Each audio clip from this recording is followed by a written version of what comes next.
Game of Microphones is brought to you by CMG Podcasts.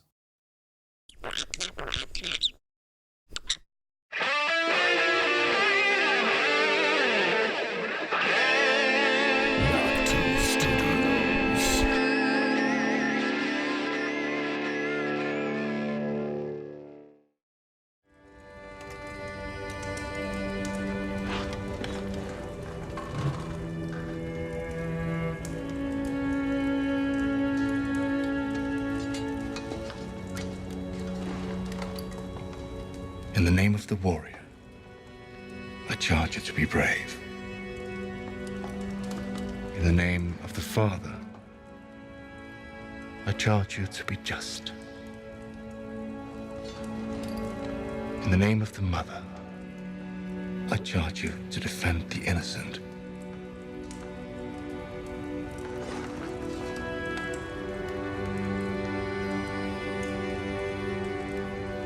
Arise, Brienne of Tarth, a knight of the Seven Kingdoms.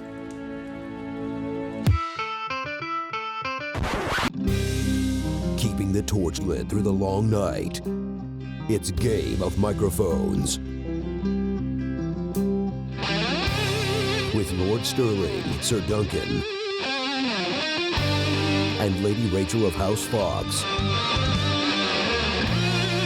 Well met, slumbering kings in your tombs and faithful fighters for life, and welcome to Game of Microphones. I'm Lord Sterling, Sir Duncan, the nervous as fuck for next week.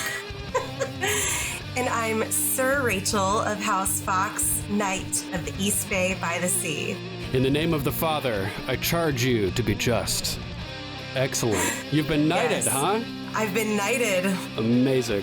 Good Figured news. I could do it now that there's a woman knight in our midst. Yeah, classic. This is episode 112. On this episode of Game of Microphones, we're covering Game of Thrones Season 8, Episode 2, A Knight of the Seven Kingdoms. And in case you're not already aware, this series rewatches from the perspective of someone who's current on the show. That means you've seen up through Season 7. If not, there's still time to be slaughtered like fish in a barrel in the crypts, where everyone thinks you'll be safest, so you don't have to hear these spoilers. Nice. Warning. Spoiler alert. Spoiler alert. Oh, fuck. Fuck is right, man. This episode, I don't even know. I had a really hard time picking a top 5. So good, for right? sure. I have this I have this sense of dread. I've had it all day long. Yes. And Same I've had here. like this pit in my stomach, and that song that Podrick sings, it's like been in my head all day long, and it's like Haunting you? it is. It's haunting me because it reminds me of Reigns of Castamere. Yeah. It's Like not really the sound of it, but like the lyrics, like the snow blowing through the empty halls, Jenny dancing with ghosts, like there's nobody there. Speaking of that, high in the halls of the kings who are gone, Jenny would dance with her ghosts. You know what that made me think of?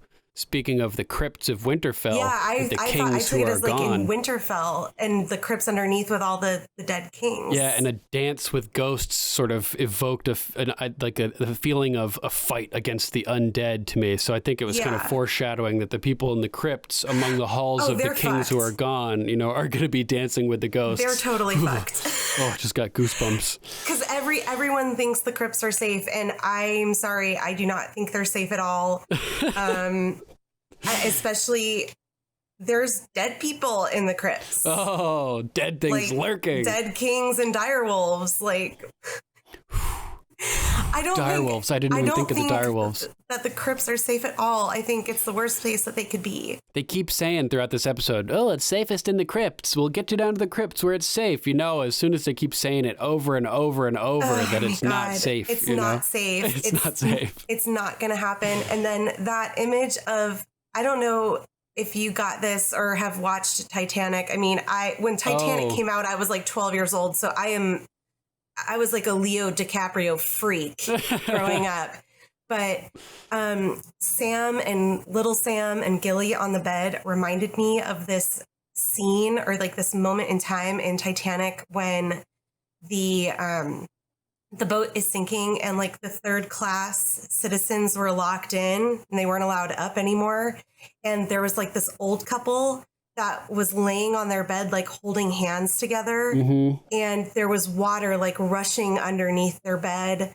And there was a mom like singing a lullaby to like her little kids that, you know, they knew that they were going to die. Trapped in steerage. Oh my God. It was so, those scenes were so awful now that I've watched it as an adult. But it was really remindful for me of that. Makes perfect sense. Impending doom, just laying in bed together. And Gilly is pregnant. I mean, whether she's supposed to be pregnant on the show or not, that actress is pregnant. Yeah, she's totally pregnant. Very right? pregnant. You can, I think it was Matt or maybe Nick. It's in the jaw. Like you get like a. Oh right, he said that he noticed her chin. I think it's like I'm not trying to be mean, but I noticed right away. Yeah, no, it happens to many pregnant women that you get that little like extra love under your jugular there. That's funny. So, I mean, it's really hard to she's extremely pregnant. I mean, even in that big cloak and that big dress, you can see her bump. So I don't think she's meant to be pregnant on the show, though. Yeah, probably not. That's funny. Yeah. So why don't we switch it up? What is your number 5? My number 5, The Things We Do for Love. Brienne vouches for Jaime. Wow. What a scene. Right off the bat, you know, I couldn't help but making this my number 5. The start of the episode where Jaime is standing in front of Daenerys and in front of Bran and in front of Sansa and all of these people who he's been essentially lifelong enemies with, at least for the timeline as far as the TV show is concerned.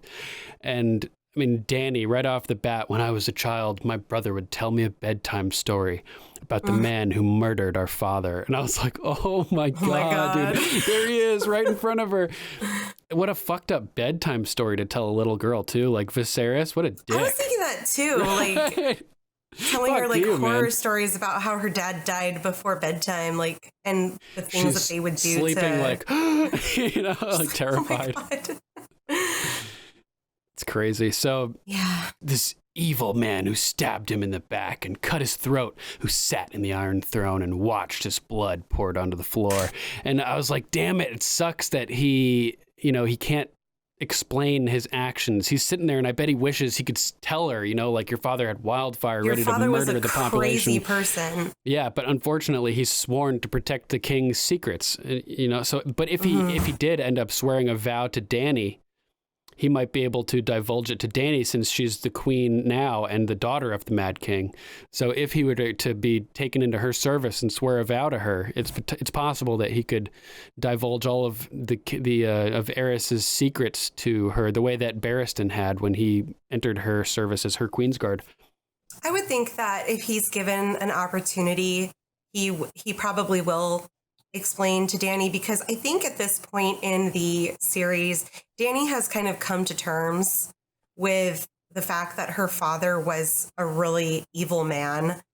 And I still think it's extremely difficult to, like, even though she's come to terms with that, to face the person that murdered your father. Mm-hmm. Yeah. Yeah. So I think she's really kind of,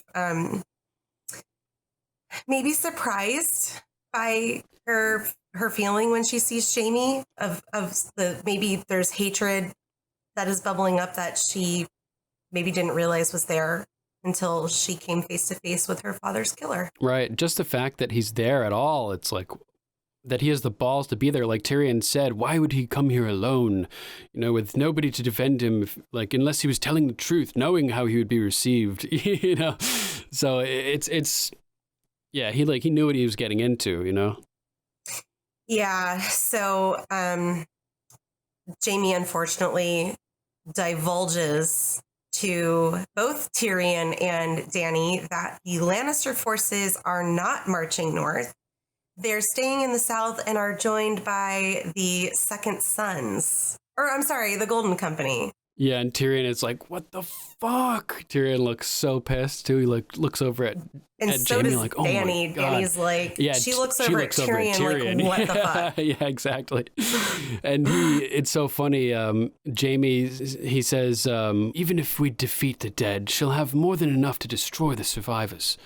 And Dany's like, we? Right? Yeah, and he said, I promised you I was going to fight for the living, and I'm going to keep that promise. Mm-hmm. Like, it's about survival at this point. It's not about what Cersei's about right now. Exactly. It's about survival. And it's funny. She looks like, oh my God, like he wants to be on our team, and Tyrion tries to defend him.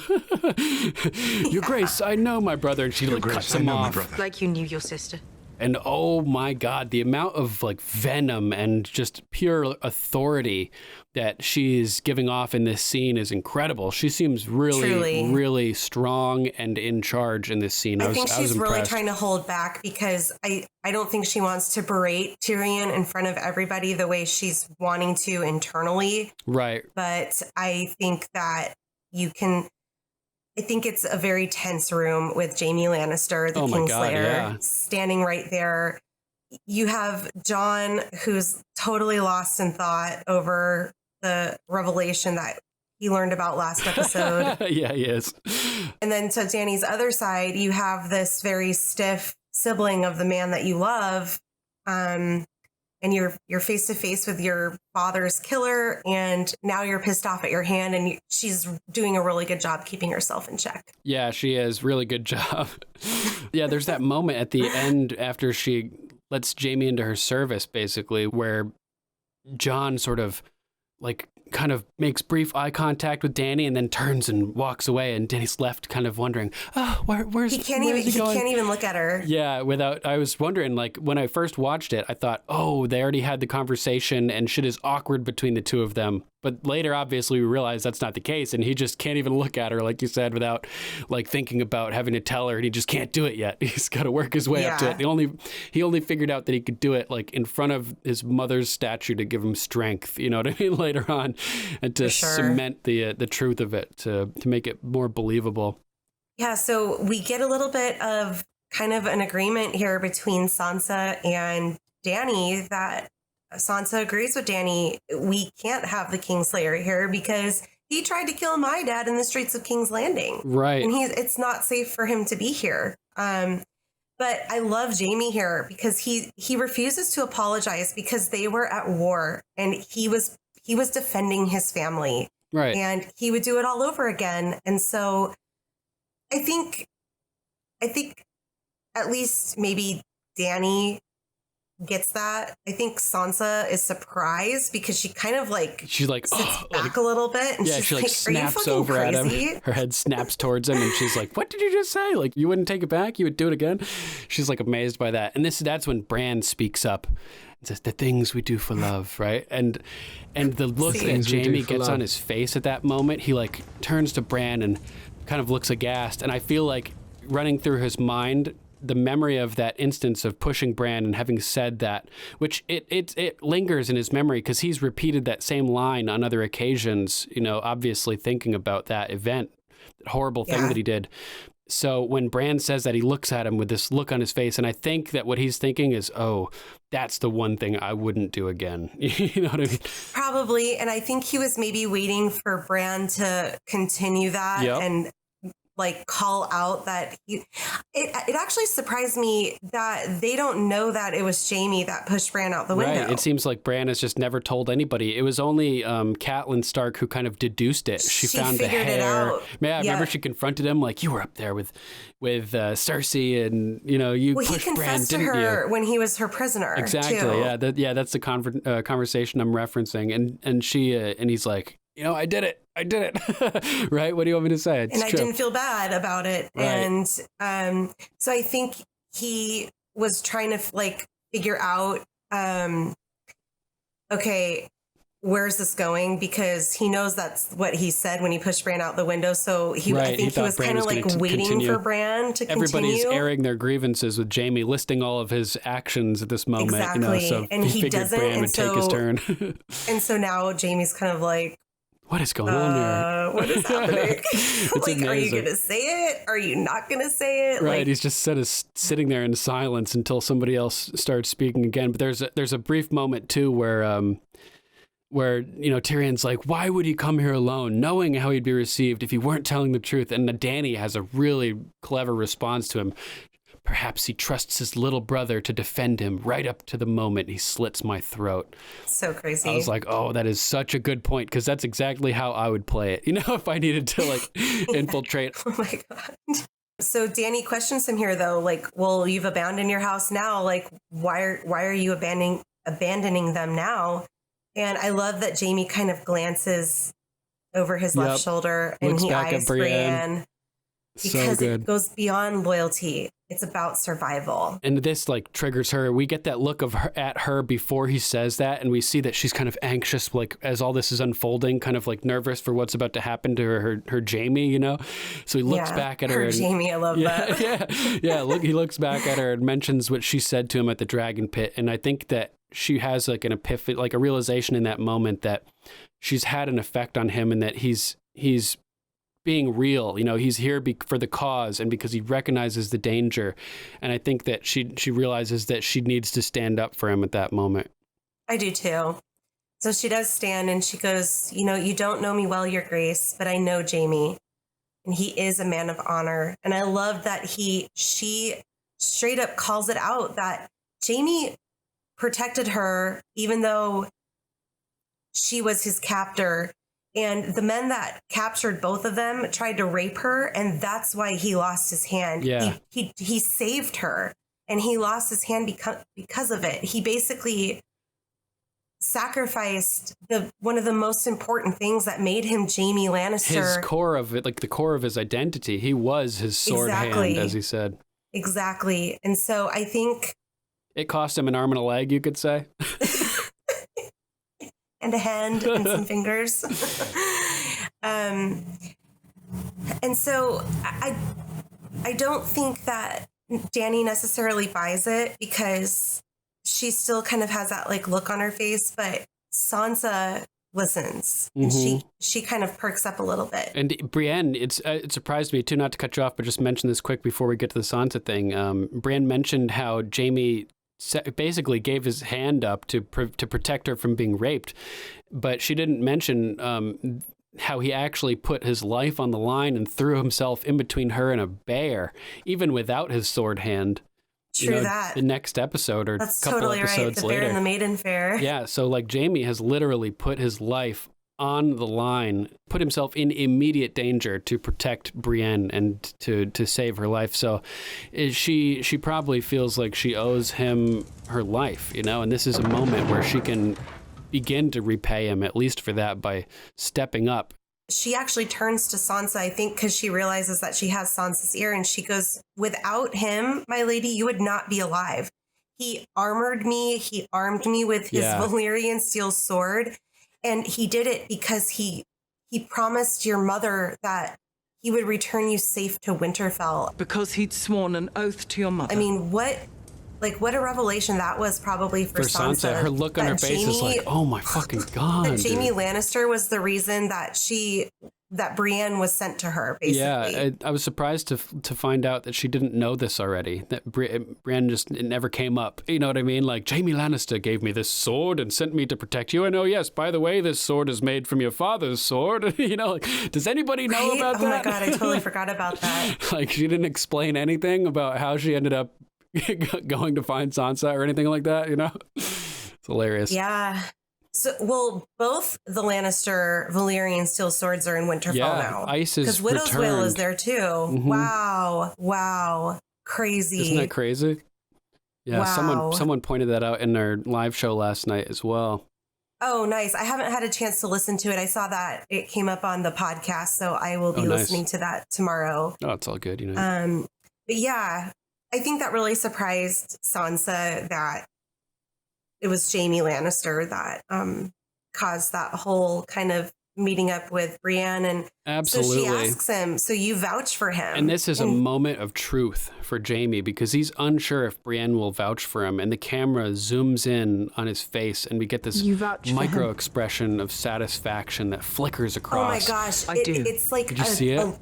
He has like a little twinge of his eye. It's just like, it's just so minor. And he like smiles with his eyes. I do. it's just so it's a micro expression, like a true micro expression. Really good performance by him. And this is like a monumental moment for Jaime. Having Brienne back him is huge for Jaime because he's lived so long as, you know, quote unquote, a man without honor, that having the most honorable would-be knight in the Seven Kingdoms vouch for his honor is like a redemption in itself, in a way. You know what I mean? And oh, totally. The significance of this moment for Jaime can't be overstated. The fact that Brienne, who wouldn't even call him Jaime when she met him, just called him the Kingslayer, Kingslayer, is now openly telling the crowd here, the queen, the rulers, that Jaime is a man of honor. You know, the significance can't be overstated for Jaime. She really doesn't even have to think about it. She just says, I do. I vouch for him. And think about that. I do. Where do you hear that? Marriage, right? You think it's a coincidence that she says, I do here? Or do you think that the writers were trying to hint at something?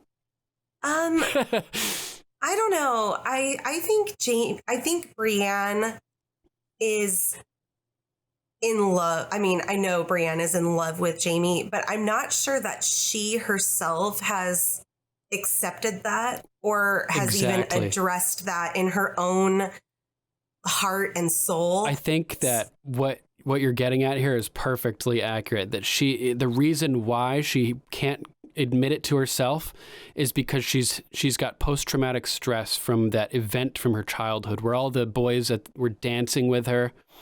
I agree. Yeah, so like whenever he is trying to be sincere with her, like when he's complimenting her later in the episode, she's battling, wanting to accept it, but simultaneously not trusting it because she's basically waiting for him to make fun of her, say like some asshole comment. Jaime is like the poster boy of the archetype for those kids that would pick on her, that those kids that were all dancing with her and teasing her just to try to get her maidenhead as part of that bet. You know what I mean? Jaime is the epitome of what that character represents in her mind. This dishonorable, horrible person that uses their power to hurt the little people and stuff like that. And so she's caught between being in love with him and simultaneously fearing being the butt of some type of jape. That he's only being nice to her so that he can rub it in her face and be like, you're so stupid, and when she goes along with it and when she falls for it. So she has a difficult time accepting her feelings and accepting that somebody like Jaime could be sincere with her and actually care and see value in her and respect her legitimately. We'll get more into that later as she confronts this and we see the struggle with the way that she reacts to various things and eventually coming to accept the fact that Jaime does respect her later in the episode as she receives the greatest honor she possibly could from him. Oh my God. I was bawling my eyes out. We'll get there for sure. But Sansa asks, would you fight beside him? Right. You would fight beside him. And she says that she would. And I think that speaks volumes to Sansa as far as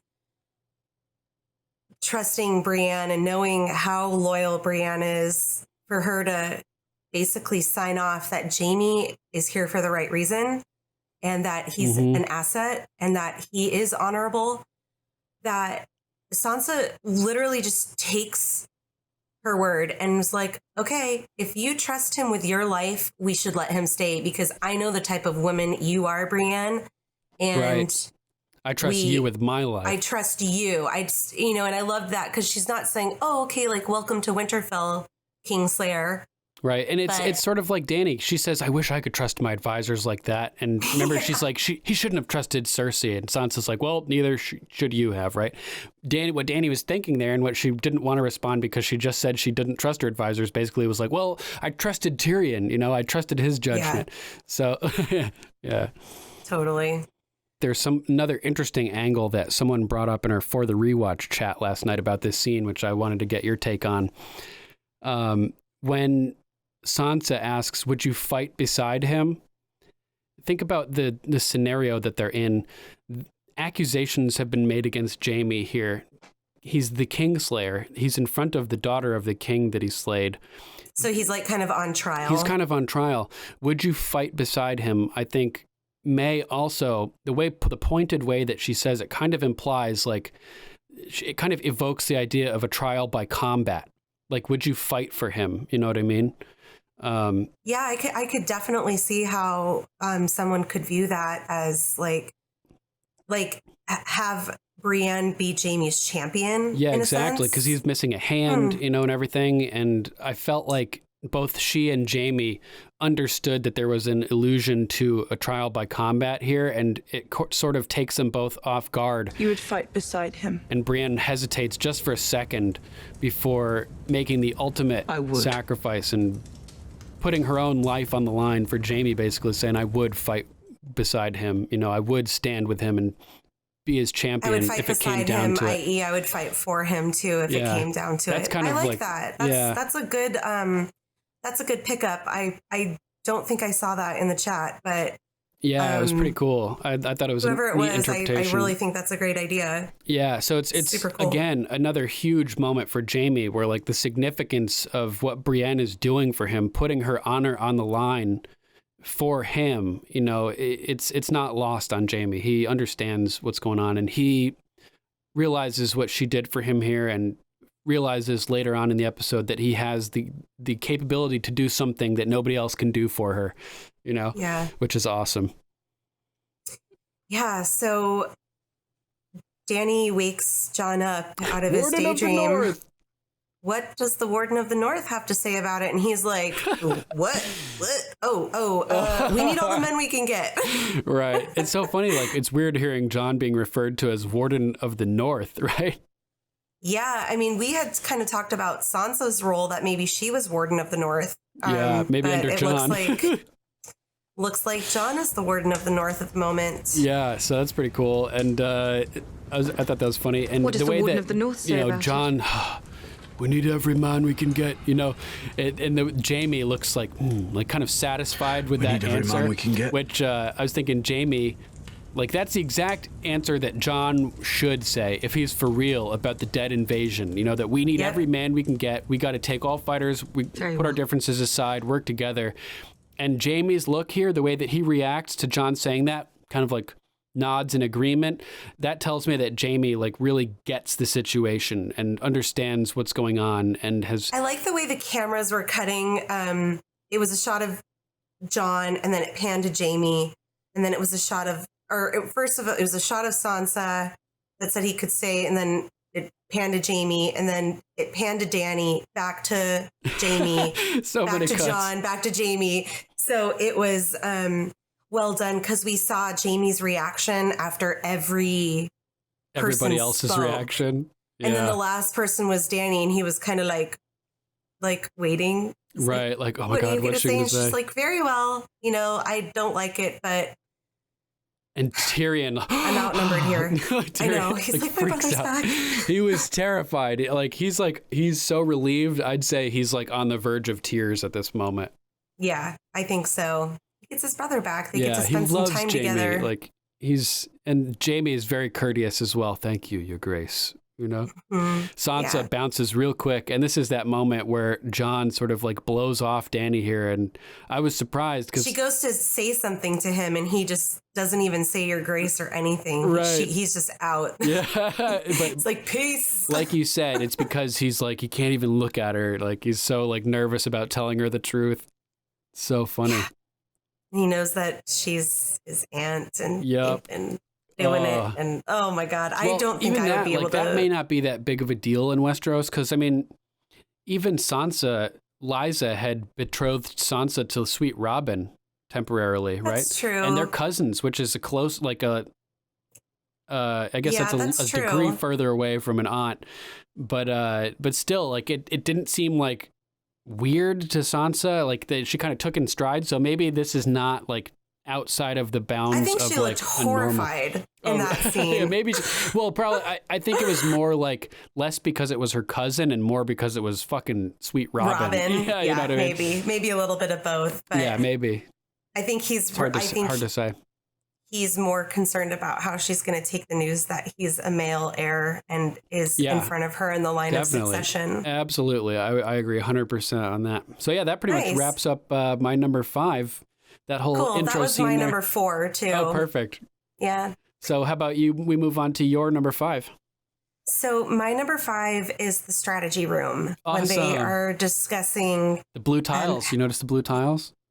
I did notice the blue tiles, that they were on their way to Winterfell. No, but in that scene, the strategy room. Oh yeah, the ice tiles. Yeah. Yes. So they kind of like used the, like, I feel like the title, the intro sequence is referencing those tiles on the Winterfell war room table. You know what I mean? I like it. Yeah. And I love that we see kind of how the military from the living is kind of spread out around Winterfell in groups. And we get a little bit more of that later when Jaime talks to Brienne about she's manning like one section of the infantry. Infantry? So infantry. What the hell? Infiltrate. Infantry. That's a cool word. And she likes that, you know, where they are as far as like strategy goes, because they're on this hill and they think they have an advantage. Oh yeah, with Brienne, right? But yeah, so we hear that, you know, this is obviously like they have to be strategic because they can't just go out into the battlefield and expect to win. There's just way too many. And Jaime asked the questions. He's like, well, what can we do? And Jon kind of reveals to Jaime, because Jaime's new to this war. And I think we get a little, this is kind of like a reminder of back at the battle north of the wall, that if they kill the Night King, it's likely that all of the dead will die. Right, referencing how they killed that one White Walker and all of his undead around him all collapsed at once. Yeah, so that's their strategy. We need to get the Night King. It's a lost cause to go out there and fight the undead because there's just so many of them and they're hard to kill. And the fact that, you know, they're dead people. What is dead may never die. They're hard to kill. But kill the fuckers anyways. Yeah. So Jaime, being the strategist that he is, the war strategist, he's like, well, if that's true, the Night King's not going to show up. And Bran is like, yeah, he will, because he's after me. He's tried before many times with many three-eyed ravens. Yeah, how crazy was that? I was like, holy fuck.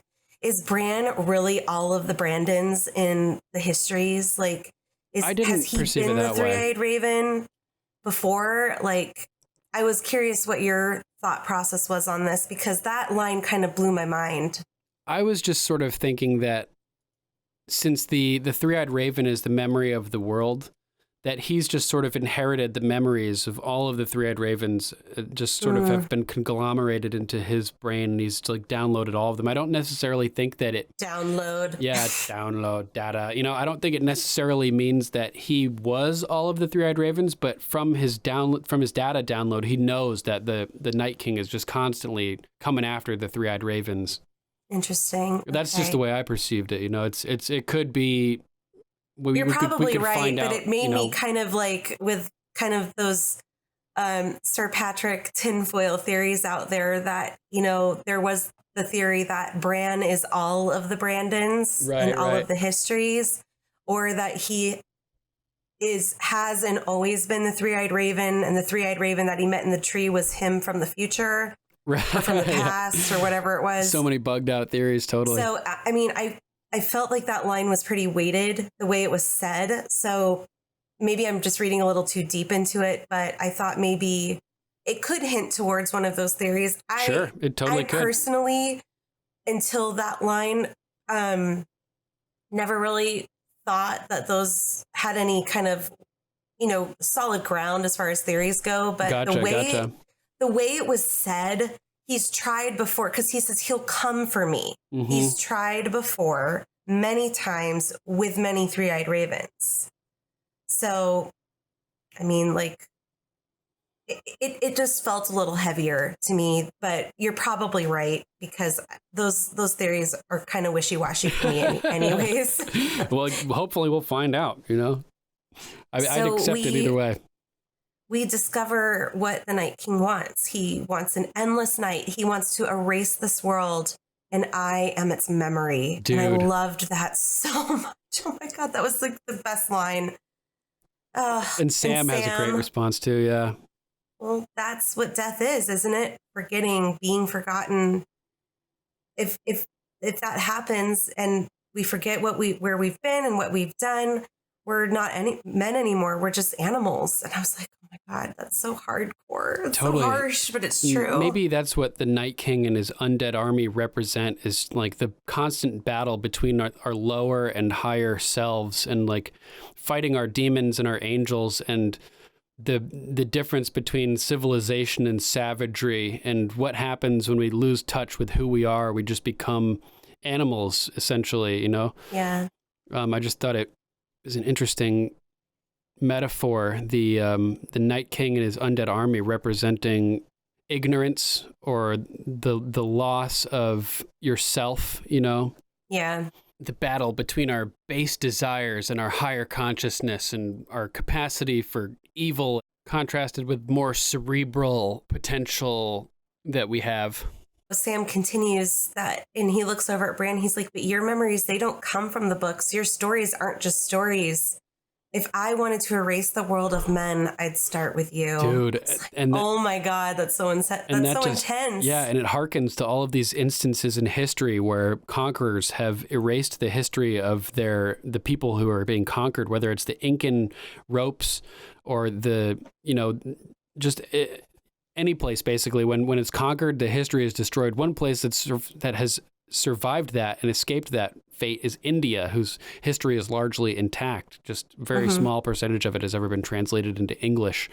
But yeah, sure. You make yourself seem more significant by eliminating all memories of the past rulers and any power structure or anything like that. So we discover that mark on Bran's skin means that the Night King knows where Bran is at all times. I thought that was crazy. Super creepy. I knew they had some connection, but it never occurs to me that the Night King knew where Bran is at all times. Oh yeah, because that's when he touches him. That's how he knows he's in the cave. Oh, that's true. But I thought, constantly, that's right. We thought Bran was a stalker and a creeper. The Night King's got a Bran tracker. He's like, "Where's Bran right now? See where this little bastard is." He's like a helicopter parent. Yeah, totally. That's great. Checking the GPS on their kid's phone. Where is he now? Yeah, exactly. And Bran, Jon's like, "We'll put you in the crypt where it's safest," and another mention of the crypts being saved. I know. Being safe. But yeah, I love Bran's response, just with conviction, and very assertive. No, like, it's not happening. Like, it's not happening this way. Yeah, we need to lure him out, and he offers himself up as bait, which is so hardcore. It's gangster, dude. Yes, and he's playing for Arya's keeps. like, dude, we're not leaving you alone out there by yourself in the Godswood. Like, that's not happening. And freaking Theon Greyjoy stepping up with the Ironborn. Yes. And I loved the reason for it. He goes, I took this castle from you. Let me defend you now. So it's good. Like he's making so much progress with just who he wants to be at this point. It's not even so much being a Greyjoy or a Stark. He is owning what he wants to do. He's taking the right steps, what he sees as the right steps, at this point. Every step he takes, he wants to make it the right one. And Bran's like, thanks for the offer, dude, but you turned your back on me when it counted before, so fuck off, homeboy. No, he accepts him in the Ironborn as protection. Yeah, and so we get that Tyrion wants to hang with Davos on the wall and give the signal to light the trenches, which we see the trenches in the opening credits forming around Winterfell. Cool. I didn't even notice that. Yeah, they're like big fire pits, essentially. Yeah. I caught it on my third watch through, the signal to light the trench, and I was like, ooh, fire barricade, surround Winterfell with flames. They do have a huge moat, but it's filled with water, so I don't know. They must have dug trenches even outside of that. Mm-hmm. Yeah. Outside of the outer walls of Winterfell, because there's the castle with a wall, and then outside of that 100-foot wall, there's a big, huge moat, and then outside of the moat, there's another like 80-foot wall, basically. Oh, wow. It's nuts. Yeah, like at least in the book version, two massive outer walls for Winterfell. That's crazy. Yeah, super cool. Yeah, so Dany's like, what the fuck are you talking about? You are going to be down in the crypt because I need your mind at the end of this. If we survive, I need your mind. I know. And this is like what makes me feel the worst about this, because we keep hearing that the crypts are safe. It's not safe. And Jorah made all this effort to get Tyrion back in Dany's good graces in this episode by going and vouching for him. And now he's back in her good graces and she's trying to protect him, but she's going to send him into the crypts to his death, potentially. And he's going to have to go down there and fight. Like he volunteered. He's like, I can fight. I've done it before. No, we don't want you to fight. We want you to go to the crypts. But he's going to go into the crypts and he's going to be forced to fight, to protect the children and to protect the mothers and the innocent people down there. But he's not going to have big warriors to back him up. And I'm really fucking worried that we're going to lose Tyrion in the crypts next episode. Oh, no. I think we're going to lose a lot of people in the crypts. I saw in our rewatch chat, is there really a secret passage or like a secret opening to the crypts? Like, is that mentioned in the books, or was that just... Yeah. I do believe there is at least one secret entrance into Winterfell that comes out. The Night King knows where it is, and I think what is going to happen is they are going to enter through the crypts from underneath into the crypts. My God. And basically do what Tyrion did to Casterly Rock. Oh, geez. Go through like that from was inside foreshadowing out. The oh my God. Because that little girl, she's like, okay, I'll defend the crypts. And I think she's going to be the first one to see. I mean, obviously she'll probably die. They may or may not show it. I think we're going to see her as a white next episode. Yeah, I think that's me personally. If that is true, if there is a secret opening somewhere else, the whites are going through that. The crypts are not safe. Yeah, if the Night King is an ancient Stark, for instance, who grew up in Winterfell, but hasn't been able to return because of the magic at the wall, he could basically be coming home to try to take his home back, like the way that Jon did at the Battle of the Bastards, except he knows the secret entrance through the into the crypts. Oh my potentially. God.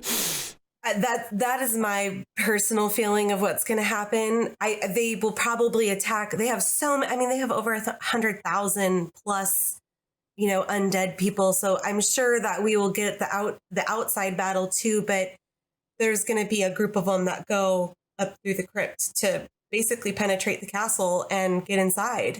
Yeah, it's entirely possible. I truly have this. I think that's been like the pit in my stomach all day, is that notion of the crypts are not safe. Well, the other thing about the crypts, right? What happened at Hardhome? What part? Come at me, bro. Come at me, Crow. Oh, yeah. Remember when he yeah, and there's all these dead Starks and direwolves. Tons of dead Starks and stuff in the crypts. Yeah, exactly. So, I mean, a lot of them are probably so decomposed, though. They're just literally skeletons. But I mean, that didn't stop the ones that killed Jojen. It did not. That's right. It totally did not. We could see skeleton Ned coming out. Headless skeleton Ned. He might still have some skin on his bones, but like Grandpa Stark and Great Grandpa Stark and the last King of the North Stark, they're skeletons for sure. It was just Ned's bones that were returned to Catelyn. So we know that it is just his bones. Minus his head. Yeah, I don't know. Yeah, oh yeah, because his head is on the spike. If we see a headless skeleton running around, we know it's Ned. Totally. That's great. Yeah, so Dany has talked with her other advisors at this point in the episode, but she kind of echoes and gives him some credit. You know, you can't fight as well as they can, but you think better than any of them. Mm-hmm. You're here because of your mind. I think it's basically like she realizes giving him Jorah that, like, was true, peace right? offering. Yeah, like yeah. You made a mistake. I was super pissed at you, but this is her apology. We have to move on. There's more important things that we have to take care of. Mm-hmm. So obviously the dragons are going to give them an edge on the field. But if they're in the field, they're not protecting Bran. Bran's going to be a sitting duck, man. He is such a sitting duck. I sitting hope Bran raven, doesn't die. I guess. Yeah, he doesn't die in the Battle of Winterfell. Oh my I feel God. like we need him. We would feel very lost if Bran died, and that may be a feeling that that they want to give us. They may want to make us feel lost after Winterfell. So if we lose Bran, that could be a way to throw everything out of whack.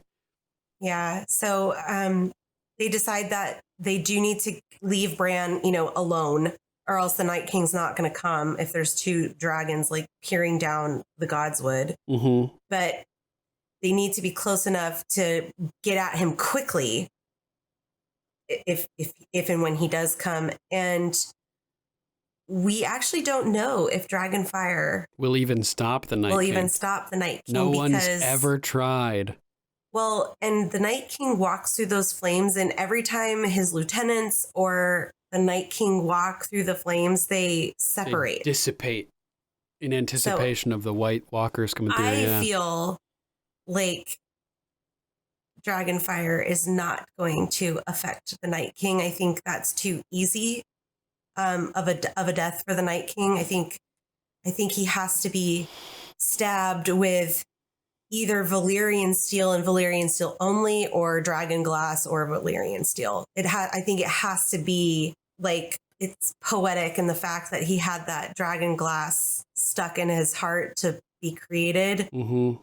Maybe they he needs to pull it out or stab him with dragon glass in the heart to kill him. So mm-hmm. I personally feel like the dragon fire is a great tactic to blow out the undead, mm-hmm. like the little soldiers in the army, but I don't think it's going to have any effect on the lieutenants or Craster's sons.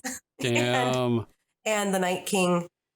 You could be right. That's my prediction. Could be right. And I'll stick to it until next week when we find out. Sounds good. Oh my God. I'm so terrified for next week. I'm like really nervous. But at least they're all going to die together, and right. We should probably get some rest. Hilarious Tormund moment. We're all going to die, but at least we died together. We're all going to die, but at least we died together. At least he we looks died over at together. Brienne and she gives him that hey. that grossed out ew look that she always gives him. Reacting Totally. to. So funny. I love those two. Yeah, so that's good. My number 5. All right. What is your number 4? My number 4 is Jaime and Bran in the Godswood. Lovely. Yeah, and so Bran's sitting there in his wheelchair all alone in the beautiful forest, and Jaime approaches, and I knew it. The first 2 words out of his mouth had to be, "I'm sorry." You know what I mean? Totally. And they totally were. He apologizes for what he did to him, and Bran's like, well, you weren't sorry then. You were protecting your family. That whole the things we do for love thing. Mm-hmm. And I thought this was a really interesting thing. Jaime says, well, I'm not that person anymore. And Bran's like, well, you still would be if you hadn't pushed me out of that window. Like that's almost saying it's a good thing you pushed me because now you've changed and you're better, which is like a crazy thing to say. But it's also like it furthers the idea that pushing Bran out of the window was the catalyst that made Jaime realize that he needed to change, apparently. Like, it's his greatest regret. And since then, he has made, like, a big effort to change. And we're still witnessing that happening. But his intent is very clear. I think it was Bran's way of forgiving him, too. Like, you pushing me out the window made you a better person, mm-hmm. and it made me who I am. Right. Because he never really, like, flat out forgives him and says, like, I forgive you. But him basically saying like, you're a better person for it. And I fulfilled my destiny was like his way of apologize or of accepting of saying like Jaime's it's all good apology kind of thing. Yeah. Exactly. And he's like, and I would, yeah, like you said, I would still be Brandon Stark. And he's like, Jaime's like, you're not? Right? Like, what are you talking about? Yeah, because he's still trying to figure out Robo Bran. Yeah, he has no idea. Like he heard that, like, oh yeah, he actually, Bran heard him say the things we do for love. So that wasn't like a Littlefinger moment where he says something out of nowhere that he shouldn't know, right?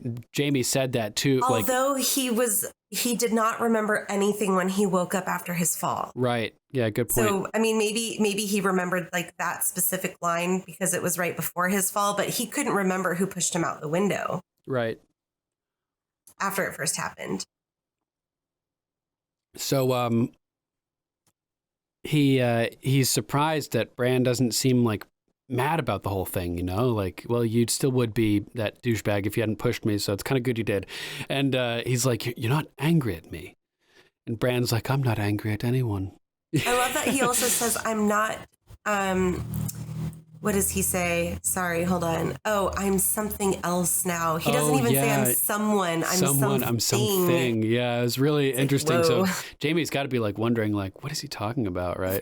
This kid is weird. But he'll probably get the full story from Tyrion later because Tyrion sits down and Bran tells him his story, right? I know. So man, and after that, I think it was Sir Patrick pointed out on somewhere he said, you know, after Tyrion hears Bran's story, he's drinking a lot that later on that night. So like, what did Bran tell him that freaked him out so much? You know what I mean? I think he's drinking a lot because he thinks he's going to die too. Yeah, of course. And Tyrion he just drinks a lot. Definitely. In general. Oh yeah, he drinks and he knows things.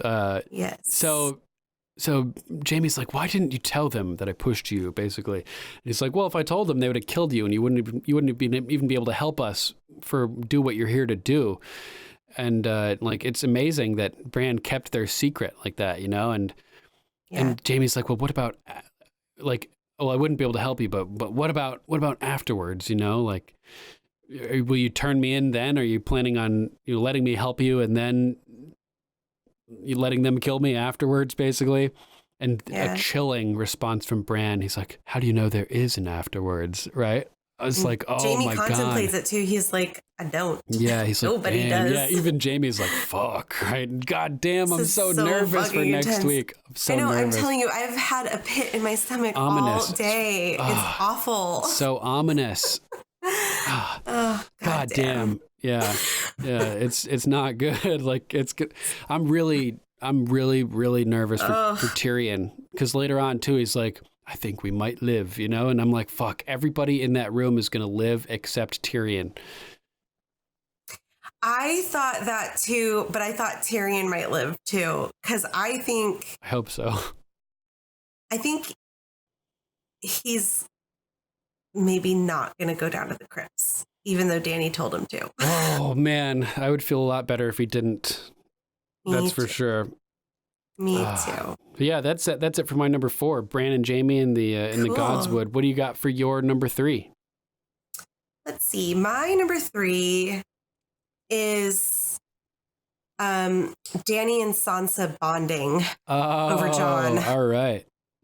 I thought this is a great moment between the two of them, and it really shows their dynamic and their personality a little bit. And so we start the scene that Lord Royce is basically saying, like, we need to get all of the infantrymen out onto the field, and then we need to immediately shut the gates. And Sansa's like, I think we need to keep them open as long as possible. There's still people coming in from the countryside. She's trying to save as many people as possible, and Dany can respect that. Yeah, because Dany definitely hears her say that. Yep, exactly. And so Sansa sees Dany and stands up, which I thought was, a sign of respect. This is her queen, so she does stand up. And she goes, Lady Sansa, I was hoping we could speak alone. And so Royce exits and bows in front of Dany. And I think he's very weary of Dany as well, because he doesn't say, like, your grace, or he doesn't smile or anything. And she kind of like turns and watches him pass. Yeah. And so she gets it. The North and the people that support the North are a tough crowd to sell. And so she sits down, or they're standing, and she goes, I thought we almost had like a moment in front of Sir Jaime today, but clearly, right, like we were on the same page for a second there. What happened, you know? We had like one word on the same page together, and then you turned the page much quicker than I was planning to. And Sansa kind of brings Dany into the fold a little bit more about Brienne, that she has been loyal to me always. I trust her more than anyone. And this is where we get the line that you said earlier, you know, I wish I had faith in my advisors like that. And I really love that Sansa sticks up for Tyrion, because he stuck up for her so many times down in King's Landing and was always kind to her. He really was. I mean, he's a good man, which is what she says. And he was never anything but decent towards me. I just love that coming from Sansa, because she hated being married to Tyrion.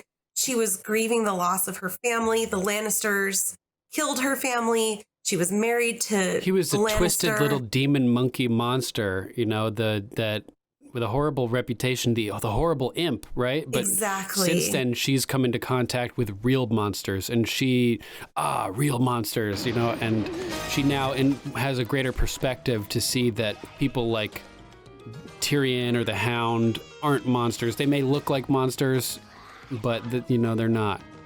Exactly. So, Dany is talking through it, and she's like, well, I didn't ask him to be my hand simply because he was a good man, but I asked him because he's intelligent and ruthless and, you know, makes decisions basically, and kind of sticks to his word. He owns his decisions, and he lives by them. Yeah, as Jorah says, that he learns from his mistakes too. So Dany's pissed because she's like, well, he should have never trusted Cersei. And Sansa kind of like leans in. She's like, well, you trusted her too. Yeah, like, that was ballsy. I mean, good point own too. It. Yeah, I mean, you both trusted her. Yep. Like, you could have easily said to Tyrion, I don't trust her. I don't believe her. I don't believe you. Whether you believe your sister or not, I don't. But she went along with his thought process. And so she goes, well, I thought he knew his sister. And Sansa's like, well, families are complicated. And I read so deep into that because, like, here we are with they're Jon like in the same being a family. Targaryen. Yeah, they're all like a part of the same family. Right, and we didn't know explicitly that Jon hadn't told Dany that yet at this point. So I was wondering, like, what are they referring to? Just the fact that Dany's dad killed her grandfather and uncle, or are they talking about how they're actually kind of related as well? You know, at this point, like, I felt like it's interesting that you had that take that you thought maybe Dany could have known at this point, because I knew we had to see it on screen. I knew that we were gonna see Dany's reaction to finding out that Jon is ahead of her in the line of succession on screen. So I came at it like she still has no idea, because she even says in this scene, like, I'm in love with Jon. I love Jon. Right. That's what made me think, they don't know yet either. When she said that, I think that's when I realized that they're not necessarily aware. I think Sansa knows. Oh yeah, Sansa knows for sure. I Absolutely. think Sansa knows. That's why she said families are complicated.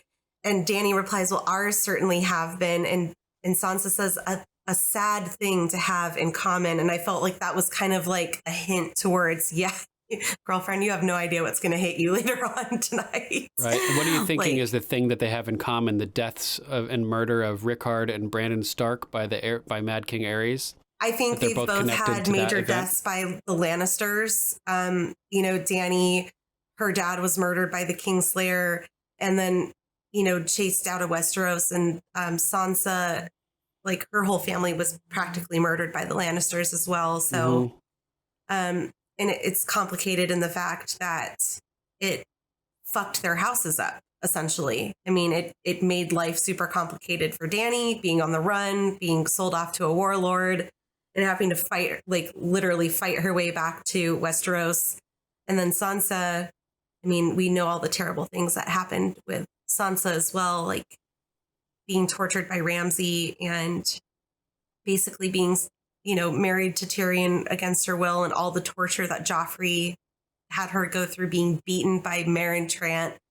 So I think that they have a lot of similarities. I mean, they were both technically raped by their husbands.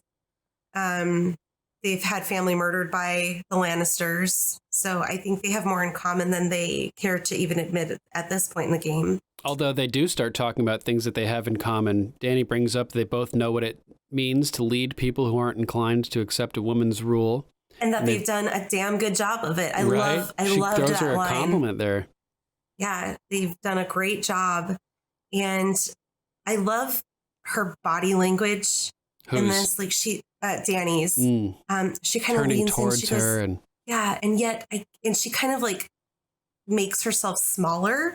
Like she kind of like hunches over when she says this, and yet I can't help but feel that we're at odds with one another. Mm-hmm. And her voice softens, and I think it relaxes Sansa because the body language changed, like the tone of her voice changed. Like she's not like Queen Daenerys Stormborn at that moment. She's like relating to you as the person who loves your brother, type thing. Exactly. So she answers her own question. It's obviously clearly Jon that we're kind of, at odds with, and and Sansa's like, well, he loves you, that. And men do stupid shit when they're in love. Basically, they're easily manipulated. Yeah, she's probably thinking about Robb marrying Talisa and losing the war, resulting in the deaths of Rickon and Robb himself and his unborn child and Talisa and her mom and most of the Stark forces, all wiped out at the twins. Like she knows that bad things can happen when love is the death of duty. Yeah. So she says, they're easily manipulated. And this is another big moment right here. This is another huge moment. Okay, why don't you talk about it then? No, you can go for it. Go for it. Go for it. Well, I just had an interesting interpretation of this scene where, Dany mentions that throughout her whole life, she's had one goal that she's focused on, the Iron Throne, taking it back from the people who destroyed her family. And her whole life has been against them, against the usurper Robert, against all these families that have been occupying the throne until she met Jon. And now she's half a world away fighting Jon's war alongside him. And she says, tell me, who manipulated whom, right? But I thought that this may be foreshadowing Dany willingly bending the knee to Jon, that her whole life, her whole goal has been the Iron Throne. But when she met Jon, it changed. And now she's fighting Jon's war, right? So that means that the Iron Throne became a secondary goal to Jon's goal, and willingly by Daenerys, right? So if she's had this one goal that she's willingly put on the back burner because of Jon, maybe that foreshadows her accepting Jon as the legitimate heir and putting the Iron Throne on the back burner permanently as a secondary objective to being with Jon. And I don't know, it's just it was just a really interesting line to me, because later this will be referenced as she has to make this choice as she learns about Jon's true identity, right? So it was just a really powerful moment that I thought may foreshadow her bending the knee to Jon and submitting to his claim to the throne, although it could turn out the exact opposite, where like she was willing to temporarily put it on the back burner, but maybe she won't accept it as truth, that like she says, oh, isn't it convenient that your brother and your best friend knew this, like this secret truth that you're the last male heir of House Targaryen, right?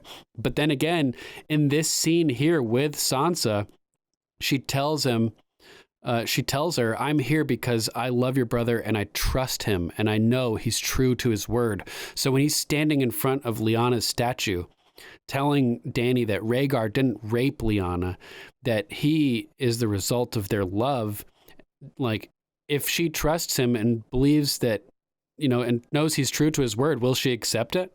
Like, that's basically the question. I think she's going to come to it eventually. I think she's going to put up a fight for a little bit. Much like the North being willing to accept her. Yeah, I think she's going to have, like Jon, a lot of emotions to go through. And we see her reaction. Her first reaction is, it's you just want to claim the Iron Throne. And basically they get cut off by the horn. But I think she was going to say, like, I'm not going to let that happen.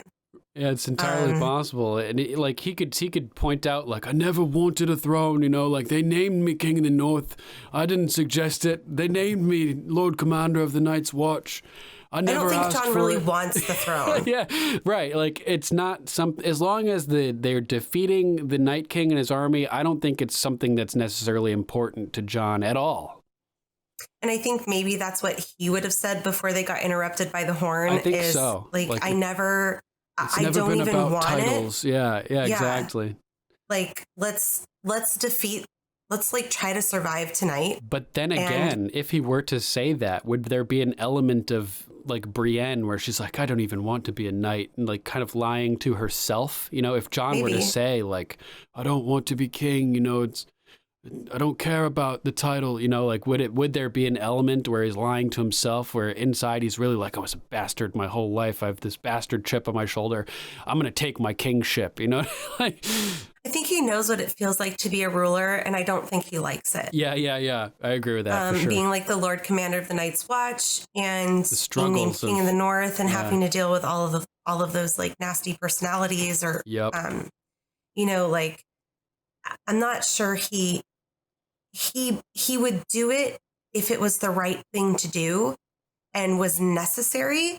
But as far as like stepping in front of her in the line of succession, just to sit the Iron Throne, I'm not sure he would do that. Right. Like if she started fucking up, like doing things that he disagreed with, he could be like, I could assert my claim. You know? Or if she dies, I mean, like. But he already made a vow to her. You know what I mean? And I don't see him going back on his vow. I don't see it either. I don't think, as long as she's alive, I think he will forego. I feel like I've seen like a history. One of the Targaryens, like, he gave up his crown to marry somebody. It's funny you should mention that, because we get the song in this episode. She never wanted to leave. She never wanted to leave. About Jenny of Oldstones, the wife of Duncan, the Prince of Dragonflies, who foregoed his claim to the throne. Right. She was like a commoner, and he was heir to the Iron Throne. Heir to the Iron Throne. He forewent his claim in favor of marrying Jenny of Oldstones. And that's how Dany's dad got to be king, right? Maybe, yeah. And I can't remember exactly who ended up being king as a result, but he brought Jenny of Oldstones, his wife, to court. And with her, she brought the Woods Witch that prophesied the prince who was promised being born from the line of Ares, or from Ares and Rhaella. Yeah. So Jenny of Oldstones is quite a significant figure. So this song is about her. This song is about Jenny of Oldstones dancing in the court. Whenever people have visited the ghost of High Heart, she always wants to hear the songs about Jenny of Oldstones. So there's theories that the ghost of High Heart could be the Woods Witch from the back in the day. And this song, like we mentioned before, Dancing with Ghosts has, you know, it's very poignant in relation to our battle with the dead. You know, we've heard of, you know, like A Song of Ice and Fire as another way of saying the War of the Five Kings following the death of King Robert Baratheon. So there's like, it's like a poetic way of saying like a fight with the dead, a dance with the dead, you know, like Shireen and Stannis talking about the dance of dragons, and Stannis is like, well, why do they call it a dance? You know, I don't get it. You know, he's not like poetic like that, right? So dancing with the dead. I mean, theoretically though, like, so then Jon could theoretically pass up his right to the throne, kind of like Duncan Targaryen did, in favor of Dany's love, yeah. And then cue the song, apparently. Right. So that could be right. So yeah, interesting. And connection. They played that song up for sure, because Podrick sings it, and then the cut scene, Florence and the Machine sings it. Yeah, exactly. And he's already done it. He gave up his kingship is thrown already in favor of Dany's love and in favor, you know, so the song and the concept applies perfectly, and it has another potential poignant significance for Brienne of Tarth, which we'll get to later as well. And just it's this moment in time where it's placed, you know, she never wanted to leave. Like, we're having this epic, great episode where all these good things are happening, and Brienne's being knighted, and Jaime and Tyrion are hanging out, and he's been accepted into the fold, and all of these good things are happening. And next week we're going to get horror, basically. So right now, like, we never want to leave. We never wanted to leave. Like, we don't want to leave this moment. We're going to be plunged into madness next week, and it's going to suck. You know? I'm sad already. So yeah, you get what I'm saying with that song, like how it fits this moment perfectly. Yeah. Like, we're in this little bubble of happiness. It fits this whole episode, really. Yeah, and like, if we know anything, like, we should know, like, we don't want to leave this moment. We like cherish it while we have it, people. Yeah. You know? Yeah. So Sansa lightens up a little bit too. She's like, I should have thanked you the moment that you arrived. That was a mistake. And she puts her hands on the table. This was very big of Sansa to say that. And Dany's like, I am here because I love your brother and I trust him. Mm-hmm. I know he's true to his word.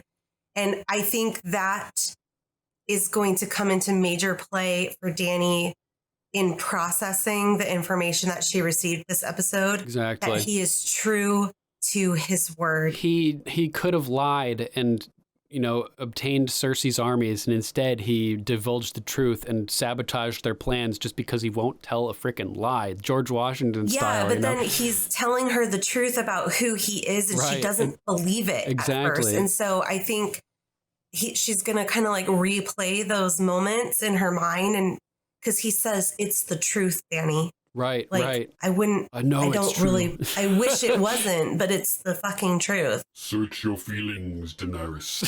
Search your feelings, Daenerys. You know this to be true.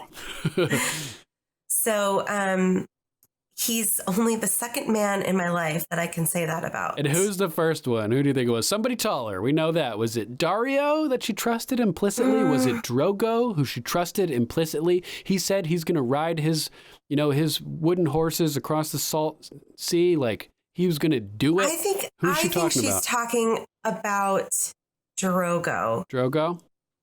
I do. She could even be talking about Jorah also.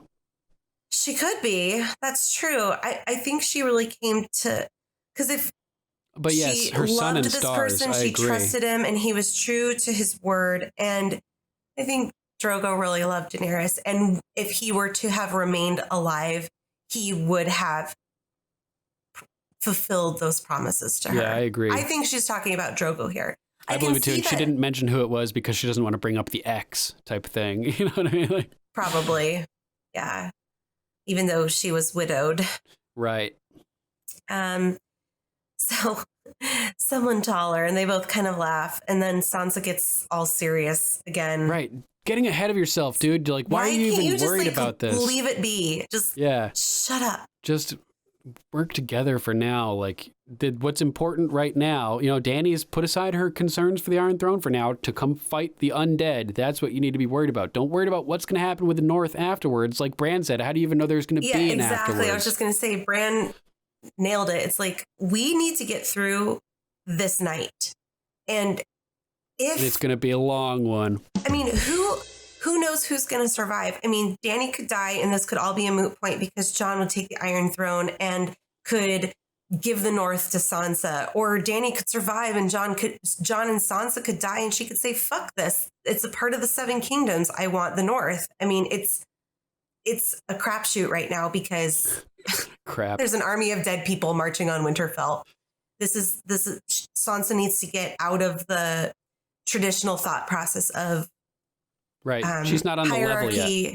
Yeah, she's still struggling with it. Get over it. John's there, Dany's there, Tyrion's there, Jorah's there. Everybody Jaime's except Sansa. there. Jaime's there, as we know now. Yeah, Sansa's just not quite there yet. She hasn't seen the undead yet.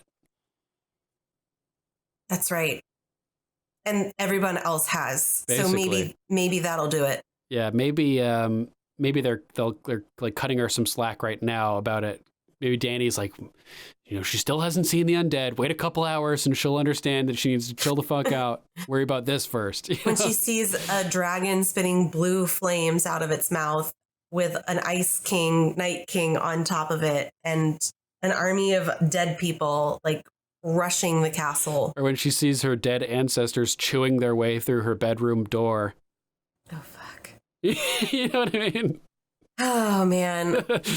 I don't know. I don't know how I'm going to survive next week. I don't know how I'm going to survive this entire week. It's going to be brutal, man. Next week is going to be rough. It's going to be really rough. And I think I start my new job on Monday. So I'm going to have to go to my new job after the battle of Winterfell. That's fucked up. Oh my God. Maybe I'll be like, can I start the week after, please? Yeah, right.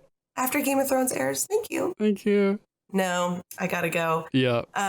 But yeah, so she, to her point, we said we'd never bow again, but Sansa Dany pulls her hand away. I know. Oh man, that was intense. And then again, they were so close. They were right on the verge of really connecting and being I think it was a step in the right direction, though. Mm-hmm. I don't think that comment from Sansa erased their moving past the Jon problem between the two of them. It's just another hurdle they got to get over. Exactly. I think I said this before season 8 aired. It's going to take a while for them to warm up to each other. So I think they're stepping in the right direction, but I knew that it wasn't going to be a one conversation type scenario. Right. Yeah, definitely. And then Maester Wolkin interrupts them and we move to the next scene. So that's my number 3. Nice. What's your number 3? My number 3 is Sam giving Jorah Heartsbane. Oh, damn. Which I thought was pretty cool. And also included in this is Lyanna Mormont just being a fucking badass. Okay. The way that Dany was exuding power in the first scene of this when she was commanding over the meeting that they were all having, Lyanna Mormont just expels this authority from her that's just incredible. She totally upstages Ian Glenn here. She's a powerful little girl. Or young woman. Dude. I mean, she really is. And she's stunningly beautiful too. She has this amazing facial bone structure. She's definitely gotten taller over the past couple of years. She's gotten a lot taller. She's definitely grown up a little bit. Jorah is just bitch made by Lady Lyanna. Bitch made, motherfucker. Oh my God, what a hilarious scene. It's so funny. He's like, you're the future of our house, Lady Lyanna. You know what I mean? Would just please go to hide in the crypts. Just don't fight. And she's like, I pledge to fight for the North and I will fight. She's so badass. I fought before. I can fight again. She was at the Battle of the Bastards. Yes, she was. Yes, God, she was. Damn, she is such a G, man. I know. When I grow up, I want to be Lyanna Mormont. Oh man. So yeah, it's just amazing. I thought it was so cool that she's just so badass and she just shuts him down and Sam kind of interrupts and she's like it's all right. We're done here. But then she totally switches and she's so sweet. She's like, I wish you good fortune, uncle, and she catches herself because she knows who she's talking to. She's talking to her cousin who's older. Yeah. And so she takes a moment. She lays down the law, but then she gives him the due respect and shows that it's not personal. She's gonna fight. She's gonna do what she's gonna do. But she's I actually liked this because I was worried about what was gonna happen with Jorah and whether or not he would be accepted by the Mormont house. You know what I mean? Because he was basically exiled for slave trading. So I was worried that badass Lady Lyanna was going to be like, feed him to the bears, Not she probably wouldn't want to execute her own family, but the fact that I was just worried she may not willingly take him back into the fold, But here they seem to be on good terms and she's being respectful to him and wishing him good fortune. So I thought it was, I was just pleasantly surprised by the fact that they're accepting of Jorah, of Ser Jorah. You know what I mean? Yeah. Yeah. I appreciated that she took a moment to give him the respect that he is due. I mean, I know that he like kind of tainted their house name, but he's earned that respect back with all of the good that he's done since then. Right. And I think that he deserved that from her. If the queen can accept him as a valuable person, then House Mormont should be able to as well, Yes. you know? Yes, I agree. So Sam comes up and Lady Mormont rolls out with her crew. And Oh, I'm sorry. I didn't mean to. Oh, it's all right. Yeah, we were done. Hilarious. And we got a good view of this sword that he's holding as he was walking down the stairs at Winterfell. It starts off with Jorah talking with Lyanna, and then we see the sword. And immediately I was like, oh my God, Sam's going to give Heartsbane to Jorah. Like, oh my God, this is crazy. I had made a prediction that the Hound would end up with Heartsbane, but in retrospect, it makes perfect sense that since Sam has developed this connection with Jorah at the Citadel. You had brought up Jorah as being an option as well. Oh yeah, yeah. Because just who are the capable people that would be about it. in a position? Yeah, like because I remember we were having the conversation that it would be kind of poetic for Jorah to lose his family sword and gain Sam's. Earn his own, yeah. Mm-hmm. Yeah, so it makes perfect sense. Like, they developed this connection, they bonded over Jeor Mormont, and Sam even brings it up here. He's like, your father taught me how to be a man, how to do what's right. And this is right. You know, it's what Jon said. It's like the same thing. He handed Longclaw over to Jorah, and he's like, it's not right for me to have it, you know, like type thing. Jorah gave it back to him, and Jorah stood up for Tyrion earlier in this episode and put his differences aside, and he's done all these things, and karma is coming back around to Jorah here as he's receiving this amazing sword. Did you get a look at that thing? It's huge. And the jewel encrusted hilt, like that thing is intricate. The hilt is super long too. I mean, it's a massive sword. Yeah, I love Sam too. He's like, I can't really even hold it upright. So, but it's Valyrian steel, so it should be very light. So I had trouble accepting that. I think it was just an excuse, like right, yeah, I feel you. He's like, I'm not a fighter, you know, like I can't even hold the sword. Basically, like it should go into the hands. I feel like Jorah is not going to survive next episode. I know, and the Hound still may end up with Heartsbane. Yeah, you know what I mean. He's on borrowed time already, as we've talked about. Yeah, I don't know. I think the handing of the sword and that symbology and, you know, doing it in his memory to guard the realms of men. Oh my God. He's going to coolest thing he could have said there. His life, maybe to protect someone of importance, or we know that the grayscale has affected his capabilities. His capability. Seems a little slow. And he's older. So I think it would be a very heroic moment if he were to survive, but I'm not sure he's going to next episode. Oh my God. Someone that we love is going, if not multiple really people that we love are going to die next episode. I don't think all of them are going to die, obviously, in this particular battle, because there's still 3 episodes left. Yeah, we have half the season left to go. I could see Jorah and Tyrion both dying, and I think that, like I said, everybody in that room at the end except Tyrion is going to live. I feel like him being confident that they could survive marks him for death. The whole crypt thing, sending him down there, marks him for death. The fact that, you know, he's happy with Jaime again and everything, like, marked him for death. Like, so many different things marked him for death. Maybe he goes down to the crypt, though, and gets, like, called back up because they have to, like, they need his brain. Maybe. But basically where I was going, Jorah was not in that room at the end of the episode. So he would, you know, if everybody else in that room survives, Jorah could still die as well. Yeah, damn. But yeah, I love this little cluster of lines here by Sam. Your father, he taught me how to be a man, how to do what's right. This is right. It's Valyrian steel. I'd be honored if you'd take it. And it's just so, like, such a wild moment. And he grabs it, and like, he knew that he was being given a sword, but until Sam said it's Valyrian steel, he didn't know that it was like a sword, like a sword, a legendary like a quintessential sword. Yeah, and he grabs it and opens up, pulls it part out of the scabbard and is just kind of like blown away by it. And I love that response. I'll wield it in his memory, Gior's memory, to guard the realms of men. Great little reference to the Night's Watch. And I mean, that they are basically taking up the task of the Night's Watch, which is to guard the realms of men from the undead, essentially, to prevent exactly what's happening. So it's the perfect thing he could have said there. And then, Sam, I'll see you when it's through. Oh, man. I hope we win. It kind of reminded me. Yeah, it kind of reminded me of when Jon was going north to treat with Mance Rayder, and Sam was like, Jon, don't die. Don't die. Yeah, kind of like, I hope we win. Same type thing here. Yeah. Oh, God. But yeah, that's it for my number 3. Just love that moment. So good.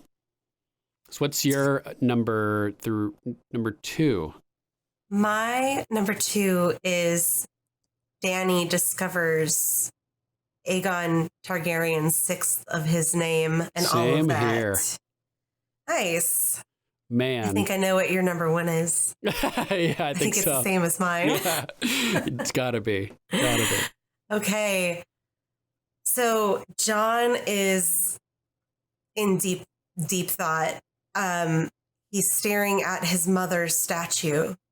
And oh my God. I think he's really just trying to absorb and process and understand the weight of what he is, who he is, and this incredible story behind his life, really. Yeah, and to do it in front of Lyanna's statue, I thought was a beautiful touch, sort of revealing the hidden truth of her most significant moment in a way that exposes the reality to Dany and sort of finally brings to life this whole epic of Lyanna's story that's been hidden from reality to somebody who is Lyanna effectively is Dany's sister-in-law. Yeah. So it's important related. that Dany knows the truth, and doing it in front of Lyanna's statue I thought was a nice tribute to Lyanna, to his mother, which I thought was appropriate. I love, so she's been kind of cold-shouldered by Jon through this whole episode, and she finds him down in the crypts, and he smiles. He smiles at her and kind of nods, it's okay to come over, and she stands by him and he kind of nods again, and she leans in close to him and grabs his arm. I think she was holding him, yeah. He gave her that unspoken, it's okay, I'm not upset at you. Mm-hmm. Body language, and they just kind of sit there arm in arm. She's like, oh, I've sensed the distance, and she's hugging him. Yeah. I think she was taken aback by it multiple times this episode, so she was apprehensive, and he's like, it's okay.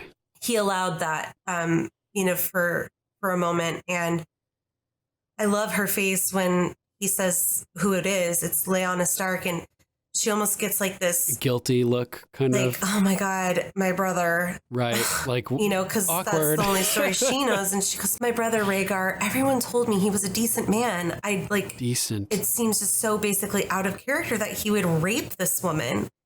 He loved to sing. He gave money to poor children. I can't believe he raped her. Yeah. And, I can't even. And Jon, he didn't. He loved her. I called that one too. There was a number of times in this episode where I knew the lines that were going to be spoken. Mm-hmm. They were married in secret. Oh my God. And after Rhaegar fell on the trident, she had a son. And you can kind of see Dany's face. Emilia Clarke does a wonderful job. Again, like or Kit Harington last episode. Yeah. The different slow levels of bafflement, progression of realization of what is happening. Yep. And the words that are being, I love the way Jon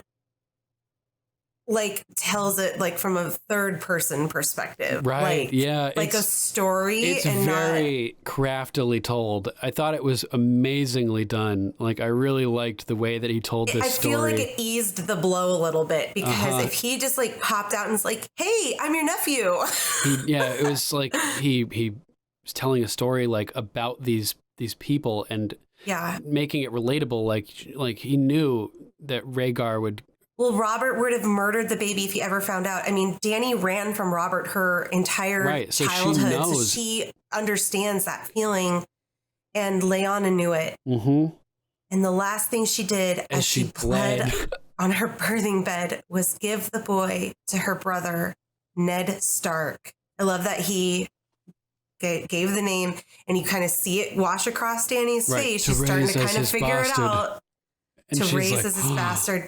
And her neck tightens. You can actually like see the like tendons in Emilia Clarke's neck like start like she's swallowing. She's realizing what is happening.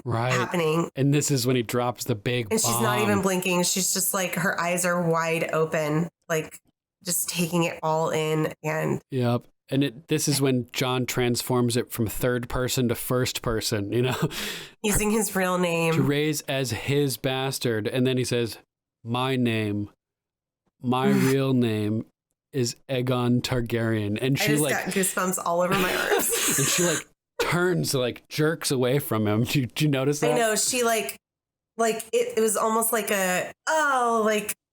don't say that. Like that cannot be. Right. And she goes, it's impossible. It's totally impossible. Like, how is that fucking possible? It's impossible. That Luke Skywalker moment, you know, with Darth Vader. This is obviously a reference to that too, as well. As she bled to death on her birthing bed, must give the boy to her brother. What happened to your father? Ned Stark. He told me enough. To raise as his bastard. He told me you killed him. No. My name. My real name is Aegon Targaryen. It's not true. That's impossible. Wish you were. Search your feelings. You know. Who told you this? Bronn. No! He saw it. He saw it. And Samwell confirmed it. No, I am Aegon Targaryen. No, that's impossible. Yeah. It's like that Kermit the Frog, the frog emoji where he's like, like all over the his arms like flying around. Yeah, and I mean, like, you know, and Darth Vader's like, you search your feelings, you know it to be true, and Jon's like, he says, it's true, Dany. I know it is. Says, I wish it wasn't. Oh, man. Search your feelings. You know it to be true. Oh, and she's like, but epic. wait, time out. Like, who told you this? Right. Like, how do you know this? How do you know this? And why? I think she's trying to process in her mind, like, when did you find this out? Have you known all along? Right. Yeah. She's like, or what did you just find out? Like, where is this coming from?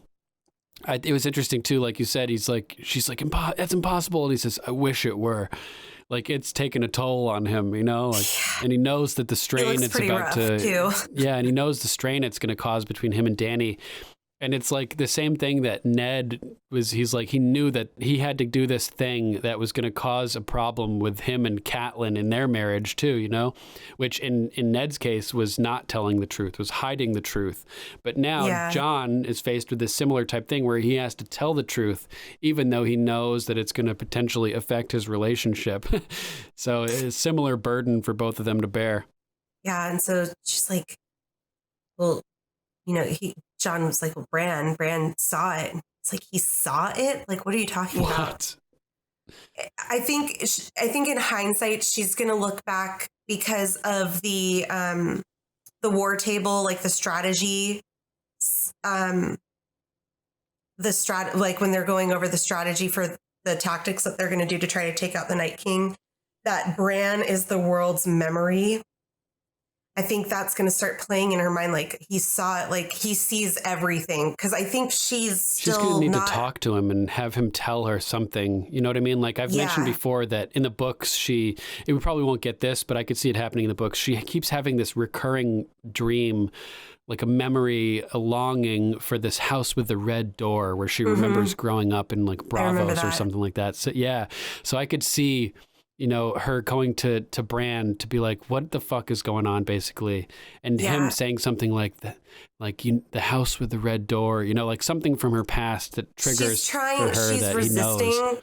She's resisting this fact right now. So she's saying like, your brother and your best friend, like, don't you think that's a little fishy? But I think as she goes through the process of what Jon's going through right now, she's going to remember what Sam said about Bran, like, if he kills you, he would erase the world's memories. And God forbid, oh my God, I hope Bran does not die, because if he dies and Dany doesn't like get to talk to him, this could be a real problem. Yeah. Until Howland Reed shows up when they have to retreat further north. When they're retreating. Retreat further south. Yeah. I mean, who knows? But yeah, if Bran dies, it would be a big fucking mess. It seriously would be. It would be much harder to convince her. Yeah, I feel like he almost has to die now that we know that he can't die, that like he has to be protected because he's the world's memory. Oh my God.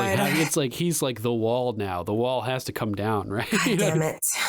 If he dies and can't talk to Dany, or Dany can't talk to him, I really think that's going to be a tough sell for Jon to mend things with Dany. Who knows, Oh my God, my head hurts.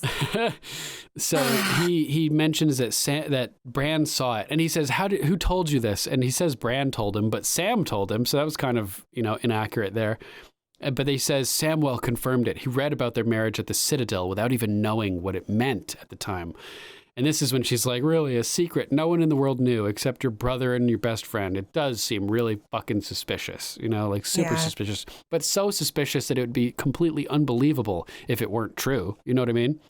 Yeah. And that's when he said, it's the truth, Dany. I know it is. And I think once she has time to process and put these little puzzle pieces together, I think Bran or no Bran, she's going to come to that conclusion on her own eventually. Yeah, she's going to remember that conversation she had with Jon. Everybody loves to do what they're good at, right? And he's like, not me. He doesn't. Yeah, and she's going to remember that's what Barristan said about Rhaegar as well. And she even says in this episode, he's true to his word. Exactly. So like why would he lie about this? And Rhaegal accepting him, so quickly. Yeah, that's a clue.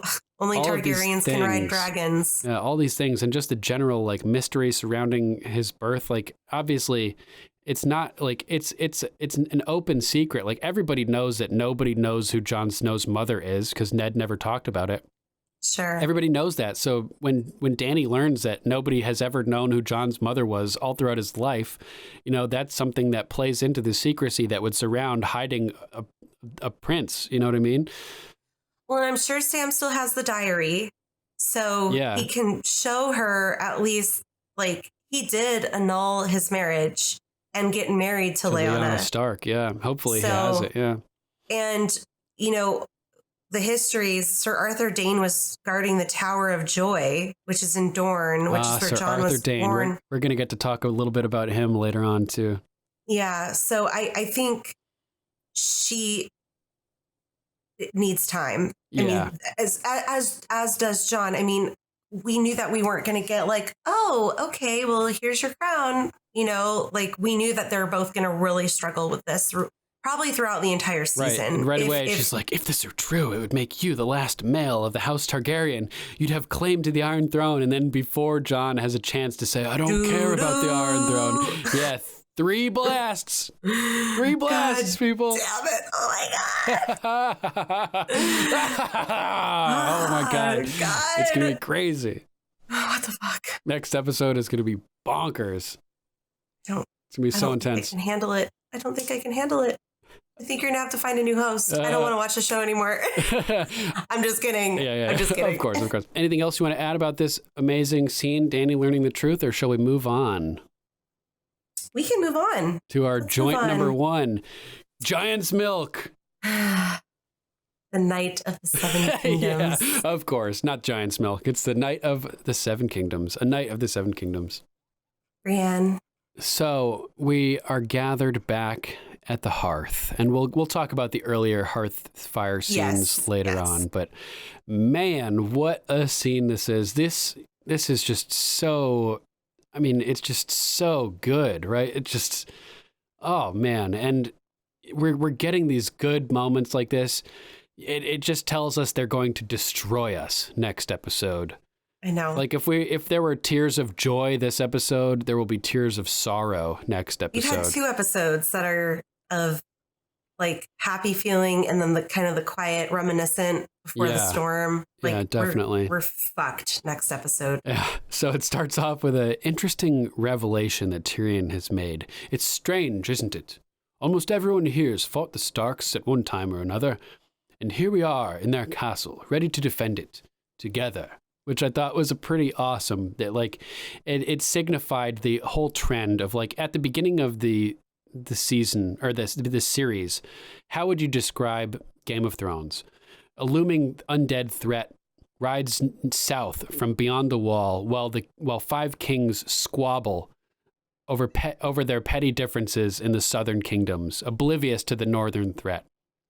Right? So this fact that all these people who have fought the Starks together at one time or another are now defending the castle together symbolizes that the southern kingdoms are beginning to galvanize against the northern threat, which is just this whole overarching theme through the whole series. So it's really cool to see finally they're all working together here, just as Tyrion mentions, which is really awesome, right? And totally. And Brienne has a very Brienne line here, right? It goes silent for a moment and she kind of sits up straight and says, "At least we'll die with honor." At least we'll die with honor. And Jaime turns to look at her after she says that and just has this look of pure admiration on his face. It made me realize that Jaime is to Brienne as Theon is to Jon. You know, that they both are seeing this person who they idolize and they have this honor that they want. You know, Theon looks at Jon and he's like, when we were growing up, every step you took was always the right step. You know, he envies that. It's something that he wants for himself. And I feel like Jaime could have that same thought about Brienne, you know, that every step she takes is always the right step, you know, and that it's something that he looks up to. He's been in positions throughout his life where he's had these conflicting oaths and he's had to make these difficult decisions, and he's done things that he otherwise would not have wanted to do, like pushing Bran out of the window, right? Which he obviously regrets. So he looks at Brienne as this person who everything that she does is for the right reasons and for honor and is noble. And I think that, you know, like I said, Jaime is to Brienne as Theon is to Jon. Is that something you could agree with? Sure. I totally agree. Absolutely. Love that little parallel there. It's kind of cool. And so this is when Tyrion marks himself for death. He's like drunken a little bit. I think we might live. Yeah. It's like, oh no. And they're like, you're fucking that. Crazy, dude. Like, why? How I can you possibly love the snorting think this? in this episode. Like Sansa snorts. Davos snorts, Jaime snorts. That's great. I didn't even notice that. That's so funny. And this is when I'm like, oh God, they're all going to survive the battle except Tyrion because of this line. And then he mentions like these legendary people that they're here with. How many battles have they survived together? Like between all of them, like we could survive this. Davos Seaworth survived the Battle of Blackwater Bay even after his ship exploded. And the Battle of the Bastards, like he mentions to those guys who come up to the soup thing earlier in the episode, right? Mm-hmm. I survived the Battle of the Bastards right outside these walls, you know, like you can survive this. And then he mentioned, without a shred of combat ability. Yeah, so good. Yeah, not a fighter. And then Jaime, he mentions fabled hero of the Siege of Pike. But Jaime, of course, he's so humbled nowadays. He has to put it in perspective. Fabled loser of the Battle of Whispering Wood. Is that the one that Robb Stark won? Indeed, yep. Totally caught him way off guard. Yeah. And here. Sir Brienne of Tarth. Defeated in the Hound, and he stops himself. Pardon me, Lady Brienne. And Tormund is shocked. She's not a sir. And the second that he said that she's not a sir, I'm sure, as most of our viewers out there, I'm sure everybody was like, oh my God, Brienne is about to be knighted. You know, like, did you think that? I had no idea. Oh my God, really? my ignorance that a knight could knight another knight. Oh, really? Yeah, that's how it works. I thought it had to be a king. No, you knew that because we've talked about Sir Arthur Dayne knighting Jaime Lannister before. Oh, you know what? It didn't connect with me. Gotcha. We have talked about that, yes, but it did not. In this moment, it did not occur to me. Right. Like, yeah, knights make other knights. Yeah, it's pretty cool. Wow. Okay. Yeah. It all makes sense now. Right. Isn't that like, it so just yeah. didn't occur to me. The second that Tormund was like, she's not a sir, you're not a knight. You know, I was like, oh my God, she's about to be knighted. And Bran's like, women can't be knights. Why not? Tradition. Fuck tradition. Fuck tradition. Yeah. And that must have triggered Jaime to thinking of Brienne saying fuck loyalty. Fuck loyalty. You know, and it cuts over to Brienne and she's like, I don't even want to be a knight, you know? And then she turns and looks at Podrick. Pod is looking at her like, what are you talking about? Yeah, he's looking at her like, don't lie to yourself. And at the same time, you can tell he feels sorry for her because he knows she deserves knighthood. Like if anybody is the picture of a true knight in this show, like this story, it's Brienne of fucking Tarth. You know what I mean? Sir Brienne. Yeah, Brienne of Tarth. And he's, Pods, they have this look where like it's brutal. And then Tormund's like, he has to, I'm no king, but if I were, I'd knight you 10 times over. And I love that like double meaning. Like night at night. You 10. I do lots of other things to you as well, 10 times over. And so it's funny. It's Tormund, this whole episode has just been like, I think Sir Lord Nick of House Wickens had said in our For the Rewatch chat, he'd said Tormund has been peacocking. Like he's been doing the male bird thing of like showing off his plumage and his beautiful feathers and like bragging about how he got his name Giant's Bane and all of this stuff, as if like being suckled at the teat of a giant for 3 months would impress Brienne. And spilling his milk draining down his beard. Amazing. Oh my God. That's how I got so strong. Giant's milk. We'll talk about that later. But he's been doing this all the episode, like trying to show off. And we've seen Jaime in the background during most of the shots where he's seeing like Tormund trying to like move in on his girl type thing here, Yeah. And so this is Jaime's moment where everything, all the pieces come together and he realizes that he can give Brienne what nobody else in this room could.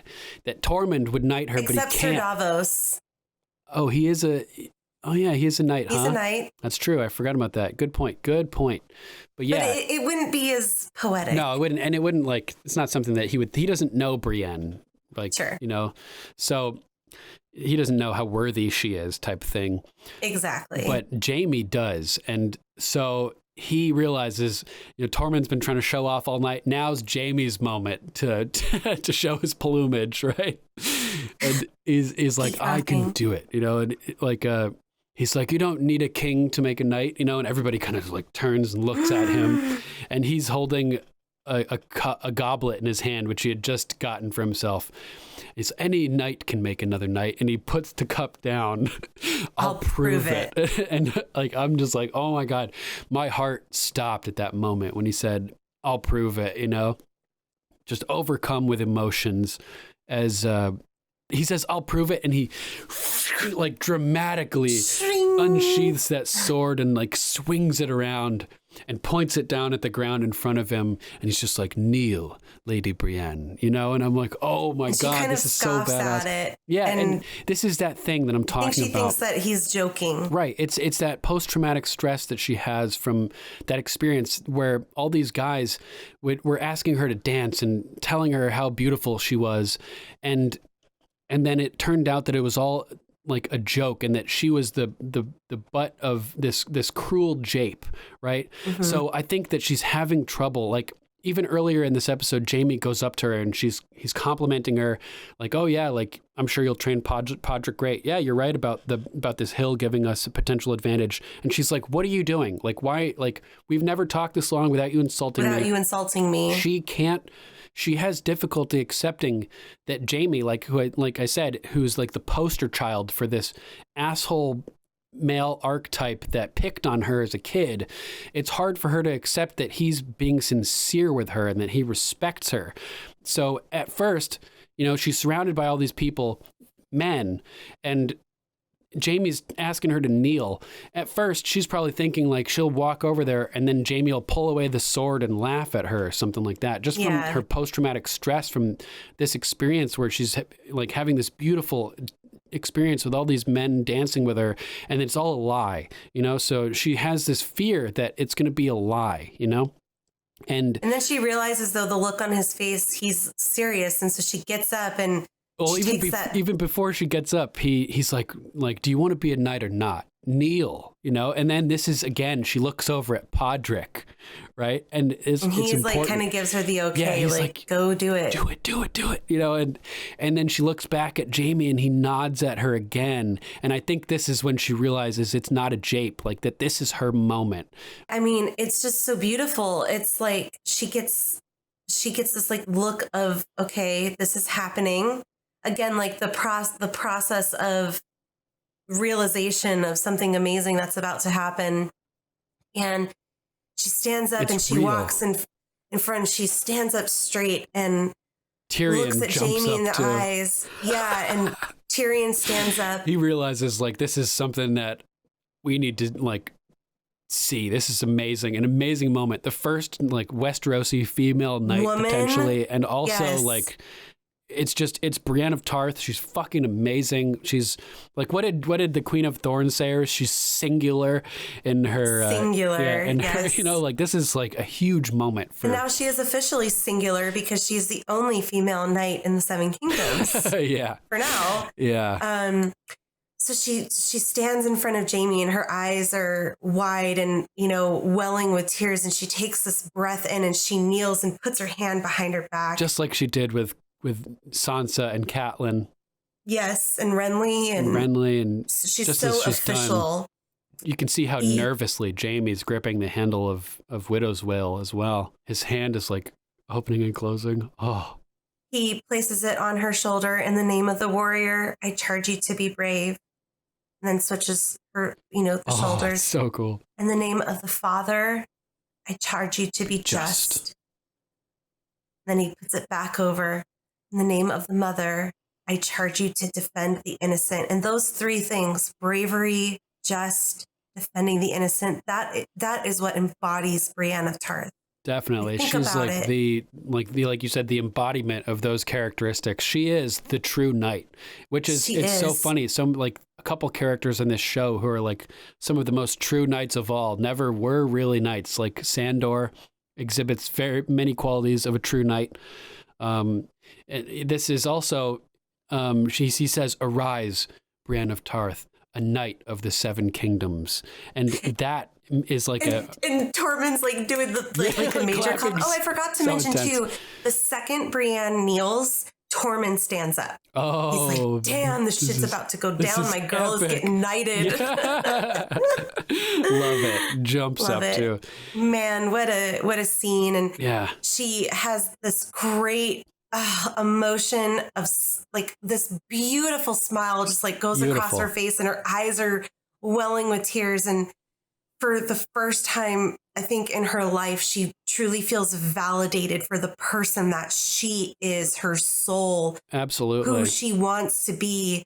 She's arrived in that moment. And Gwendolyn Christie, she looks stunning in this moment with this gorgeous smile across her face, tears in her eyes, looking at her fellow men, you know, and they're finally proud of her and not japing at her.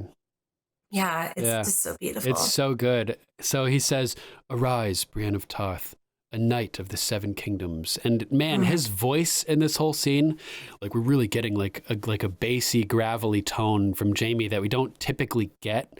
He's like really projecting in like an official, like epic way that just accentuates the glory and the beauty of this moment. And I love what he said, "Arise, a knight of the Seven Kingdoms," because the Duncan Egg novellas, the compilation of those, came out in one single book called A Knight of the Seven Kingdoms, right? Oh, wow. So mentioning cool. mentioning a Knight of the Seven Kingdoms here is a blatant reference to Sir Duncan the Tall, who just so happens to be, George R. Martin confirmed, one of Brienne's ancestors. She's descended directly from Sir Duncan the Tall. And there's other really, really cool connections with that in the books, which I've talked about before. I'm not going to get into here, but so it's a really great nod to Sir Duncan the Tall. And this is interesting as well because she may have just accomplished something that Dunk may never have accomplished himself. It's quite possible that Sir Duncan the Tall was never actually knighted. He pretended to be a knight. As far as it's theorized, he sort of. I'm not going to get into that now, but Brienne here, by becoming a knight, may have surpassed Sir Duncan the Tall himself in that respect, which is really cool. And this is also a really poignant moment because Jaime himself, as I mentioned earlier, was knighted by Sir Arthur Dane, who is widely known as like the most respectable and chivalrous and honorable knight. So he's like kind of passing the torch. Yeah, like he was knighted by Sir Arthur Dane. Right. Now Jaime is knighting Brienne of Tarth. Right. And it's sort of like Sir Arthur Dane, this glorious, chivalrous knight. It's like almost like his knighthood is now extended to Brienne of Tarth. Right. And interestingly, now Jaime has connected these two most honorable knights in all of Westerosi history, basically. So they're both connected now through Jaime, who was knighted by one and knighted the other. So that's a really cool connection now between Arthur Dane and Brienne of Tarth, who are just both very worthy of the title of knight, right? Linked together by the Kingslayer, which is really bizarre and interesting. And also, this is possibly the most romantic thing possible for Brienne, who's always wanted to be a knight. And now she's looking into the eyes of the love of her life as he gives her the thing she's desired so deeply for so long. It's even more meaningful. It's even more meaningful that it's coming from Jaime. And like, Jaime just totally outshined Tormund here. You know what I mean? Tormund's trying to look like a badass and like impress Brienne, but Jaime just took the cake and blew Tormund out of the water by making Brienne a knight and giving her that respect that she's wanted for so long. And it's just such a beautiful moment, like we keep saying, and it's so intense. And I love Tyrion's pronouncement as Tormund starts clapping. Tyrion, Sir Brienne of Tarth, Knight of the Seven Kingdoms, and he's like so stoked about it. It's like they're in like a big parade or like in front of a ton of people. He's giving her the same reaction that she would get in front of like a large crowd, essentially. Like, and the pronouncement, like setting. He's like the herald, you know what I mean? Like announcing her new title, and it's just so cool. And it's awesome. I think they're all recognize that they're witnessing something really special happening in this moment. You know what I mean? Yeah. Yeah. Beautiful moment. Anything else you want to add about it? No, I'm just excited that there's a woman knight in Westeros. Yeah, it's so cool. So even let's if move it's just on. for 3 episodes. Or even if it's only for half an episode. Yeah. Like hopefully she survives. Oh. So nice. Should we move on to notes? Let's jump right into it. So we get the scene with Dany talking with Tyrion after they leave the big meeting room and Jaime's accepted, and she mentions that either you knew Cersei was lying and let me believe otherwise, or you didn't know at all, which makes you either a traitor or a fool. Did that remind you of anything, Lady Rachel? Sansa to Littlefinger. Yes. Either you knew Ramsay was a psychopath and you betrayed me and sold me off to him, or you didn't know and you're a fool. You're a fool. What value are you to me either way, right? Yep. So that was really cool.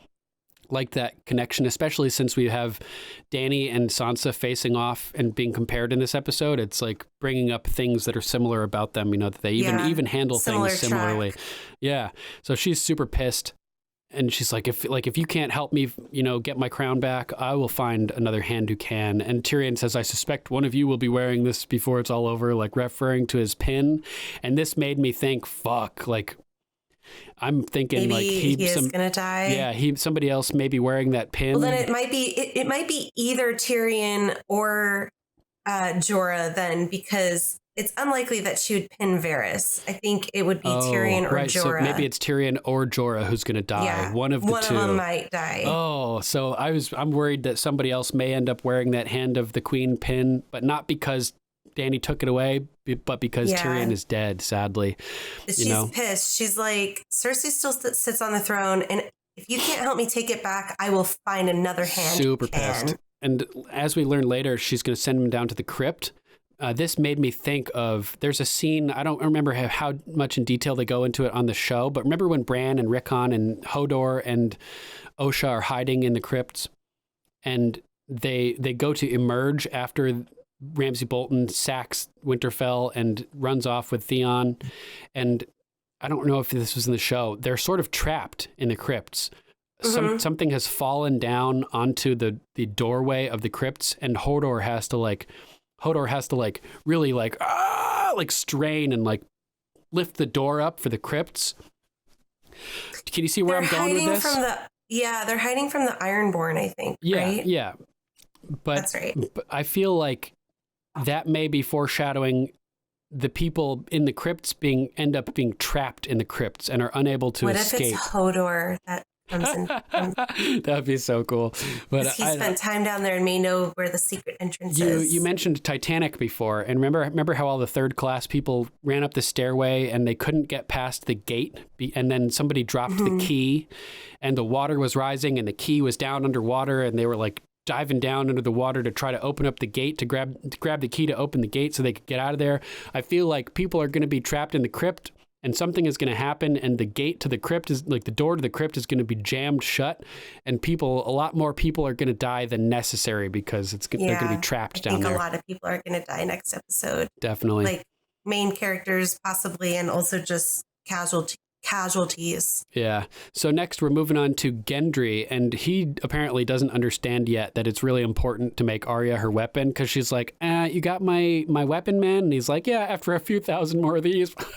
Stupid girl wants to fight. You should make mine first. Yeah. And make it stronger than this bullshit. And she's like asking him what they're like. And that's what he's. I want to know. And he's like, they're really bad. She's like, what the fuck? Like, really bad? Come on. I want to know what they look like. What do they smell like? I want to know what they smell like. How do they move? Are they hard to kill? I want to know who we're fighting. Good questions. And that means that sort of signifies, since she had this specific weapon designed, she has some sort of purpose for that in particular. I don't know what it is, but she wouldn't have asked for the specific weapon if she doesn't even know what the best tactic is to fight the undead. She must be going after the Night King with that weapon. I think she's going after the Night King, and it needs to or the dragon or something, yeah. It's a little small for the dragon. Yeah, the Night King probably. So oh my God, what if she uses the face of an undead man? Right, yeah, I mentioned that last episode. Yeah, you did, huh? Yeah, maybe that's where I got it from. That'd be crazy. But this is interesting because Gendry's like, well, like, I know you're not scared of rapers or murderers, but this is different. This is death. You want to know what they're like? They're like death. And I'm like, Arya knows death. She's one of death's soldiers. And then I was like, oh God, Arya's one of death's soldiers. Is that foreshadowing her being turned? Oh, I don't think so. Yeah. So she's like, I know death. He's got many faces. I look forward to seeing this one. And she's like, one by one, throwing these blades, these dragon glass blades, and they're like, and they go like in a perfect they're like perfectly aligned next to each other. And Gendry's jaw just drops progressively lower each one. It's like my kind of woman. Yeah, and she comes strolling around, and she's like, my weapon, and he's like, oh, I'll get right on it. When she first walks up on Gendry, she kind of scans him, and like her little eyebrow goes up. She's like, I like what I see. Yeah. And she's kind of lurking, watching him in his element. And then he ends up kind of lurking, watching her in her element later. They're perfect for each other. Yeah, totally. So next we've got Tyrion walking around Winterfell, and we see all these barricades that have been created that are embedded with dragon glass daggers. Yes, I noticed that too. It sort of reminded me of Normandy, those X-shaped metallic pieces that were littered wandered along the beach of Normandy when the Allied forces invaded on D-Day, and they had to traverse these, these structures in the ocean to get to the shore, and they're, just all over the place to try to hold them back. So it reminded me of those and the spike traps from The Walking Dead to impale the walkers, like a combination of the two of those. So Tyrion and Jaime are reunited. Here we are. Together and then again. People spit on him or spit down towards him. The masses are rejoicing, you mean? And Tyrion has to tell Jaime that Daenerys is different from Aerys, and he believes in her. I think this is a really important moment. If we had been speculating about Tyrion's intentions, I feel much more secure with Tyrion after this conversation with I do Jaime, too. where he's saying, I have that in my notes. I bet Duncan is going to bring this up as of significance due to his Tyrion theory with Daenerys. Yeah, totally. So he vouches for Dany. There's a lot of people vouching for each other in this episode. Brienne vouches for Jaime. Jorah vouches for Tyrion. Tyrion vouches for Dany. Sansa vouches for Tyrion. So many vouchings, hilariously. So Jaime funnily says, well, she didn't seem too sure about you, Tyrion. And he's like, well, how can you blame her? He knows what's up. Yeah, I made a mistake. Yeah. I underestimated my opponents, which is common for clever people. Really they often good point. think they may be too clever sometimes, Right. and it can bite them in the booty. Yeah, they think they become confident in their cleverness, and they don't think other people could possibly be as clever, and so they underestimate the capabilities of their opponents because they're just so used to being so much better. Basically, right? It's the same thing that the Red Viper did. He underestimated Sir Gregor when he was on his back. So he that's did. a poignant point. And so he asks, was she lied to me, Cersei, but was she lying about the baby too? And the look on his face, he looks crushed, at the possibility that he could have been manipulated on such base instincts, something so essential Real. And core as family. Yeah. As So real. how do you feel about Jaime's kind of official note that is a real statement that she's pregnant? It's hard to say, For all we know, she could have duped him as well, but it seems like the showrunners are trying to tell us that she actually is pregnant. I feel that she actually is pregnant based off her reaction when Euron touched her stomach last time, because she goes to sip the wine and it made me she think kind of cringes and almost looks like she's going to cry. Jaime's baby is going to be fathered by somebody else yet again type thing. Yeah, exactly. I feel you. So, this is an interesting moment. This is when Jaime says she's always been good at using the truth to tell lies, which I thought was a fucking great line. And that's one thing that it's true. She does that. She uses something true, like her having a baby, to then manipulate everybody else with bullshit, right? And it sort of reminded me of the concept of poisoning the well, which is mixing truth with fiction to discredit the truth. It's kind of what John talked about at the grand meeting, when if everyone starts lying, then there's just more lies, and then no one knows what's the truth and what's a lie. Yeah, exactly. Just all muddy water, and it's essentially. It's the opposite of poisoning the well, where poisoning the well is using fiction to taint the truth. Here, she's using truth to bolster fiction. Mm-hmm. So it's just kind of an interesting juxtaposition there with that concept. So he's like, don't feel too bad. She fooled me more than anybody. Jaime says that. And Tyrion kind of looks at him and he's like, what? And he makes a really good point. You always knew exactly what she was, and you loved her anyway. And you loved her anyways. And Jaime is kind of, he doesn't have a rebuttal because he realizes it's true, and he's kind of stops in his tracks as Tyrion walks away. And I think he's reflecting on just how fucked up that is, that he still loved her even though she's a horrible person. He's coming to terms with the person that he was. He is. Ironically, after, saying he was sorry to Bran, because that was kind of the catalyst. Exactly. The catalyst of that part of his character. And now him getting that apology is it's a catalyst for him coming to grips with everything else, sort of. Yeah. That's wild. Well, we're going to die at Winterfell. Not the death that I would have chosen. I love that they brought up what he had mentioned way early on in the series too about dying in his own bed. He said it to Bronn, didn't he? I think so, yeah. A belly full of wine, a girl's mouth around his cock. That means that Jaime and Bronn had talked about the way Tyrion wanted to die. I don't think so. I think that this means that this is just something that Tyrion used to say. Has said a lot. Like, okay. I plan on dying an old man at around 80 with a belly full of wine and a girl's mouth around my cock. I feel like he said that a few times. Like a mantra of his. Good way to die. Yeah, sign me up. So I love this reference, but sadly it made me think that since they're connecting and like forgiving each other and everything, that we're probably going to lose at least one of them, which sucks. I think it's going to be Tyrion because Jaime has to be around to finish out the Cersei story. Right, and it would be more drama for Jaime and for Dany if Tyrion isn't there to smooth out Jaime's presence. You know what I mean? Mm-hmm. So Definitely. I'm so nervous. And so this is when Tyrion says something else that really freaks me out. At least Cersei won't get to murder me. I'm sure I'll feel some satisfaction denying her that pleasure while I'm being ripped apart by dead men. Maybe after I'm dead, I'll march down to King's Landing and rip her apart. And I was like, fuck, I don't even want to think about that, man. This made me feel very uneasy. I think you might be right. I think Tyrion is gonna die in the crypt. On the list. Yeah. Oh man. And interestingly, as they sort of are standing here together on the battlements looking down over, we see over the field as Jaime sees Brienne below, we see that they have dragon glass even like stuck on top of the battlements of Winterfell. I noticed that too, like up on like the on the crenellations. Yes. They sort of they use like they'll put like brushes or nails up on things that they don't want birds to land on. So I'm wondering if this is like a dragon deterrent, undead dragon deterrent. I think it's if they start climbing the walls, start scaling the walls, they'll impale themselves on it and kill themselves. That's you're right, totally.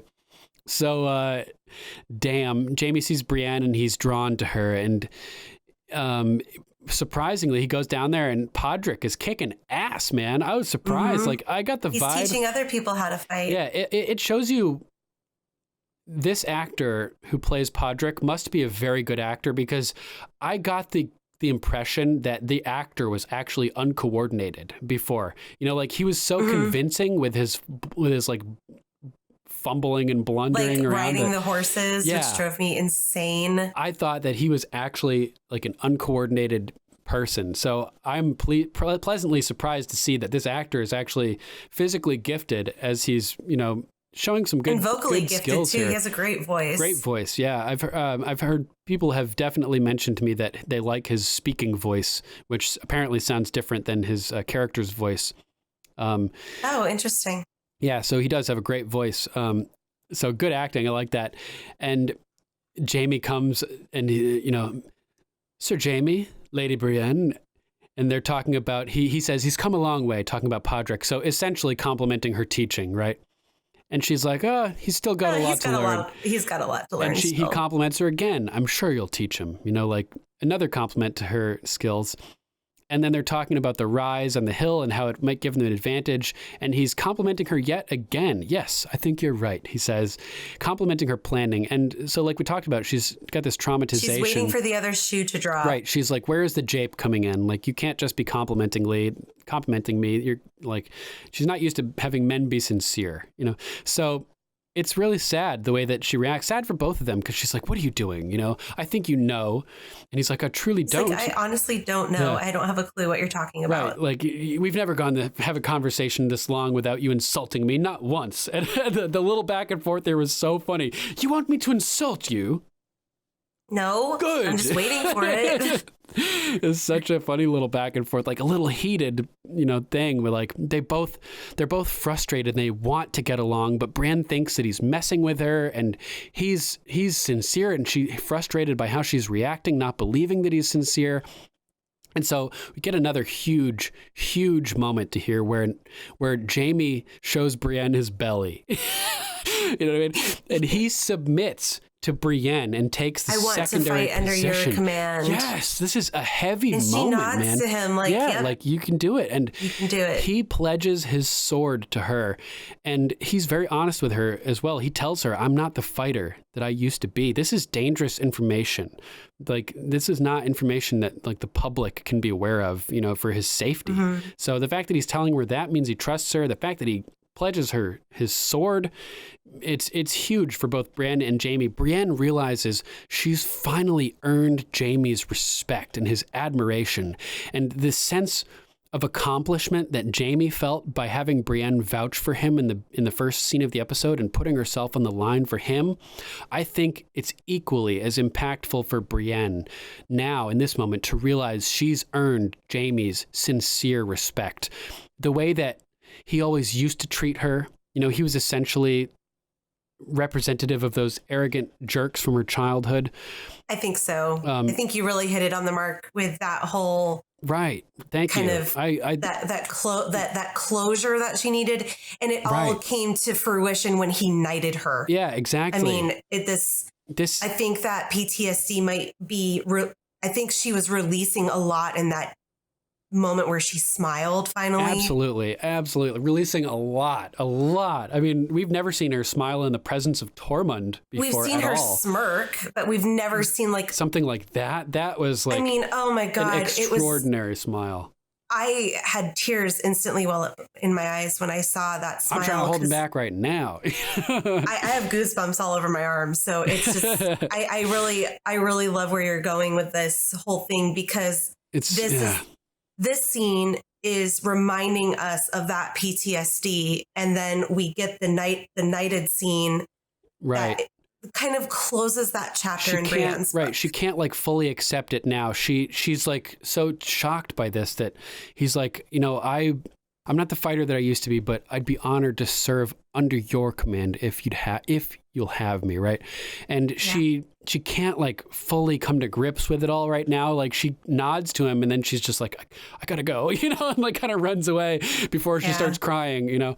But yeah, like I think that since he was representative of all those jerks from her past, that particularly earning his respect, he who was worst of all, who treated her like garbage from the moment of meeting her, it's like a victory over all of those bastards from her childhood who picked on her. I definitely think it's, you know, it's that chapter in her life she can finally put to rest and not feel that way anymore.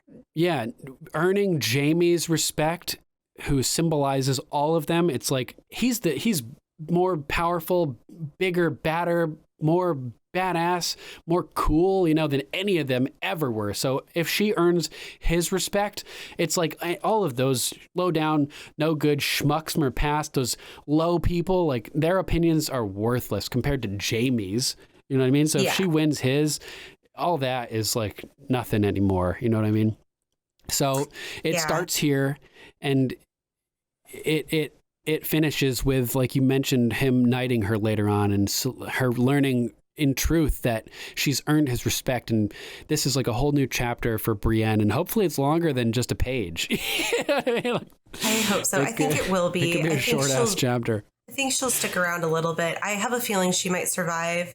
Yeah, tomorrow. I hope so, man. Not tomorrow, but next week. Episode. I feel like we need to take a moment here to mention all of the incredible wardrobe changes in this season. Oh my God, Dany's jacket with the red and the gray. Dude. Oh my God. And Sansa, her like multi-layered leather. She looks like a dominatrix. Whip Kraken. Yeah. Yeah, that's what I said on the live show last night. She looks like a straight dominatrix. She's got a chain around her neck and everything, like a choke chain. And it's like all leather strips across her bust, and she looks phenomenal. And like layers of strips. It's cool. Lyanna Mormont looks amazing. Her armored outfit is incredible. Super crisp. And like Jorah Mormont as well. His new armor is just fantastic looking. Everybody has a wardrobe makeover that is just next level. Like they really outdid themselves this season with the wardrobe. Even better than it's ever been, I think, which says a lot. I thought that was worth mentioning. I completely agree. And then so we get Jorah vouching for Tyrion. He goes in with his amazing armor to see Dany, and she's like, so you surprised. Forgave me. Like, I think you need to forgive Tyrion. Yeah. It broke my heart when you named him the Hand, but I really think you made a good choice. She's like, wait a second. You need to stick with it. Yeah, you're advising me to forgive the person who stole your job. I was under the impression you didn't like this guy. And he's like, yeah, his mouth hardly moved, stopped moving between Volantis and Marine. I wanted to throw him in the ocean. But the mind behind all those words, even Jorah like has to recognize the truth. And this is a very powerful moment. He owns his mistake and he learns from them. Yep. And that's a powerful person to have by your side as an advisor. Yep. So she's like, you're advising me to forgive the man who stole your position. And he's like, I am. And one other suggestion, if you'll allow me. Go talk to Sansa. I was going to ask you, what do you think the suggestion was? Talk to Sansa in general? Talk to Sansa about Tyrion? She goes to Sansa, so it's got to be something Sansa related.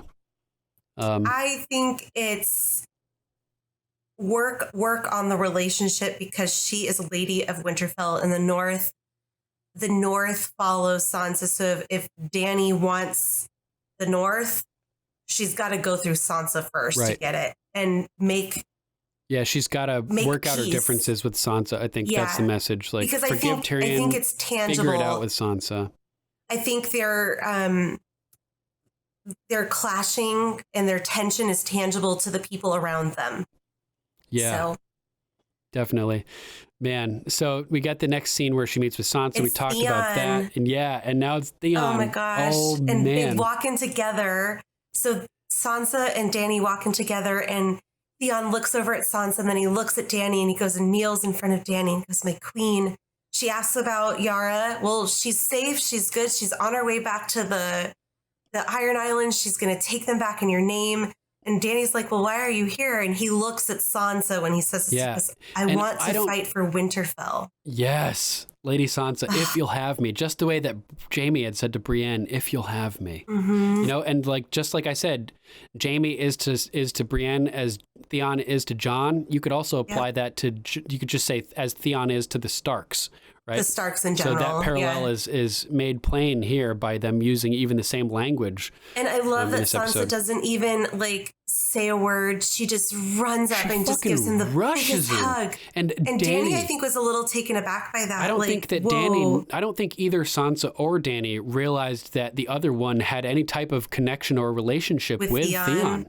I agree, for sure. Right. And I think Theon was a little surprised to see the two of them together. Yeah, it was so crazy. And I mean, Sansa loses her shit here, like a full, like she's crying, full emotional meltdown. Yeah, like the look on her face when she's hugging him. And then later in the episode, when Podrick is singing, we get a montage of couples. We get Sam and Gilly lying in bed. We get Arya and Gendry lying in bed. Yes, we get Sansa and then Theon. We get I was curious Sansa and Theon. what you thought of that. Yeah, I feel like Sansa may have developed feelings for Theon somehow. Even though he has no cock. Even though, yeah, paralleling the Missandei Grey Worm relationship to some extent. Like I feel like, I mean, she rushes him here and hugs him and is crying. And then later on, when we get that clip of them in the montage of the couples during Podrick's song. They're like staring silently at each other. They're staring at him and she's like looking him in the eyes and like is like giving she's like giving him like almost like not like a seductive, but like an alluring smile. It says to me that she is thinking like romantically about Theon, which was very surprising for me. Possibly. She could also just be glad that he's alive and back. It could be, but they showed him together amidst couples. Everybody that was being shown in that song was couples. I totally agree with you. And then, I totally agree with you. The way she rushed him, it was just so like there was an element of romance to it. You know what I mean? Very, like I said, very surprising to me. So next we have those soldiers who meet with Davos, and we end up seeing, Davos is like, I survived, you can survive, go over there, they'll outfit you. We end up seeing that guy later on with a bow atop the walls, and he's right? like trying to figure out like how that works. Yeah, so this little girl ends up approaching there, and Davos turns to see her and is shocked into silence as he sees she's got a scarred face, which makes him think of Shireen. Right? Did you happen to hear what song is playing in the background? You mentioned something about Patch Face. Is it It's Patch Always Face Summer song? Under the Sea. It was playing? Oh my God, I didn't The violin notice. was playing it. Yeah. I know. Exactly. Oh. Damn, that's so good. So I just thought this was great. You know, he's like, she's like, where do I go? And he's like, well, where do you want to go? And we learned that she wants to be a fighter. You know, her brothers were fighters who apparently, sadly, are lost, but she wants to follow in their footsteps and defend Winterfell. It looked like she had a burn on her face, and I found it interesting that it was on the same side as the hounds, too. Oh, yeah. It looked definitely like a burn to me. It wasn't like grayscale or anything, but it was on the same side of the faces of the hound. I got the same vibe, definitely. So Gilly approaches and she's like, oh, you want to be... And Gilly had just gotten done telling where the women should go, like where the crypt is. It's the safest place that you can be. Again, we get it again. Yeah, safest place. It's right under the archways over there. And so they very deftly handle this little girl, making her feel valued and important as a fighter. Gilly is so clever with this. So clever, right? Super clever. How awesome is that? It's like her little mama instinct kicks in. You know, she doesn't want to crush this little girl's dream. And she goes, you know, that's really good to hear because I'm going to be down in the crypts with my son. And I would feel a whole lot better if you were there protecting me. Yeah, so good. And I was like, oh my God, that's exactly like how you talk to little kids. Yeah, exactly. And Davos too. He's good. He has this, you know, he's so good with little girls, especially, but he's like, I'm sure a lot of people would, you know, feel better with you down there to protect them. And she goes, like, okay. I'll defend the crypt. I'll defend the crypt. I was like, oh no. Oh, I know. And Don't then go down there. She starts walking away and we get one ominous note in the song that made me think, ugh, that's not good, man. Like, it's not going to be good. So next we get a horn blast and the Night's Watch and Tormund arrive. Night's Watch. Yay! And damn, yeah, we get this. It's the Game of Thrones theme song. But it's like very, very happy, like the happiest we have ever heard it. And you know, Jon starts running up to hug his Night's Watch brothers, and right at the last second, he's tackled by Tormund. And oh my God. Which kind of came out of nowhere, and it like really surprised me. Yeah, it terrified me. My little crow. I thought we lost you. It really makes me feel like, you know, it's foreshadowing something bad potentially, like things are going to be going good. And surprise, motherfucker. First prize, motherfucker. Hard eyes, motherfucker. Rude eyes, motherfucker. Supplies, motherfucker. Some fries, motherfucker. Disguise, motherfucker. Surprise, motherfucker. Dead rise, motherfucker. I've always had blue eyes. Yeah. Love it. My little crow, he says.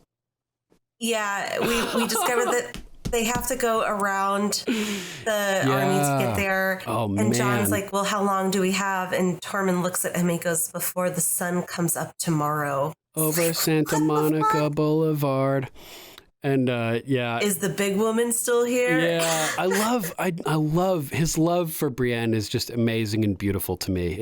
I want to make so babies innocent, with her. You know, it's so innocent and just like true. He reminds me of like an elementary school boy going after like a girl that he likes. Like he tries to impress her, like chugging the milk and you know, telling the story, like make himself sound like super badass. He just doesn't understand where she's coming from at all. None of this stuff would be impressive to her. She's like, ew, gross. I like how he refers to Jon too. He tackles him and he's like, you know, like giving him a noogie essentially, and he's like, my little crow. Like so glad to see Jon. I love their relationship too. And Jon's like, I thought we lost you, you know? Oh nope, man, still got me for a bit. Yeah. So next we get a preparation montage and they're getting all this stuff ready, testing the catapults, doing all this stuff. The Unsullied have dragon glass spheres now. Yep. And this is Jon's giving a montage and it's leading into the war room scene that you talked about earlier. His terrifying speech. Our enemy doesn't tire, doesn't stop, doesn't feel. I'm like, damn, that's nuts, man. Super intense. An endless night. Ooh. So where are we next? After everybody leaves and Tyrion looks over at Bran and he's like, do you need help to get out of here? And oh yeah, you know, Tyrion says, well, you've had a strange journey, and Bran's like, well, stranger than most, and pulls up a chair. I'd like to hear about it. It's a long story. If only we were trapped in a castle in the middle of winter with nowhere to go. Beautiful line. Love the love imagery that. of that. So So good. I would love to be a fly on the wall in that conversation. Oh, yeah. To see how detailed Bran got, how long they spoke for. And then I drank paste made out of Jojen for months and living under the roots of a tree. There's theories of Jojen paste. People think that in the books the children may feed Jojen to Bran. Ew, that's so gross. It's pretty crazy. It's pretty bugged out. So next we get Missandei and Grey Worm, right?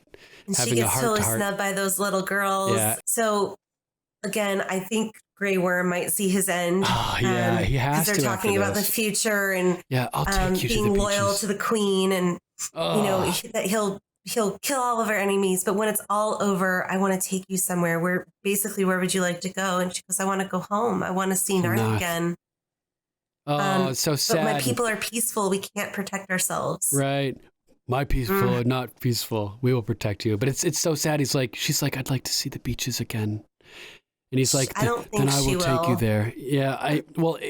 As soon as he says, after the war's over, I'll take you to do this, it's not going to happen, right? At least that's the kiss of death in Game of Thrones. Yeah, it's the totally. kiss of death to say shit like that. Yeah. Is there anything else you want to add about that part? It's just so sad and beautiful and sad. It's so sad. I think when he kissed her, when the song was playing, that was goodbye. Yeah, at the end there. Grey Worm. Definitely. It's so sad. So we get Sam talking to Jon on the battlements about biding your time. Have you told her yet? Being careful, biding your time, waiting for the perfect are you waiting moment. for, dude? He's so funny the way he's saying all these different ways of saying the same thing, just kind of taunting him almost. Oh, and then here we go again. Billy, little Sam. Oh, yeah. Safe in the crypt. I'm like, oh my God. No, you guys, get out of the crypts. Yeah. And damn. And Dolorous Ed shows up, more dolorous than ever. We get Ghost with skinny legs. Ghost is chilling there too. I was like, oh, Travis has got to be excited about Ghost. And he didn't really look very big. Ghost. No. Tiny little Ghost. I know that he was in the background, but he had really skinny little legs. It was funny. That's great. But you know what? We got Ghost. I'm not going to complain. Yeah, we're going to get more of Ghost next episode too. Next episode, I think, is going to be a big Ghost episode. And her pack of wolves. Yeah, that'd be so cool if they showed up. Next episode, dude, next episode is going to be fucking legendary. They're pulling all the stops for next episode. All the stops. Yeah, it's on. Biggest battle sequence in history. What else are they going to do that's going to be the biggest and baddest in history? You know what I mean? Oh God almighty. So Dolorous Ed shows up and he's shitting all over Sam as Sam is trying to avoid the crypts himself to stay and fight. And he's like, I've killed. Everyone seems to forget I'm the first man to kill a White Walker. And I've killed Thenns. Then. And he stole a considerable number of books, which is funny to throw in there. Yeah, because that makes you a good fighter. And Dolorous Ed apparently hasn't been fucked, unfortunately. He says Samwell Tarly. Calling you fucked wouldn't be strictly accurate. Yeah, Samwell Tarly. I love how they all kind of laugh at that. Even Jon chuckles at that. Yeah, that's true. Slayer of White Walkers, lover of ladies. As if we needed any more signs the world is ending. Burn, man. Dolorous Ed, rough with Sam. And they're thinking back to where they started with Brienne and Pip, and it's just us three. Last man left, burn the rest. Yeah, that was an intense line. I'm not ready for that, man. I'm not ready. And I felt like this was more of the book style of Dolorous Ed, where he's super dour and super negative, and Dolorous, he's real negative in the books in hilarious fashion. And this is a good example of that. So we cut over to Tyrion and Jaime, and Tyrion. I love Jaime in this scene. I wish Father were here. I'd love to see the look on his face when he realizes his two sons are about to die defending Winterfell. Yeah, what a great Jaime line. Totally snorts. He's like, oh my God, that would be pretty fucking badass. Yeah, hilarious point by Tyrion. I thought that was a really funny line. Yeah, so they kind of start talking about their first time coming up to Winterfell, and Jaime was the golden lion and Tyrion was the whoremonger. Yep. And it was all so simple back then. I was sleeping with my sister, and your only friend on the planet was your brother who was sleeping with his sister. Classic line. But that's off the table for me, but you can still be a whoremonger. That's still an option for you, right? Yeah. So what do you think he means here when he says his whoremongering days are over, basically? I think he knows that. I think maybe he's still trying to get in with like either possibly Sansa or even Daenerys still. And he knows that going around whoring is really not the way to like win a wife. It signaled to me that he was pining for somebody and that maybe he wouldn't even be capable of whoring. Like, remember when he was at that whorehouse in Volantis? Oh, like with Shay. Yeah. And he couldn't do it because he was missing Shay. Yeah. And he's like, perhaps. Nobody's more surprised than me, he says, right? The perils of self-betterment. Yeah. He tries to disguise it as self-betterment, which we know is not the case. So, cue Brienne and Pod, and they're like, "Oh crap, sorry, we didn't mean to interrupt, but we're just looking for some place for him to contemplate your imminent death." And Podrick wants a drink, but Brienne is like ever serious. And oh my god, I love that Tyrion. She goes, "Okay, Pod, like just a half a glass," and Tyrion's like dumping it out. It's like falling over the sides of the cup, and Pod looks at Tyrion like, "I like you, I got you." Because they're old buddies, man. It's like Tyrion and Pod. They were the original duo. The OG duo. Yeah, well, one of them at least, one of the original duos after Tyrion and Bronn or something. Brienne's like, "I can't drink. I'm going to try to get some sleep." And she's like, "What the fuck are you talking about? No one is sleeping in this castle tonight." Like, she's like, "Nobody. Fine, I'll stay for a little bit." And man, I bet she's glad she stayed for that drink. She went. Oh my God, she wouldn't have been left knighted. That room a night. So badass. Wow, incredible. And Tormund walks in with, Davos rushes in, but they're like, "Oh crap." Yeah, sorry. Brienne senses Tormund even before he gets fully in the room. She kind of hears him coming, and we get that close up of her face looking out of the side of her eyes as he walks around. Yeah, definitely. It could be our last night in this world, He's like raising his eyebrows. He's like, "You get my drift? You get my drift?" And she's like, "Yes, well, I'm glad you're here." I thought that was interesting. Fighting with us, I'm glad you survived Eastwatch. Yeah, okay. Like deep down, maybe she does kind of have a little thing for Tormund. Maybe. And he goes to Jaime. They call you King Killer. And I'm sure someone does. Hilarious, because obviously it's Kingslayer. I thought maybe this was a little nod to the Kingkiller Chronicles, which are another famous book series, which are referenced. Oh, interesting. Yeah, when people are like, "Oh, what other series are good like Game of Thrones?" People often bring up the Mazalan Book of the Fallen, the Kingkiller Chronicles, things like that. So it was interesting that he said Kingkiller. I thought maybe it was a nod to that other series. Possibly.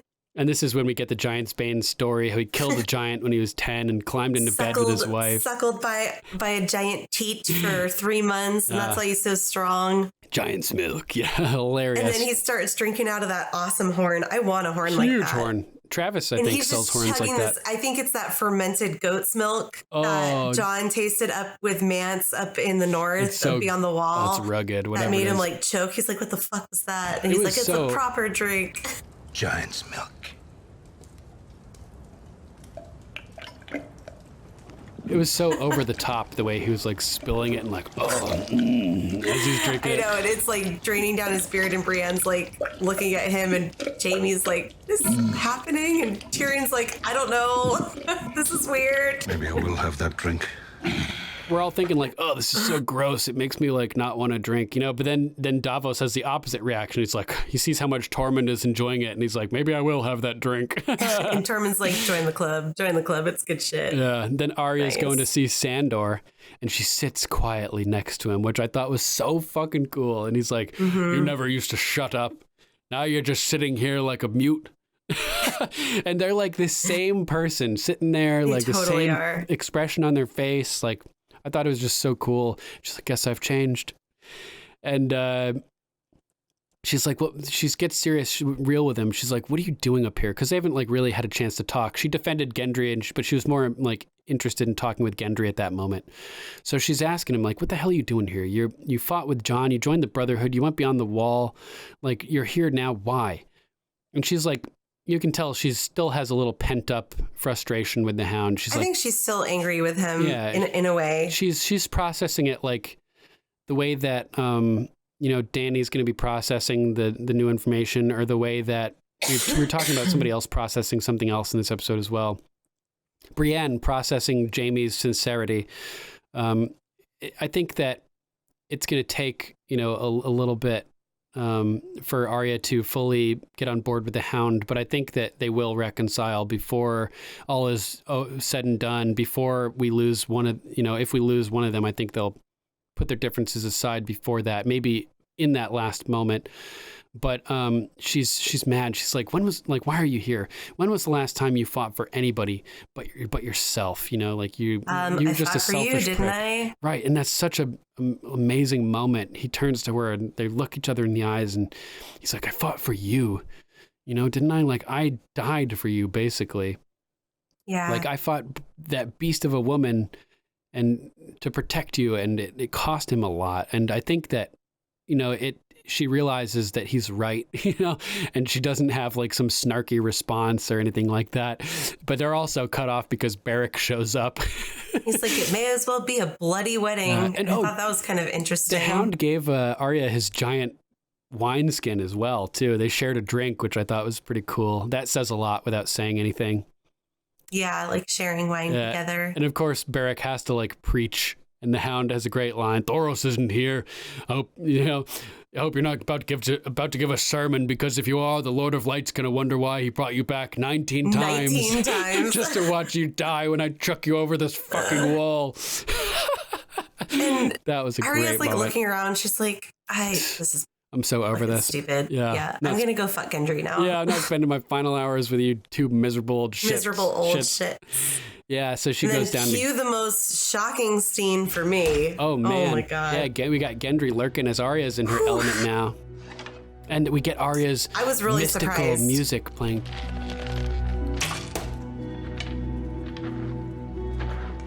Stuff for me. Oh man, I was very shocked by this scene. I think a lot of people were. I get why people felt awkward watching Arya get it on for the first time, because she started off as a little girl. But yeah.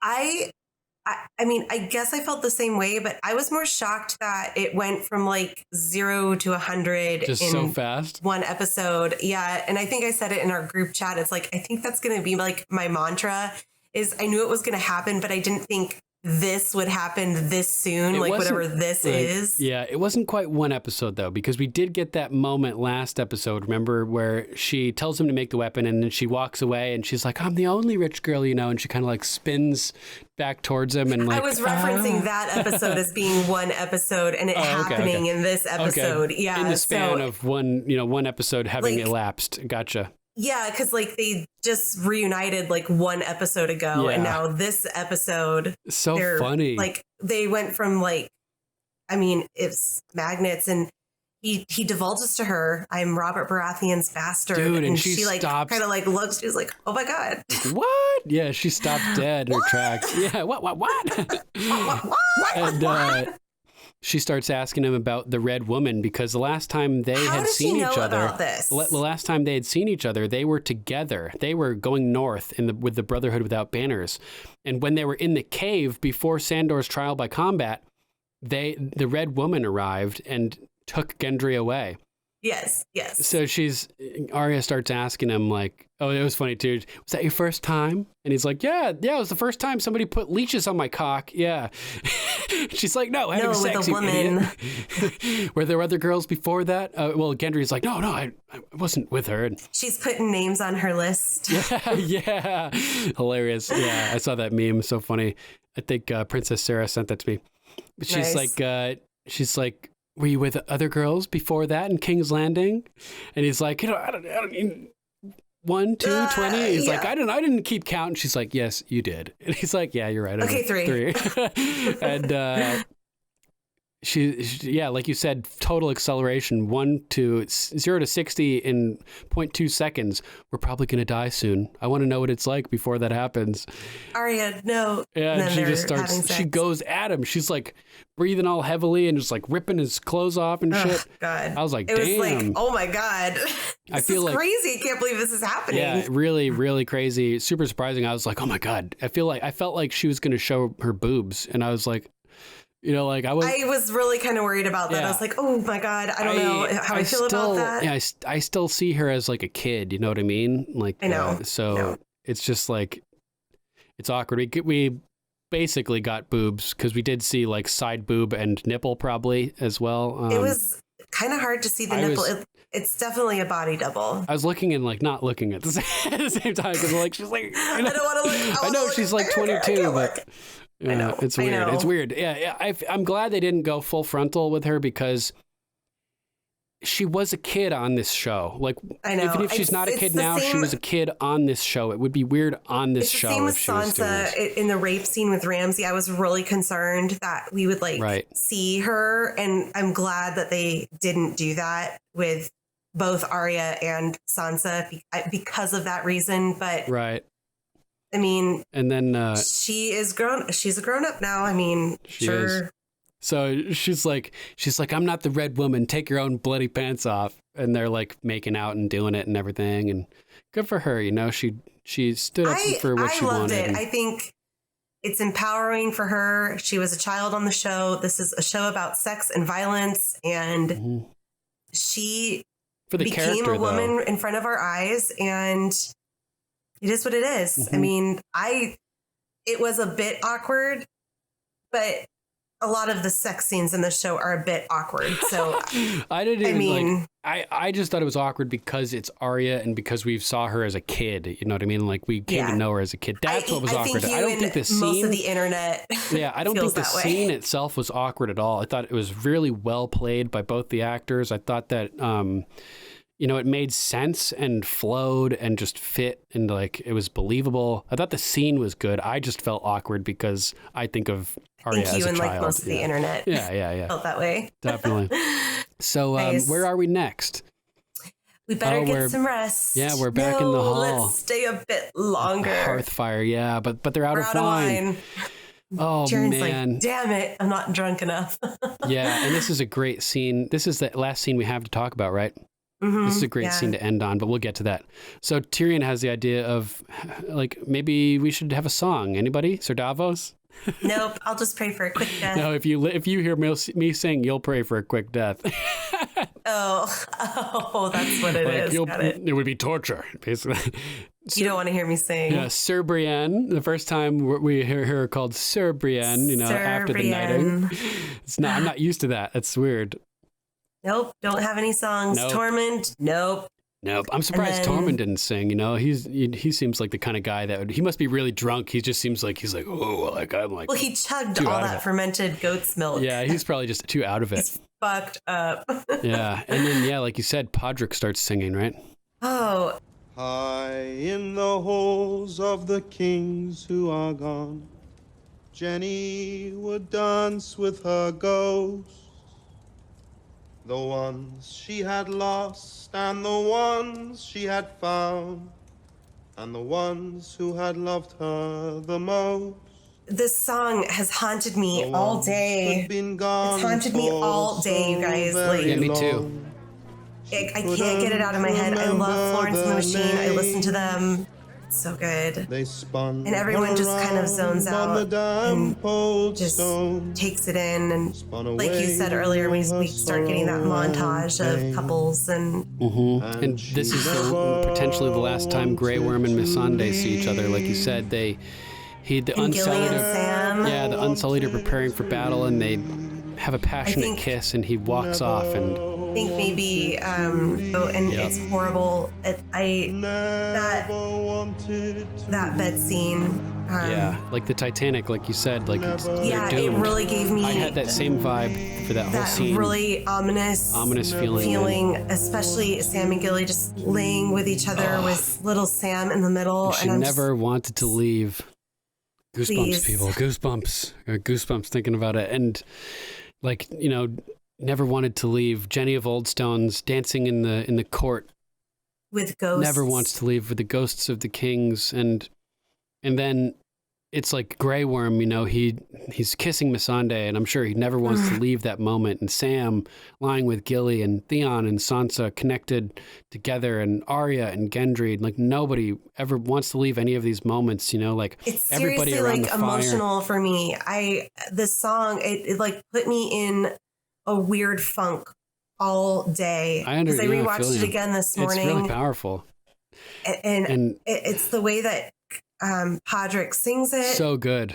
So but it's emotional. Also, the Florence and the Machine version and during the credits is the one that really... I haven't had a chance to listen to that version fully yet because the second the episode ended, I had to run upstairs to prepare for the live broadcast. And then I didn't even get to finish the last scene today, taking notes for it. I just had, I memorized that Dan and Johnny scene well enough that I felt comfortable talking about it. But dude, the song... It has, we've mentioned all of the ways that it's significant, how it represents this moment in time for us as viewers, as an audience. We don't want to leave this moment of happiness. We know we're going to be thrust into horror and pain and sorrow next episode. And it has implications for Jon, the way that Duncan, the Prince of Dragonflies, put aside his claim to the throne in favor of his love, Jenny of Oldstones, the way that Jon now has put aside his crown in favor of Dany and bent the knee to her. There's another significance of this song as well, which I feel like we should talk about now. It may have particular import to Brienne of Tarth, because listen to the lyrics of the song. The song is about Jenny dancing with their ghosts. They spun her around on the damp old stones, spun away all her sorrow and pain, and she never wanted to leave. It sort of reminded me of that thing we've been talking about with all these suitors. Like the story about Renly saving her from the suitors asking her to dance and spinning her around on the stones and spinning away all of her sorrow and pain. But in the end, it was all an illusion. And in the end, she never wanted to leave that moment where she finally felt like men were accepting her. And up until this point in Brienne's life, she'd felt ugly and she'd felt unwanted and felt like a failure, and that she hadn't made her father proud. And now all these boys were whispering sweet nothings in her ear and spinning her around and telling her these sweet things. It's like the best moment of her life, probably, before she realized it was all fake. And she never wanted to leave that moment, I'm sure. Like it was the first time in her life where she looked over at her father, Selwyn, and they shared a smile, and she felt like he was proud and she was proud, and she never wanted to leave. But when the dance ended and she learned the truth, it was all an illusion and it was all a lie, and she was snapped back into reality. And I feel like that encapsulates this episode. This feeling of happiness that we have right now is a lie. We're trapped in this moment where we're being fed these things that are making us happy, and we never want to leave. Like if we know what's good for us, we should never want to leave this episode, because as soon as this dance ends, as soon as this episode ends, it's snapped back to reality. Next week is going to be fucked. Next week is going to hurt. It's going to hurt people. So brace yourselves. You know what I mean? I'm going to need to go to therapy, because if I felt the way I felt after this episode today all day long, next episode I'm done for. I'm toasted. It's partially the fear of the unknown, though, which makes the feeling so potent after this episode, is you don't know what's going to happen, so you're worried about it. But like next, it's just going to be dealing with the grief and the pain of what actually does happen, I don't even want to think about it. Yeah, super sad. So wow. Yeah, that's pretty much it. I thought that this song was a really good way to end. It's the perfect moment in this series to play this song. Day. Very all haunting. Day it's haunted me. It relates to so many different storylines that are going throughout the story. Totally. But yeah, that's where kind of like where I was leading with this. That the song is like, it's about like this feeling of joy that we're experiencing right now that's going to end inevitably, because it's all a lie and we're destined for pain and horror. So thanks for listening, everybody. All right, stick with us, guys. We'll be right back after a short break. Make sure to check out the new Game of Thrones rap album, The Iron Throne of Microphones, by Purpose, from the rap group Tragic Allies. Just go to tragicallies.bandcamp.com to get the album for free today. This track is called First of His Name. A wise man once said, the true history of the world is a history of great conversations in elegant rooms. Who said this? Me, just now. And you can quote me, I kneel for no king. Wear gold rings and I do drink and know things. The oath keeper, disperser of pain, first of his name. Preordained, known purpose will reign, yo.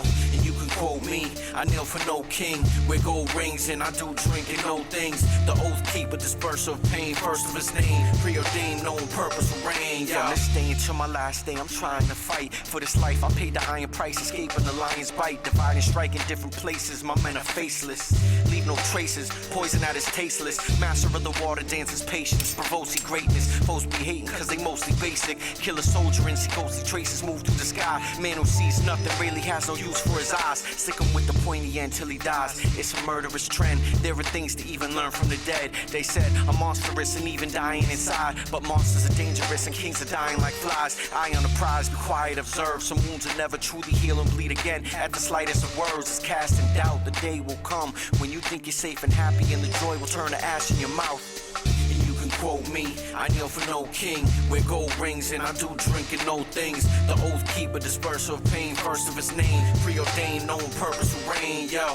And you can quote me, I kneel for no king. Wear gold rings and I do drink and know things. The oath keeper, disperser of pain, first of his name. Preordained, known purpose will reign, yo. I'm tough as grayscale, most fear me and nail. I break the wheel with Valerian steel. Mass appeal, no mistake in the face. Women getting naked for a taste of greatness when I'm making the 8. So I spend my time warring and whoring, and when I actually stop, they're begging from dawn to Castle Rock. Capture me not, the dagger's fast, crafted with dragon glass, but fear cuts deeper than swords from an assassin slash. Rather that than how they ask, trying to plot. Chaos is a ladder, so I had to climb to the top. For the realm, I wear my honor like a suit of armor. You must be new to karma if you try pursuing drama. So may the gods forgive me and my soldiers serving me. Power tastes best when it's sweetened by the courtesy. Certainly, those who try to murder me are caught and slain. What do we say to the god of death? Not today, walk away. And you can quote me, I kneel for no king. Wear gold rings and I do drink and know things. The oath keeper, disperser of pain, first of his name. Preordained, known purpose will reign, yo.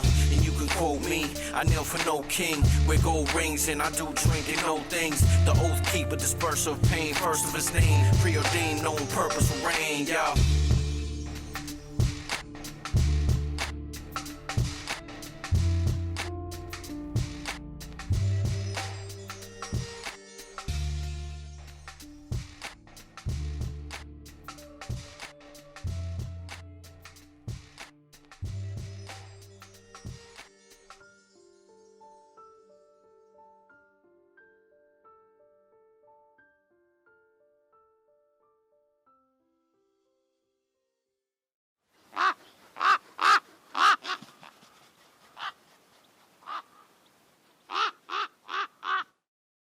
Lady Kelsey of House Carlson.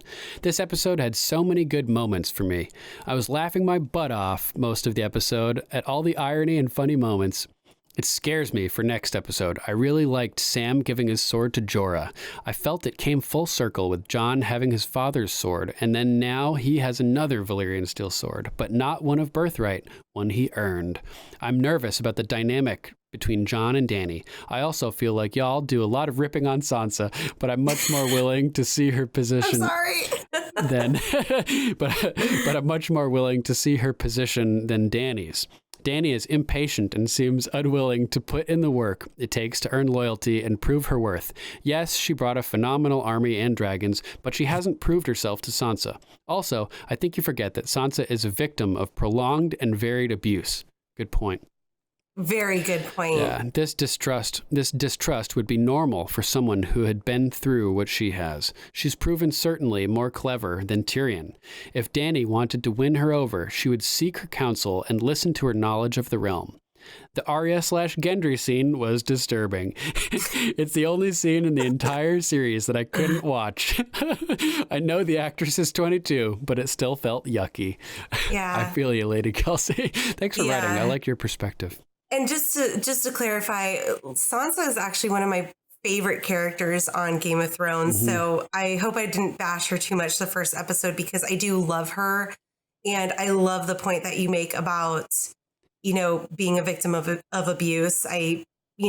Being that it's a TV show, I sometimes fail to remember that as far as like, what would an actual physical person do? So I really appreciate you bringing that up. And she is probably one of my most favorite female characters and has done the most growth in this show for sure. So most growth for sure. Don't get me wrong when I'm hating on Sansa. Too.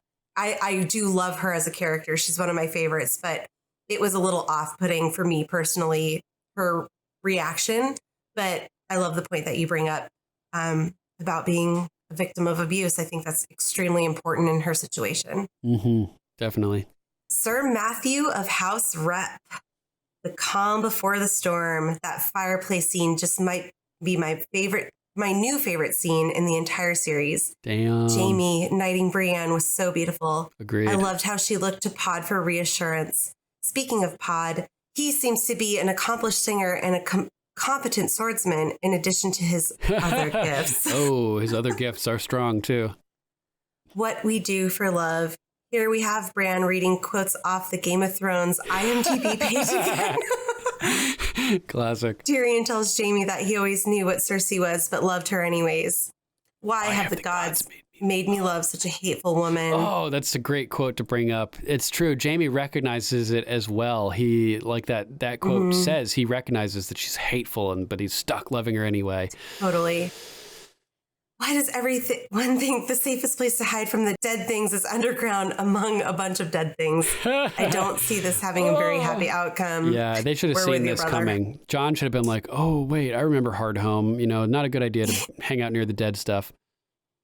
With Theon volunteering to guard Bran during the battle, I really think this might be an end for him. I agree. I totally second that. Just as he saved Bran and Rickon from Osha's wildling friends in season 1, he will rescue Bran one final time, completing his redemption arc. He started when he and Sansa escaped Ramsay, and he regained his confidence by rescuing Yara. Sam giving Heartsbane to Jorah was really the best choice, although I would have liked to see Sandor with it. He has his axe. Ooh, yeah, that axe is pretty cool. It's pretty badass. Sam knew and trusted his father, Jeor, and Jorah turned down his ancestral blade Longclaw in deferment to Jon. Hardcore. Yeah, pretty crazy. He turned down his house blade that he had forfeited his right to claim and earned another one. Yeah, I love it. It's so poetic in a weird way. Definitely. Lady Stancha of House Hall. Sansa has become an OG. Season 1 to 4, I couldn't stand to watch any scene with her in it. Now it's like, yeah! Yes, Dany is becoming my least favorite. Ooh. Oh. Also, Tormund stole the show. Everything he did this episode was gold. I cried when Brienne was knighted. So deserving. With a heart emoji. Theon and Sansa totally pulled at my heartstrings with a crying emoji. that cold shoulder Jon Aegon gave Dany, the true king of the 7 kingdoms. Ooh. But with all the good, the dead are already at Winterfell. The crypt is full of dead. Yeah, that crypt is going to be a problem. How come no one is thinking about that in the show? I'm sorry. Jon should know. Like, they should know. Oh, yeah. Sir Brandon of House Ushry Hill. Anyone notice that Pod has turned into a sex symbol? Jaime with the dark hair. Yeah, his days of being a golden lion are done. That's funny, yeah. He's like me. I was blonde as a kid and now I have dark hair. Yeah, same here. I was blonde as a kid too. And, nice. I think Justin's going to be that way too. He's super blonde right now, but I think he's going to go dark. Good to hear from you, Sir Brandon. Lord Axel of House Erickson. I don't think that the White Walkers will win the Battle of Winterfell, so I don't buy this ominous talk of, quote, our last night in life, unquote. Hopefully I'm proved wrong, though, and half the main cast dies in the battle. Oh my God. Loved everything from Tormund this episode. From his interceptive hug, yeah, that interceptive hug was great, to his drinking horn and him spilling all over himself. So funny. The end was epic, too. So fucking cool to see how many White Walkers lined up like that. Didn't expect them to be so many, even if Craster was a very productive man. Damn, 99. We didn't even talk about that. Yeah, well, I mentioned that it was Craster's sons lined up there. That's true. Let's say something real quick about it. I liked how it panned upwards on the leg of the dead horse, and we saw its like tendons.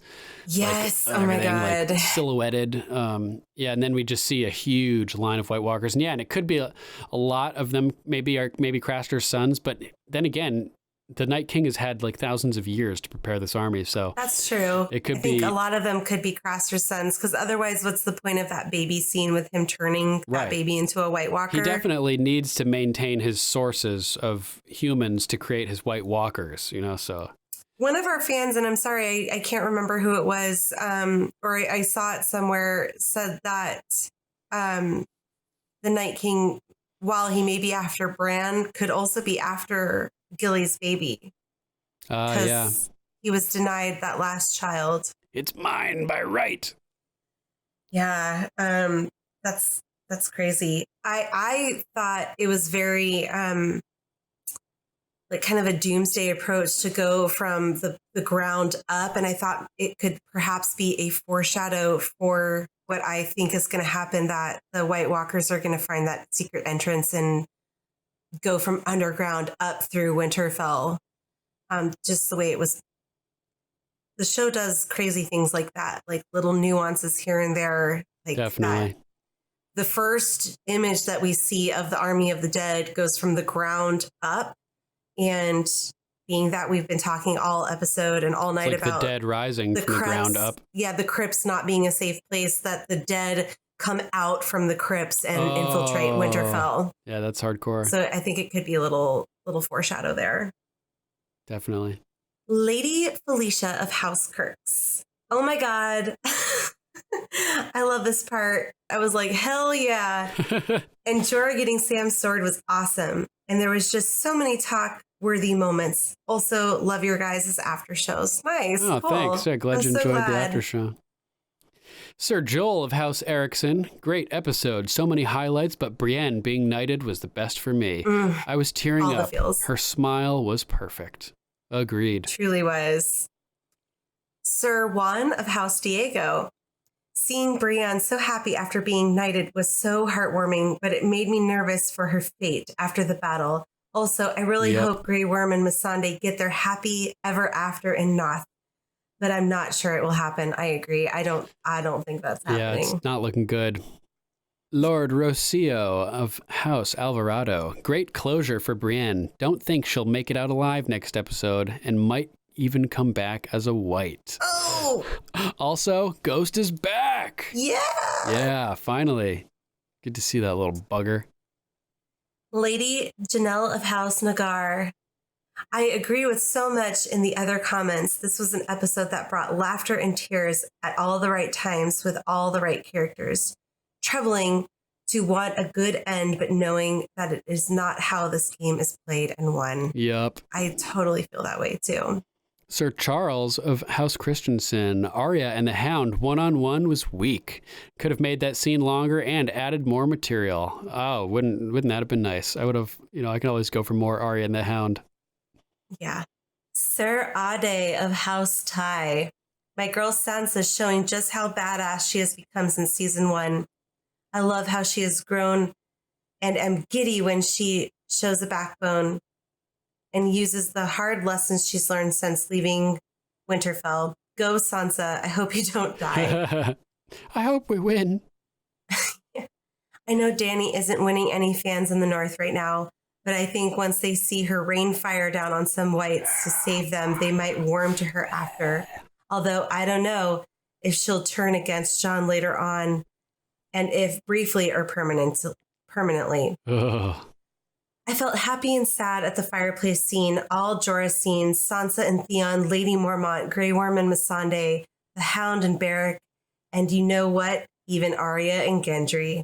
Yes. Mm-hmm. Tyrion and Jaime laughing about what their father, Lord Tywin, would think if he were alive to see their sons defending Winterfell. So many moments, as everyone is saying, it is calm before the storm, or the hug GOT gives you before they disembowel you.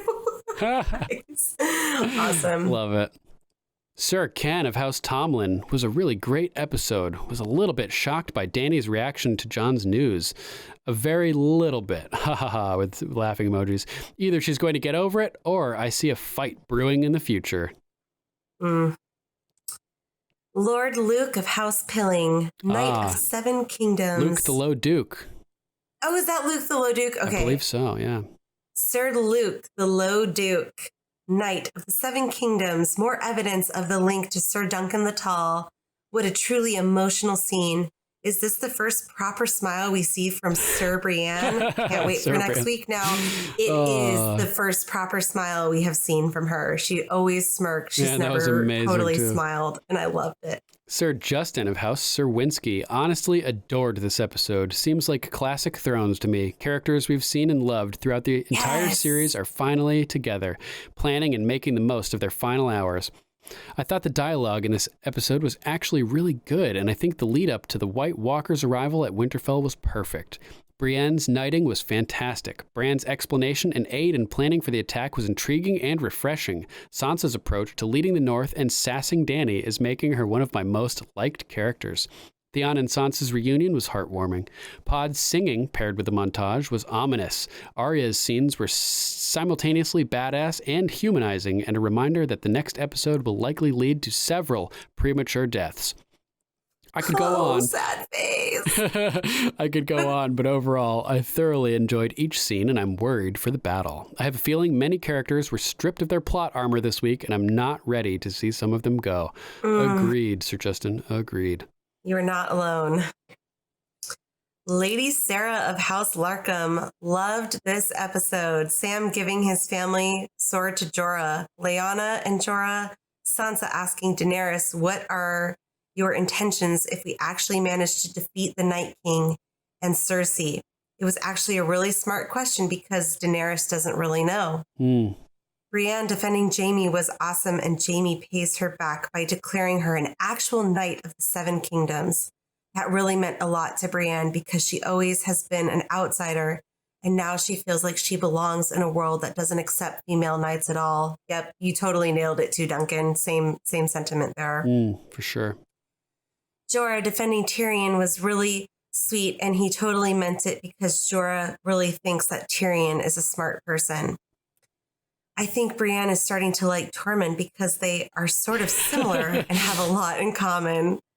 Sansa reuniting with Theon was really sweet because they were brother and sister when the series first started, and they were both tortured by Ramsay. And that experience really has made their bond really strong. Good call. Sansa never thought she would never see Theon again in season 6, episode 2, when they were both traumatized after the emotional and physical torture from Ramsay. But they have become stronger people because of that experience. Thanks, Lady Sarah. Lord Tom of the Misty Moor. I loved this episode. Good to hear from you, by the way. Yes. I loved this episode. More reunions. Jaime was accepted quite well, all things considered. Brienne was amazing defending him. Great to see so many favorites in one place.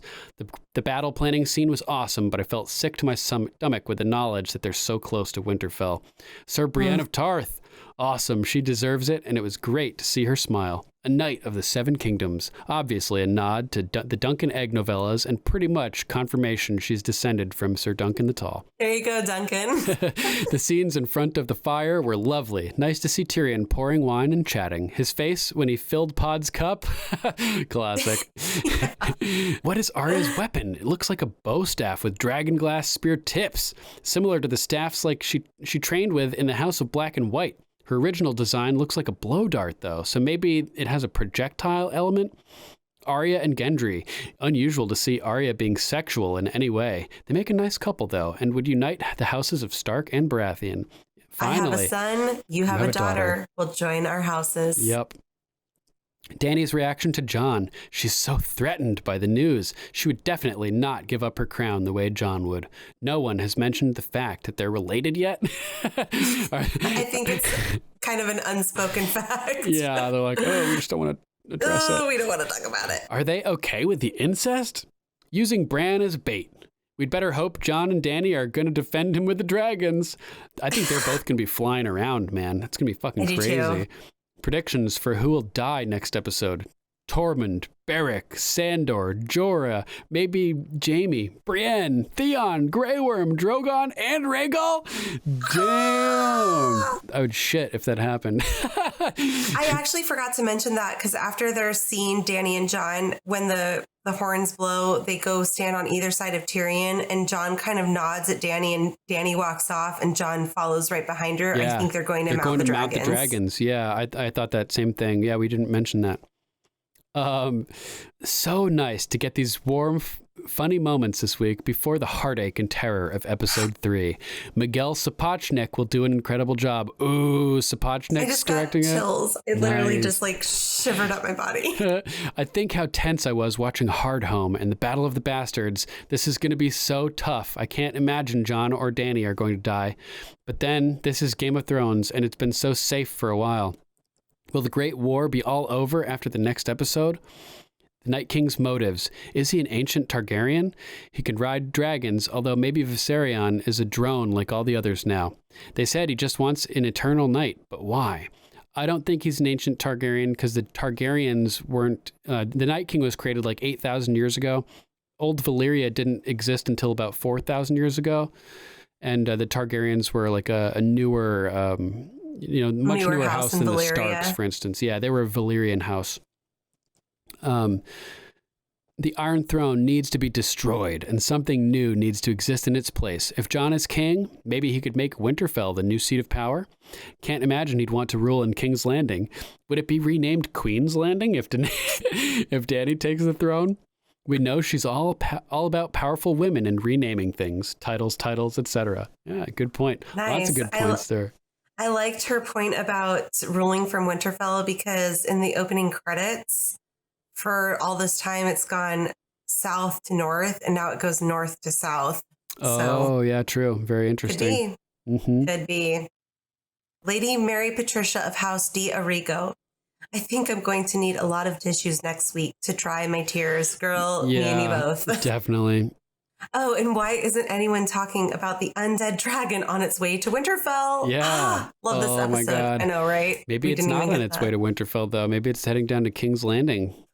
Because we didn't see the Night King or anything. The army arrived first. We did not. Viserion would be capable of arriving way quicker, so maybe he's headed somewhere else. Be a little surprise. Yeah. Sir Levi of House Smith. Good episode. A lot of buildup. Dany turning mad like her dad. Ooh, also can't see a lot of them making it through next week's battle. Face. Yep. Lady Thun of House Buono, great episode. Everyone was giving each other the eye, but Arya was the only one to act on it. You go, girl. You go, girl. Yeah. Lord Richard of House Horsfield. A good Scotsman. Is he Scottish? Yeah, he lives in Scotland. Cool. I'm Scottish too. Yeah. A little bit. So many brilliant moments in this episode. Tormund's strange drinking habits. Sir Brienne. Jaime having a heart and showing people he does. Friend zone Mormont being decent. Dany and her new nephew. I smell a fight. Her new nephew. That's hilarious. Classic Hound. Was he on your list? The Lord of Light's going to wonder why he brought you back 19 times just to watch you die when I chuck you over that fucking wall. I liked how he said chuck, too. That's a funny word. Chuck it, yeah. Yeah, thanks, Lord Richard. Always good to hear from you, brother. Lady Steph of House Cooper. I was bemused at how Dany's first reaction was not, I boned my nephew, but rather that Jon was a threat to her claim for the throne. It showed just how much that she's 100% of her endgame. That it is 100% of her endgame. Interesting that no one points out that Jaime killed the king to protect the people. As I mentioned previously, so many amusing moments in this episode speaks of dark times ahead. Yep, definitely. Lady Laurie of House Perkins, this episode was everything. I damn near gave a standing ovation in my living room. This is Game of Thrones, y'all. The dialogue, the transitions, the shocking moments, the humor, and the tears are the very reason this show is the best thing we've ever seen on the small screen. Highlights for me: Brienne standing up for Jaime in front of the Queen, Jaime and Bran's discussion of the weirwood tree, Jaime and Tyrion back together again, and of course, Jaime returning his love for Brienne by knighting her. That scene brought tears to my eyes. That was so beautiful. I do fear that with so much focus on Jaime this episode, we might end up losing him. I'm so scared. Sansa and Dany talking things out was great, and Sansa basically saying, "The North is mine, bitch." Was exciting for me. After everything she's been through, I do not expect Sansa to roll over and take shit from anyone ever again. That's something we can definitely agree on right there. Yes, absolutely. Yeah. Sansa and Theon made me cry. I don't even like Theon. I love their bond, though. Those two have been through so much together. Lyanna Mormont and Jorah. Their reunion was brief, but I felt like it was well done and very important. Sadly, I think this will be the end of House Mormont. God, I hope I'm wrong. Davos and That's an intense thought. Yeah. Davos and the little girl that reminded him of Shireen tugged on the heartstrings for sure. What a brave little girl. And look at Gilly being a leader. Nice. Ghost! Finally, we see him. But I need more. Give me more Ghost! Not with little legs either, please. Jon's reveal to Dany was interesting. Did anyone feel like she was going to surrender her throne, or was she getting angry about it? Angry for sure. I think she was angry for sure. Oh, yeah. I'll have to watch it again to be sure. Dany used to be one of my favorite characters, but lately she's on my nerves. More and more, I don't think she'll be on the throne at all. Any queen who has to call herself a queen is no queen at all. Damn. There you go. Yeah. Bran's plan to use himself as bait? I wonder if Arya will use her spear to kill the Night King defending Bran. Jenny's song. This was such a special moment for the book readers. Once again, great job to Ramin Djawadi for turning this into something so beautiful. Tormund's hug when Jon was meeting Dolorous Edd. Such a great moment. My favorite part was Arya and Gendry. I've wanted them together for so many years. I did not see the sex scene coming. Yeah, exactly. We called this a long time ago. Yeah. I did not see the sex scene coming, but it was awesome to me. She loved him all those years ago. Remember that scene when she cried and begged him to be her family? There you go, Rachel. Yep. Gendry has been looking out for her from day one. Once again, Robert Baratheon called it. I have a son, you have a daughter. We'll join our houses. What if they're the ones left standing at the end of this? Oh, that'd be crazy. It could be the Baratheon music played when they entered Winterfell. Yeah. I have a feeling that is going to mean a lot towards the end of the series. It definitely could. I'm so excited and nervous about the next episode. It's going to be epic. That is for sure, Lady Lori. Sir William of House Steiner. #Brannable Lecter. Yeah. Did I come up with that? I feel like I might have. I think you might have. Lady Alyssa of House Palladino. So amazing. I feel like we got the quality time we needed to spend with the characters before the big battle. Some of the scenes were almost too heartwarming, though, and made me nervous. Happy moments never last long in Westeros, but knowing that, I still enjoyed watching those who gathered by the fire, and Brienne being knighted. Arya's scene was a little odd to watch just because we've seen her grow up, but she is a grown-up now. I think seeing that side of her was actually really refreshing since she hasn't been able to show a vulnerable or intimate side of her very often. We tend to view her as this badass warrior assassin, which she is, but we have to remember that she's also human too. Another notable moment was Sansa and Theon. I don't think it's romantic. They grew up practically as siblings and both have the unfortunate connection of being tortured by Ramsay. So many great moments. Almost forgot that Jon told Daenerys. Next week can't come soon enough. Next week can't come soon enough. Lady Kira of House Bergberg. It's interesting how Jon is more disturbed by the idea of being in love with his aunt for good reason and probably just the shock of Ned's promise and his life as a result. And Dany is more disturbed by his new ability to lay the claim to the throne, which I don't see him doing unless she gets killed. Yes, I kind of agree with that. We should mention that, Jon is a descendant of the Ares Raela line, and he was promised in a way, Ned promised Lyanna that he'd protect him. So it makes sense that he could be the prince that was promised. Or Dany, because it could be a princess. Yep. Jon hasn't always wanted to rule, and I don't see him starting now. I adore anything that Tormund does or says. It is all comedy gold.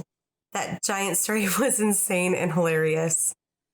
Also, it was interesting to see Jaime and Brienne together again. I'm sure one or both of them will get killed off. She definitely has some feelings for him, and it will be and it was satisfying to see him knight her. Agreed. Yes, totally agreed. Lady Zoe of House Howard, I fucking loved it. So did I, Lady Zoe. Great episode.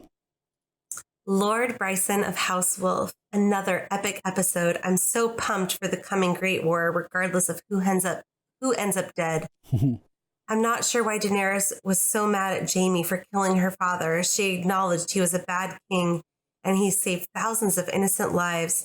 I guess she never heard that part of the story. Possibly, perhaps. I was happy to see Daenerys and Sansa getting along for a minute. And of course, Sansa's still not happy with being on the right side. She's worried about after the war. What makes her think there will be an afterward?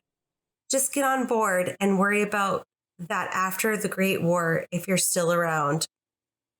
Tormund's pissing match against himself for Brienne's affection was so good. I think he thought Jaime was after her too because Jaime and Brienne have a brother-sister type relationship. And we all know what kind of woman Jaime wants. Sisterly. He does like blondes though, and Brienne is blonde. That is true. What an honor for Brienne to be knighted, and by none other than her idol, Jaime himself. I'm glad Sam is starting to get some confidence and is willing to fight. I can't help but think his confidence will lead to his own demise. Ugh. I'm not going to lie, I was a little uncomfortable with the Arya Gendry sex scene. Yeah, she's in her 20s, but still we've watched her grow from being a child. It just makes it awkward. Totally. What a great ending scene. We get to see all of Craster's sons lined up ready to fight for the Night King. So epic. Next week is shaping up to be one of the best episodes ever, and I hope it is. Great work with the podcast, y'all. Thanks you Lord so Bryson. much. Always great to hear from you, and thank you for your support. We appreciate it. Thank you so much. Sir Patrick of Hindsight, gazer of the Mirish rear view, Jaime basically doomed Brienne by completing her arc. That's hilarious. All that's left for her to do is lay down her life in defense of the defenseless. Probably Jaime. Brienne doesn't find Tormund repulsive anymore. Seems like she's kind of into it, maybe. I think Jaime is even shipping them. Night King is going to look like a jackass when he tries to kick Theon in the balls. Tyrion's first line of the season foreshadows it. No balls to freeze off. Couldn't be more obvious. Undead Ned Umber is still more disturbing than Arya Underboob. Classic. Like Arya, Underboob, like I love Underfoot. Her old nickname, Arya Underfoot. People have been saying the crypts aren't safe for some time now. Davos sending Shireen 2.0 down there confirms it for me. Tormund's giant story is my first little taste of what it's like to see it in the show after having read it in the books first. Oh, so he must have read that part of the books. I kind of see why book first people tend to complain so much now. Going from show to book is a much better experience. I agree. When I talk to people and they ask, should I read the books or watch the show first? I always tell them to watch the show first. Yeah. Because that way you have like the picture of the characters in your mind, and the book just adds detail as opposed to starting off with something big and getting smaller. I'm glad I kind of stopped reading. I stopped reading like halfway through the second book, and I'm kind of glad I did, because once this show is over, I feel like I can read the books with the images of the characters in my mind. Mm-hmm. Yeah, that's fun. Like intake the book for what it is and separate the two from each other. Totally. Ironically, this minutia may be the only complaint I have ever had about the show, whereas the episode is being well received by the usual whingers on Reddit and Facebook. Don't get me wrong, this really was a fantastic episode. I'm glad I got to hold my wife while watching this one. Yeah, that is good. We're almost past all of the scenes from the trailer now. I want you guys to know I've been sitting on the knowledge of Jorah getting Heartsbane for weeks now, including during our discussion of the It's Still Longclaw scene during Beyond the Wall. So you're welcome. Oh, thank you, Sir Patrick, for not telling me. I hope Dany goes full villain without becoming a White Walker. Tyrion telling Jaime she would make a good queen may be his final and greatest mistake. Seriously, Imagine any of Dany's lines from this season in a Viserys or Joffrey voice. I'll have to pay more attention. It's true. It's crazy. She's starting to get more ruthless, I feel. Like, I felt it when she kind of snapped at Tyrion in front of everybody and then also in the hallway. So I see what you're saying, Sir Patrick, for sure. Thanks for writing, Sir Patrick. Always good to hear from your brother. Sir Pete of House Clark. One more reunion to go, Sansa and Sandor. Oh. What's he talking about? Because Sansa and Sandor haven't been reunited yet, as far as we've seen. Oh my God! Yes. Right? Oh my God! Can't wait to see that. Yes. That's going to be very interesting. Very interesting. If I had my druthers, he'd say something to her like, "You'll be happy about these things I do when I stand between you and the king." As the crypt doors close her inside and Sandor plants himself in the doorway on the outside. Damn. Wow. Lady Alicia of House Stout. Holy hookup. Arya. Damn, girl. Damn, girl, get you some before the end of the world. Getting stuck with the pointy end. Although I did cringe a little during this scene. It was almost like seeing my daughter lose her virginity. Ew. The music, again, is so amazing. When Davos spoke with that little girl with the burned face, they played Shireen's song, It's Always Summer Under the Sea, just like you said, Rachel. Yeah. Good catch. And I completely lost it. Crying face. Loved Tyrion telling Jaime how he prefers to die, which is what he told Shagga back in season 1. Oh, I could... Shagga, remember that guy? Son of Dolph. Yeah. Tormund effing Giantsbane. Oh my God, I just love him. Kind of wishing Brienne would just give in with one of these faces. I thought it was very cool seeing direwolves in the crypt. Yeah, I was surprised. Yeah, I was surprised to see that Lyanna had a direwolf next to her. That was pretty awesome. I think they all have direwolves next to them. Nice. Yeah, because Ned Stark I do remember has having one too. seen them before. Yeah. But I remember seeing that direwolf now back in season 1 in the pilot episode. Now that I'm thinking about it, so I don't know what I'm talking about. It's okay. Thinking Sansa and Theon would be an amazing pair. Anyone else catch the way she looked at him? Yeah, I caught it. It was pretty intense for sure. I don't think I've laughed so hard during an episode, which is completely ironic knowing what's to come. Yeah, I never want to leave, Alicia. I'm truly terrified for next week. Some major shit is about to go down, and I'm not okay. Also, did you catch in the opening credits that the blue tiles flipped over to Winterfell? Yes, they're moving further and further south, just like we predicted. Oh my God. So intense. Thanks for writing, Lady Alicia. Always good to hear from you. Lady Chrissy, great episode. The tension was building throughout every scene, and Ghost has finally been found. Yay. So happy to see Brienne vouch for Jaime, but why didn't Bran also speak up? At least to explain why Jaime killed the Mad King. I was happy to see Jaime and Robo Bran finally chat and resolve that season's old conflict. Seems like Tyrion is fighting a losing battle with Dany. Will we see a toasted half-man? Oh, man. I hope not. Toasted Tyrion? Damn. Oh, that would be horrible. Hope not, but he's narrowly escaped death so many times throughout the series. Will he be able to do that forever? I hope so. Forever. Me too. Never dies. Finds a Lazarus pit under Casterly Rock and just lives forever. They've been building this tension since the middle of season 7, and it seemed to be fixed rather quickly. Not confident Dany has fully forgiven Tyrion. She's always been good at using the truth to tell lies. Damn. So good to see Tyrion and Jaime have a heart-to-heart. But I can't help but think it's sealing the fate for one of them. I think so, too. One of them's a goner. Oh. Yeah. I thought that Sansa and Dany might have turned a new leaf, but I guess they just turned back to square one. I wish, at least for now, Sansa would swallow her pride and the pride of the North. It's literally a matter of life and death. Literally.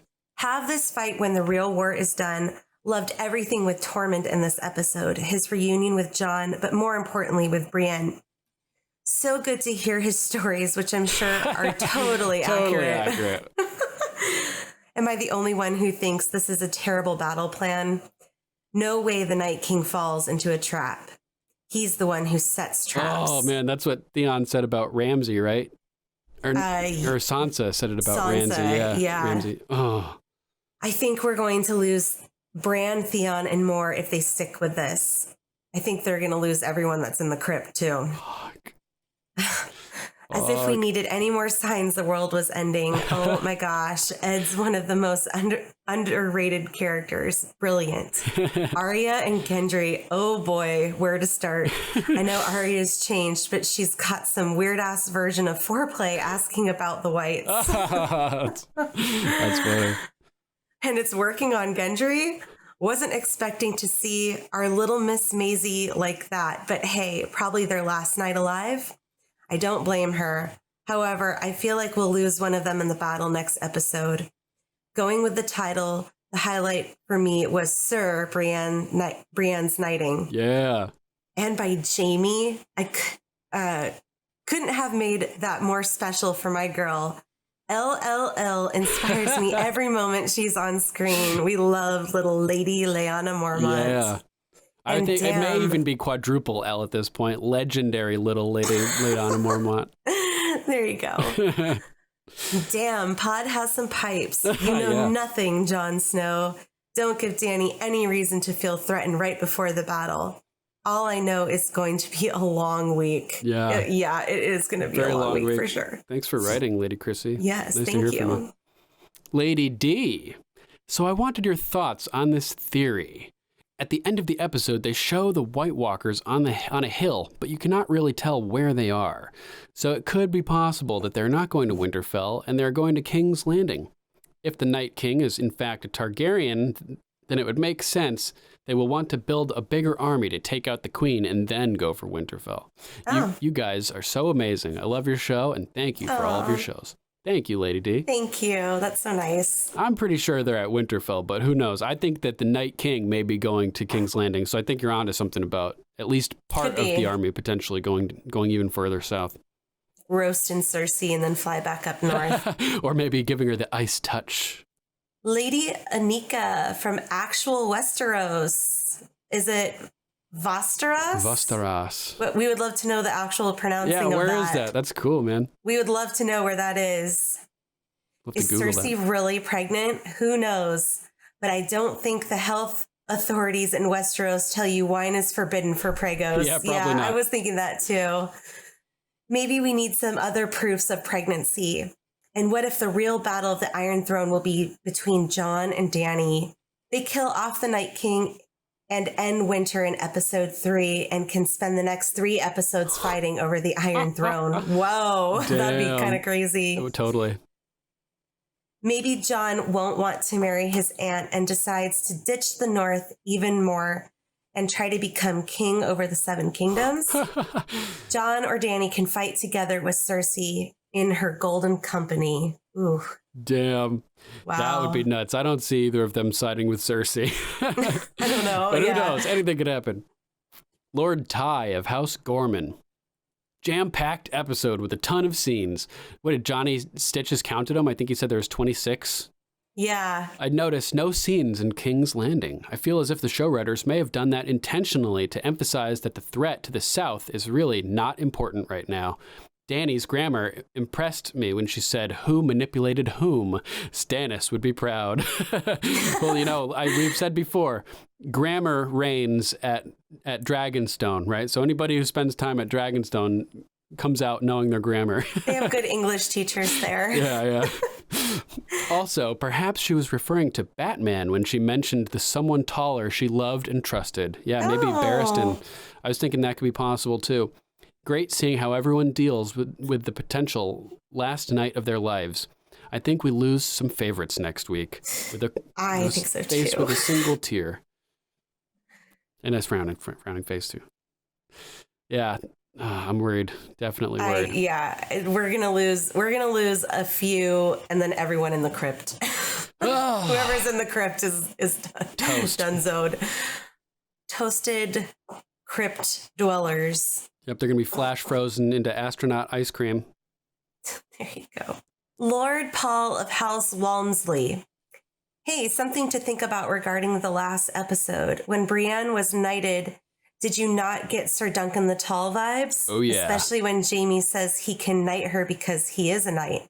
I'm sure that happens in the Duncan egg books. There is a question to whether Dunk has ever been knighted or ever was actually a knight, so you'll have to read to find out. Read the books. Yeah. Lady K from House Shaw. Okay, here are my thoughts. Shout out to Lady Rachel for calling on Varys in the background. His character in the background of the first scene with Jaime is amazingly subtle but influential. Ooh, I missed that. I gotta go back and watch. Yeah, he's very subtle. He's always in the background of a lot of the scenes with Dany and just conversations between two individuals. Yeah, I need to go back because I really want to see what his reaction is to Jaime. Very interesting. Dany is becoming more and more power hungry and following the footsteps of the people who built the wheel she is trying to break. Instead of fighting for the people, she is burning her people and becoming more greedy. As a queen, you need to be ruthless in the game, but she was supposed to be different. She's always been my girl, but I'm not on Team Dany right now. Ooh, sorry to hear that. I love the scene between Dany and Sansa. It needed to happen, but it seemed that Dany was just telling Sansa what she wanted to hear. She realizes that having Sansa as an ally is more and more important. Having Sansa call her out about the North definitely took her off her game. Dany, yeah, she's like all flummoxed by that, yeah. Dany is more and more conflicting.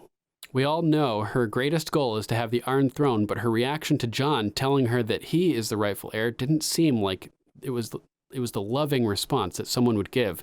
But then again, it's Game of Thrones and everyone is power hungry at some point. One thought I had on her should-be reaction was realizing that they were the last two dragons and that they are a power couple who would rule. Instead, she seemed to be disgusted in her need for power. Jon avoided Dany from the start, which is totally a natural reaction to the news he now knows. He also seemed to not really be an important role in the episode. The directors made it seem like he was almost avoiding being seen that way, too. Mm-hmm, yeah, definitely. That's cool. I like that. It seemed to be about everyone else and their dying wishes rather than his. It gave a lot more screen time to other characters that it normally wouldn't give it to. I love Tormund. Everything he does just makes me smile. I'm glad that Brienne is not having it with him, although she did seem to warm up to him a little at the firelit soiree. Speaking of Brienne, giving her knighthood was truly the greatest honor this show could do for anyone. Yes, it really was. It was awesome. She truly is the best person in the show. But knowing the show, Brienne is going to die next episode in a tragic but honorable way. Maybe protecting someone close to her? Is Gilly Prego? I was thinking maybe Jaime, since he's missing his hand. Possibly. He offers to join her, but then he's going to be a reason that she has to, do something that gets her killed to try to protect him. Because she feels like she owes him for knighting her and stuff like that. Yeah. Is Gilly Prego? She definitely looked like she had a little Samuel baby bump going on, which we all would love. How cute would that baby be? I think for sure the actress herself is definitely pregnant in real life. Whether they are having her be pregnant on the show is yet to be seen, but I think they were trying to hide it. But it's hard to hide that big old bump when you're 8-9 months pregnant. There's no hiding that. For sure. My theory on how Grey Worm and Missandei are going to die. In each other's arms, with Grey Worm saying, "Just picture us on the beach. I'll protect you." Oh my God. I definitely did not like the sex scene with Arya and Gendry. It's not her character. Like this whole time of being a total badass, not following the society's view of women to get married and have babies, wear frilly dresses, etc. Literally killing a shit ton of men. And now wanting to have sex as her last thing. It doesn't fit her character whatsoever. She's always had a crush on Gendry, though. And the flirting was really cute last episode, but I was totally weirded out with seeing her partially naked body over Gendry. Also, #Gendria sounds like a disease. Sam giving Jorah Heartsbane was the right call. Sam is a fighter with his words, heart, and knowledge, and yes, he's killed a White Walker, but he wouldn't be helpful in the field. He needs to be with Gilly. Let's talk about Sansa. She started this show with me literally wanting to strangle her because she was so dumb and the typical teenage girl. Now she's more than the Lady of Winterfell, but someone that everyone looks to as a powerhouse. Yeah, pretty amazing transformation. She's the most dynamic character of this show. Can we please have Theon and Sansa be together? Thonsa. Oh, can we please have Theon and Sansa be together? I'm totally voting for Thonsa. Hashtag Thonsa. And the respect they have for each other is unreal. I keep thinking about Azor Ahai. What if the prince/princess is not in our storyline, but a baby to be? That's what you are thinking, Rachel. It could possibly be. We only have 3 episodes left, though, so yeah. I don't know how that's going to play out. Maybe the last episode is like 6 years later.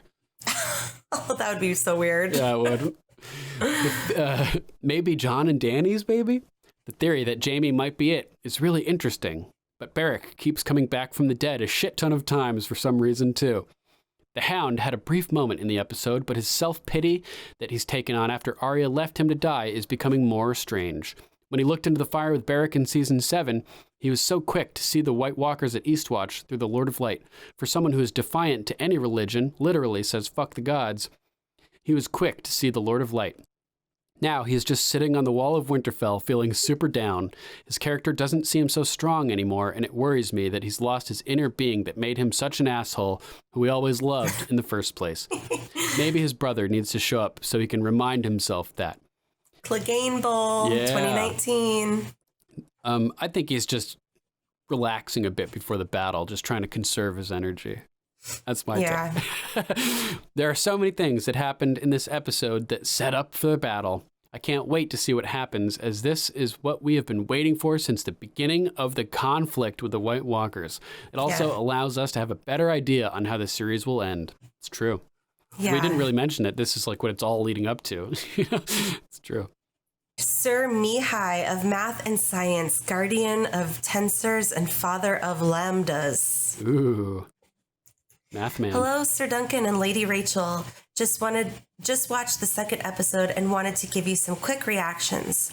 First, that Jenny of Oldstone song. It's a book tie-in, but it's more haunting than just the verse we got in the book. Oh. The lyrics sent shivers down me spine and had to rewatch the scenes while it was playing. I did too. I'm still haunted by that song even today. Yeah, it's so good. Each scene matches with the verses, really good fit.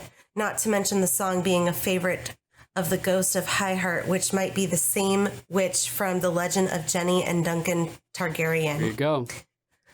The same witch which made the prophecy of the prince that was promised. And now I touched on 2 people who died at Summerhall. There is another one who died in the tragedy, Sir Duncan the Tall, ancestor of Brienne.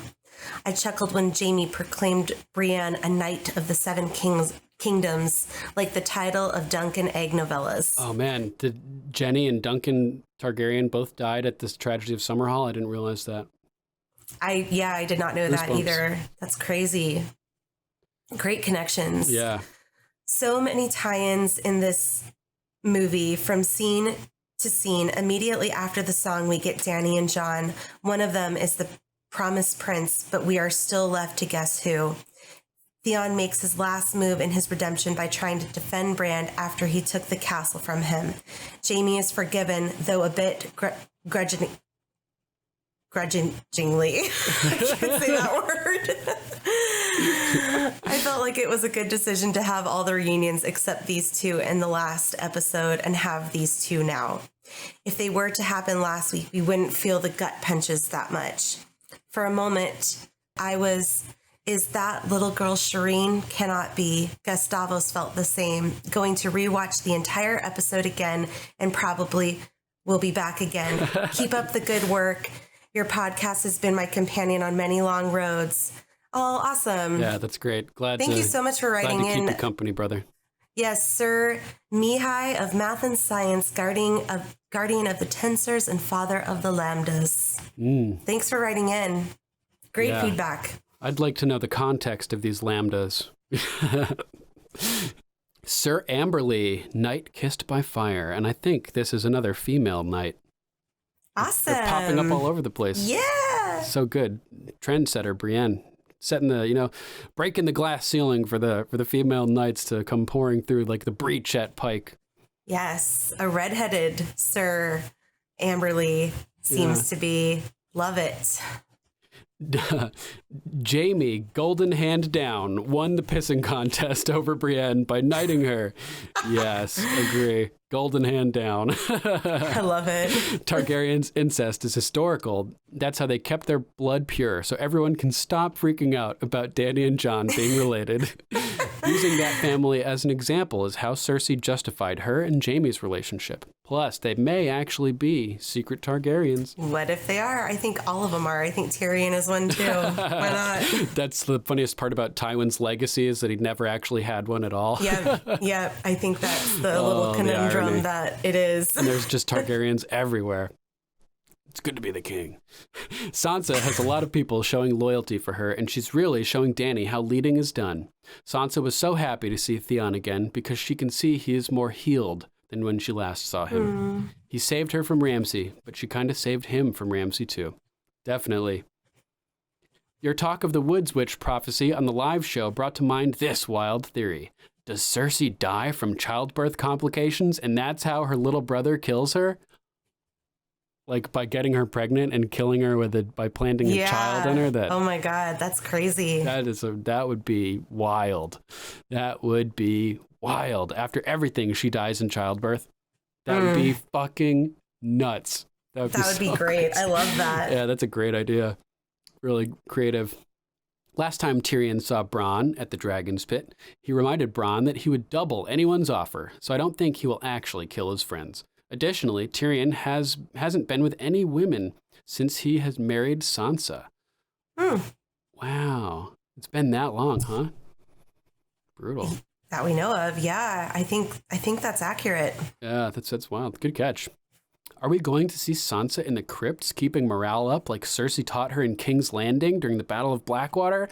That would be so cool. That would be such a great callback to that I would love scene. to see that, but she better get the hell out of the crypts as fast as possible. Yeah, definitely. Oh, man. It's like, I want to see that, but at the same time, that's going to be a dangerous place to be.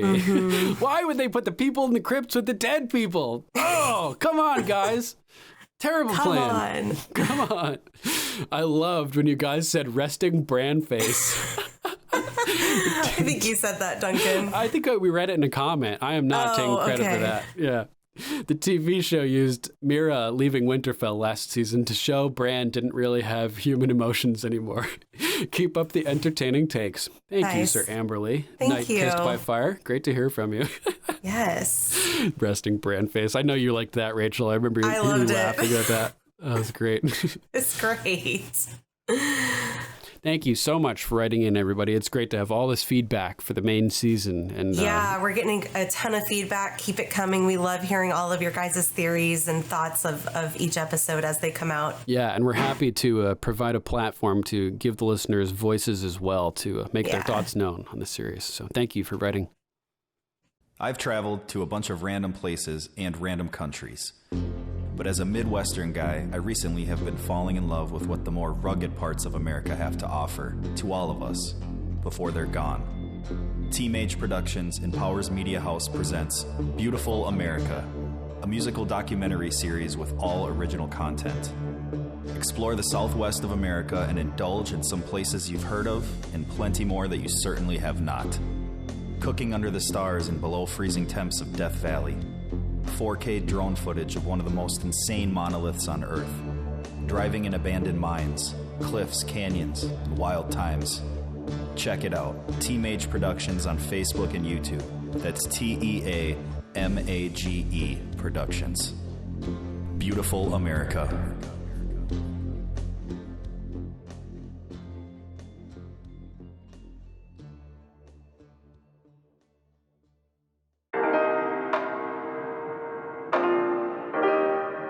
All right, that's our show, episode 112. Thanks for listening, everybody. Yes, thank you guys so much for listening into our ramblings each week. We love you. Yeah. And a huge thank you to John Bailey, the epic voice guy from the Emmy-nominated Honest Trailers, for announcing our show. If you'd like to donate to subscribe or support us, you can go to paypal.me/GOMPodcast or patreon.com/GOMPodcast to donate an amount of your choosing. There are links to both at gameofmicrophones.com. Doing some online shopping? Go to gameofmicrophones.com and click on our link to Amazon. As an Amazon associate, we earn from qualifying purchases. Any contribution you make helps, and you can help secure the continued existence of Game of Microphones. We'd like to thank our patrons, Sir Matthew of House Rep, Lady Lucy of House Roberts, Lady Candace of House Twos, Lady Terry of House Theodore, Lord Jeff of House Allen. I always do that when now you guys can see it. Normally when I go, Lord Jeff of House Allen, like fist pump kind of. Sirenicide, Lord John of House Grills, Luke, the Low Duke, Lady Corey of House Eugene. And we'd also like to give a big thank you to Lord Bryson of House Wolf for your support. Thank you guys so much for your patronage. Thank you guys so we much. love you. Oh, and Tarot Spirit. Thank you to Tarot Spirit as well. And make sure to check out Sirenicide, the serialized horror drama podcast featuring me and Archmaester Stitches. Go to sirenicide.com and download it wherever you get your podcasts. We also want to give a huge thank you to Lady Lisa of House Sky, Pie Romancer.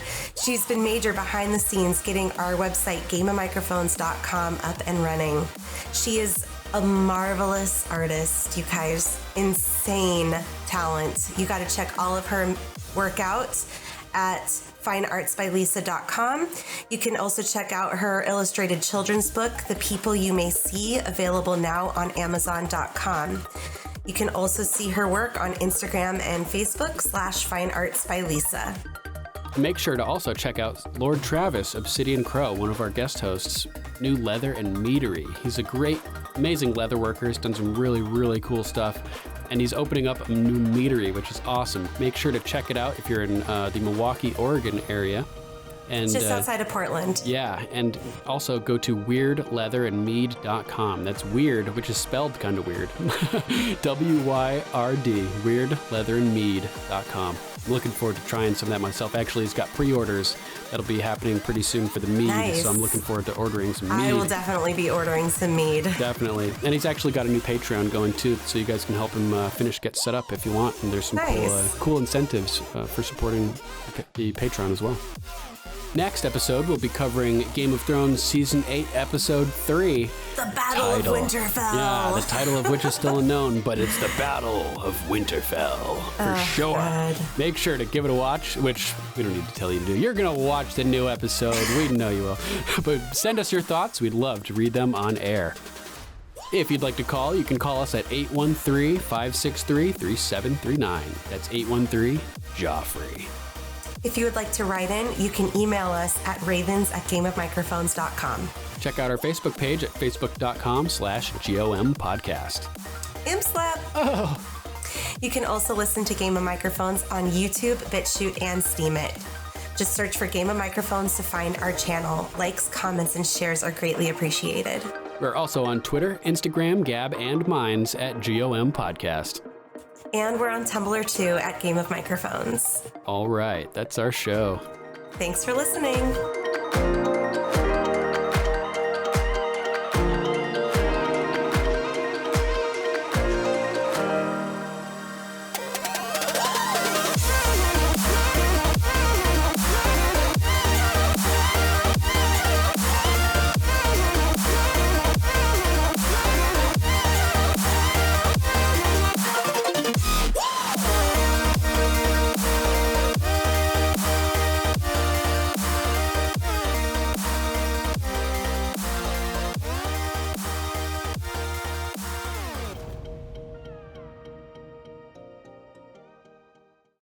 High in the halls of the kings who are gone, Jenny would dance with her ghosts.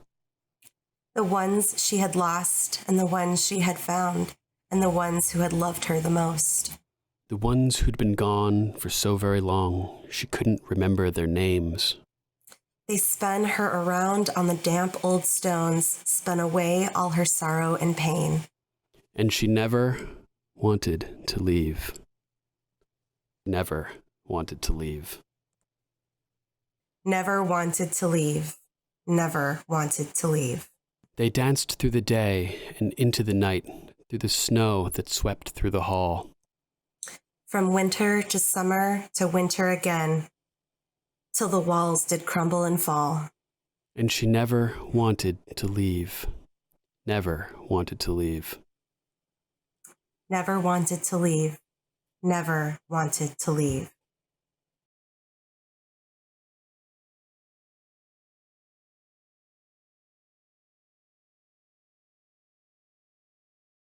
That song that Podrick sings, it's like been in my head all day long, and it's like haunting you.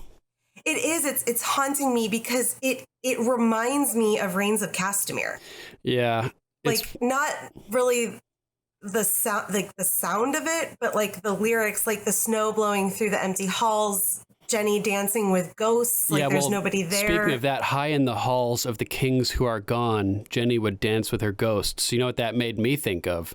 Speaking of the crypts of Winterfell, I took it as like in Winterfell and the crypts underneath with all the dead kings. Yeah, and a dance with ghosts sort of evoked a feeling of a fight against the undead to me. So I think it was kind of foreshadowing that the people in the crypts among the halls of the kings who are gone, you know, are going to be dancing with the ghosts. They're totally fucked. Oh, I just got goosebumps. Tyrion tries to defend him. Your Grace, I know my brother. And she like cuts him off like you knew your sister. And oh my God, the amount of like venom and just pure authority that she's giving off in this scene is incredible. She seems really strong and in charge in this scene. I was impressed. And so now Jaime's kind of like, what is going on here? What is happening? Perhaps he trusts his little brother to defend him right up to the moment he slits my throat. So crazy. I was like, oh, that is such a good point, because that's exactly how I would play it. You know, if I needed to like infiltrate. Oh my God. He armored me. He armed me with his Valyrian steel sword. And he did it because he promised your mother that he would return you safe to Winterfell. Because he'd sworn an oath to your mother. I mean, what a revelation that was probably for Sansa. Her look on her face is like, oh my fucking God. That Jaime Lannister was the reason that that Brienne was sent to her, basically. Yeah, I was surprised to find out that she didn't know this already. That Brienne it never came up. You know what I mean? Like, Jaime Lannister gave me this sword and sent me to protect you. And oh yes, by the way, this sword is made from your father's sword. You know, like, does anybody know about that? Oh my God, I totally forgot about that. Like, she didn't explain anything about how she ended up going to find Sansa or anything like that, you know? It's hilarious. Yeah. And they're hard to kill in the fact that, you know, they're dead people. What is dead may never die. They're hard to kill. But kill the fuckers anyways. Yeah. He's just sort of inherited the memories of all of the Three-Eyed Ravens, just sort of have been conglomerated into his brain, and he's like downloaded all of them. I don't necessarily think that it... Download. Yeah, download data. You know, I don't think it necessarily means that he was all of the Three-Eyed Ravens, but from his data download, he knows that the Night King is just constantly coming after the Three-Eyed Ravens. Interesting. Constantly, like...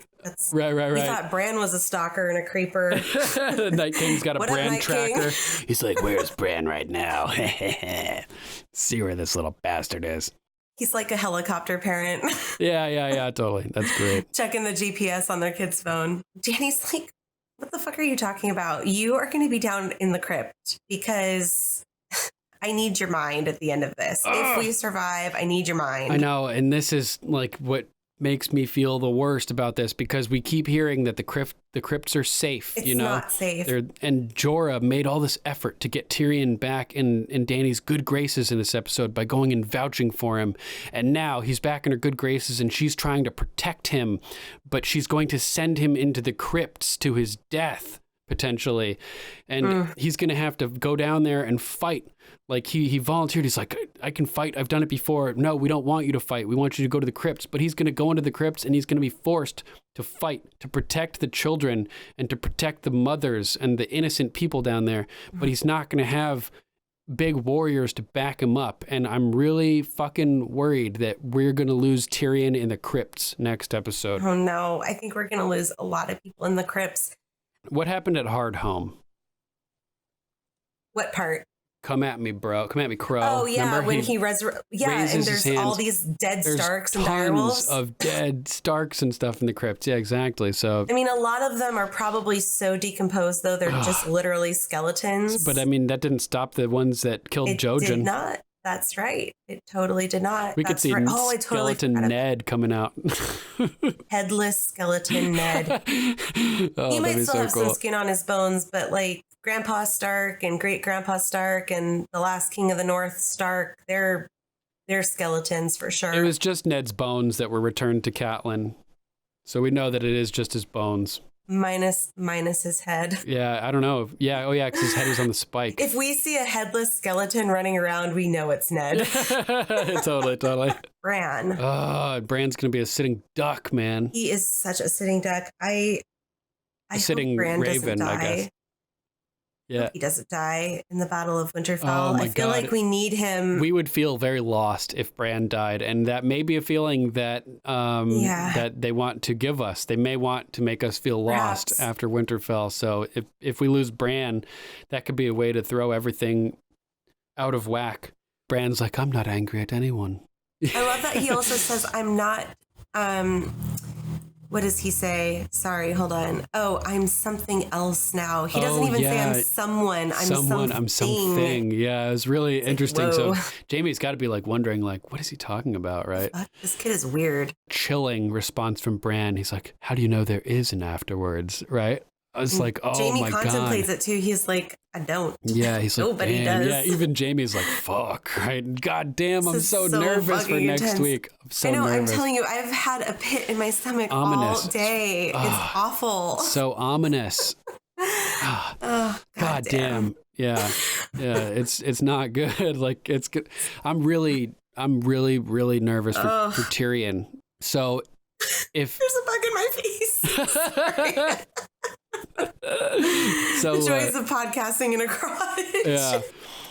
This moment in time where it's placed, you know, she never wanted to leave. Like we're having this epic, great episode where all these good things are happening and Brienne's being knighted and Jaime and Tyrion are hanging out and he's been accepted into the fold and all of these good things are happening. And next week we're going to get horror, basically. So right now, like, we never want to leave. We never wanted to leave. Like, we don't want to leave this moment. We're going to be plunged into madness next week, and it's going to suck. You know? I'm sad already. So, yeah, you get what I'm saying with that song? Like, how it fits this moment perfectly? Yeah. Like, we're in this little bubble of happiness. It fits this whole episode, really. Yeah, and like if we know anything, like we should know, like we don't want to leave this moment. We like cherish it while we have it, people. Yeah. You know? He's telling her the truth about who he is, and she doesn't believe it at first. And so I think she's going to kind of like replay those moments in her mind, and because he says it's the truth, Dany. Right, like, right. I don't really, I wish it wasn't, but it's the fucking truth. Search your feelings, Daenerys. Search your feelings, Daenerys. You know this to be true. I think Drogo really loved. The bug is back. I think Drogo really loved Daenerys. Dany's put aside her concerns for the Iron Throne for now to come fight the undead. That's what you need to be worried about. Don't worry about what's going to happen with the North afterwards. Like Bran said, how do you even know there's going to be an afterwards? I was just going to say, Bran nailed it. It's like, we need to get through this night. And it's going to be a long one. I mean, who knows who's going to survive? I mean, Dany could die and this could all be a moot point because Jon would take the Iron Throne and could give the North to Sansa, or Dany could survive and Jon and Sansa could die and she could say, fuck this. It's a part of the Seven Kingdoms. I want the North. I mean, it's a crapshoot right now because there's an army of dead people marching on Winterfell. This is Sansa needs to get out of the traditional thought process of she's not on hierarchy. The level yet. Yeah, she's still like, she's still struggling with it. Get over it. Jon's there, Dany's there, Tyrion's there, Jorah's there. Everybody Jaime except Sansa. is there. Jaime's there, as we know now. Yeah, Sansa's just not quite there yet. She hasn't seen the undead yet. That's right. and everyone else has. Basically. So maybe that'll do it. Yeah, maybe they're like cutting her some slack right now about it. Maybe Dany's like, she still hasn't seen the undead. Wait a couple hours and she'll understand that she needs to chill the fuck out. Worry about this first. When she sees a dragon spitting blue flames out of its mouth with an ice king, night king on top of it, and an army of dead people like rushing the castle. Or when she sees her dead ancestors chewing their way through her bedroom door. Oh, fuck. You know what I mean? Oh, man. Like the way that Dany was exuding power in the first scene of this when she was commanding over the meeting that they were all having, Lyanna Mormont just expels this authority from her that's just incredible. Like she totally upstages Ian Glenn here. Like she's a powerful little girl. Or young woman. Dude. I mean, she really is, and she's stunningly beautiful too. She has like this amazing facial like bone structure. She's definitely gotten taller over the past couple of years. She's gotten a lot taller. She's definitely grown up a little bit. Jorah is just bitch made by Lady Lyanna. Bitch made. Oh my God, what a hilarious scene. She's so badass. I've fought before, I can fight again. She was at the Battle of the Bastards. Yes, she was. Like, yes, God she was. damn, she is such a G, man. I know. When I grow up, I want to be Lyanna Mormont. Finally brings to life this whole like epic of Lyanna's story that's been hidden from reality to somebody who is Lyanna effectively is Dany's sister-in-law. Yeah. So like, it's important related. that Dany knows the truth, and doing it in front of Lyanna's statue, I thought was a nice tribute to Lyanna, to his mother, which I thought was appropriate. My real name is Aegon Targaryen. And she got goosebumps all over my arms. And she like turns, like jerks away from him. Did you notice that? I know. She like it was almost like don't say that. Like that cannot be. Right. And she goes, it's impossible. It's totally impossible. Like, how is that fucking possible? It's impossible. That Luke Skywalker moment, with Darth Vader. This is obviously a reference to that too, as well. As she bled to death on her birthing bed, must give the boy to her brother. What happened to your father? Ned Stark. He told me enough. To raise as his bastard. He told me you killed him. No. My name. My real name. Is Aegon Targaryen. That's not true. That's impossible. Oh, you were. Search your feelings. You know. Who told you this? Bronn. No! He saw it. He saw it? And Samwell confirmed it. No, I am Aegon Targaryen. No, that's impossible. It's like that Kermit the Frog, the frog emoji where he's like, like all over the his arms like flying around. Yeah. If this were true, it would make you the last male of the House Targaryen. You'd have claim to the Iron Throne, and then before Jon has a chance to say, I don't care about the Iron Throne. Yeah, 3 blasts. 3 blasts, people. Damn it. Oh my God. Oh my God. It's going to be crazy. A Knight of the Seven Kingdoms. Oh my God. There's a fucking bug in here. God damn it. Bug in your hair? It just flew up from somewhere. Oh man, these are going to be some good outtakes. How would you describe Game of Thrones? A looming undead threat rides south from beyond the wall while 5 kings squabble over their petty differences in the southern kingdoms, oblivious to the northern threat. Jaime is to Brienne as Theon is to Jon. Is that something you could agree with? Sure, I totally agree. Absolutely. This is like a whole new chapter for Brienne, and hopefully it's longer than just a page. I hope so. I think it will be. It could be a short-ass chapter. I feel like we need to take a moment here to mention all of the incredible wardrobe changes in this season. Oh my God, Dany's jacket with the red and the gray. Dude. Oh my God. And Sansa, her multi-layered like leather. She looks like a dominatrix. Whip Kraken. Yeah. Yeah, that's what I said on the live show last night. She looks like a straight dominatrix. She's got a chain around her neck and everything, like a choke chain. And it's like all leather strips across her bust, and she looks phenomenal. And like layers of strips. It's what cool. Lyanna Mormont looks amazing. Her armored outfit is incredible. Super crisp. And like Jorah Mormont as well. His new armor is just fantastic looking. Everybody has a wardrobe makeover that is just next level. Like they really outdid themselves this season with the wardrobe. Even better than it's ever been, I think, which says a lot. I thought that was worth mentioning. I completely agree. I thought the dialogue... Sorry, it's still loading the see more thing for me. I don't know what's taken. Facebook is being so slow on my end recently. Arya's scenes were simultaneously badass and humanizing, and a reminder that the next episode will likely lead to several premature deaths. I could go on. Sad face.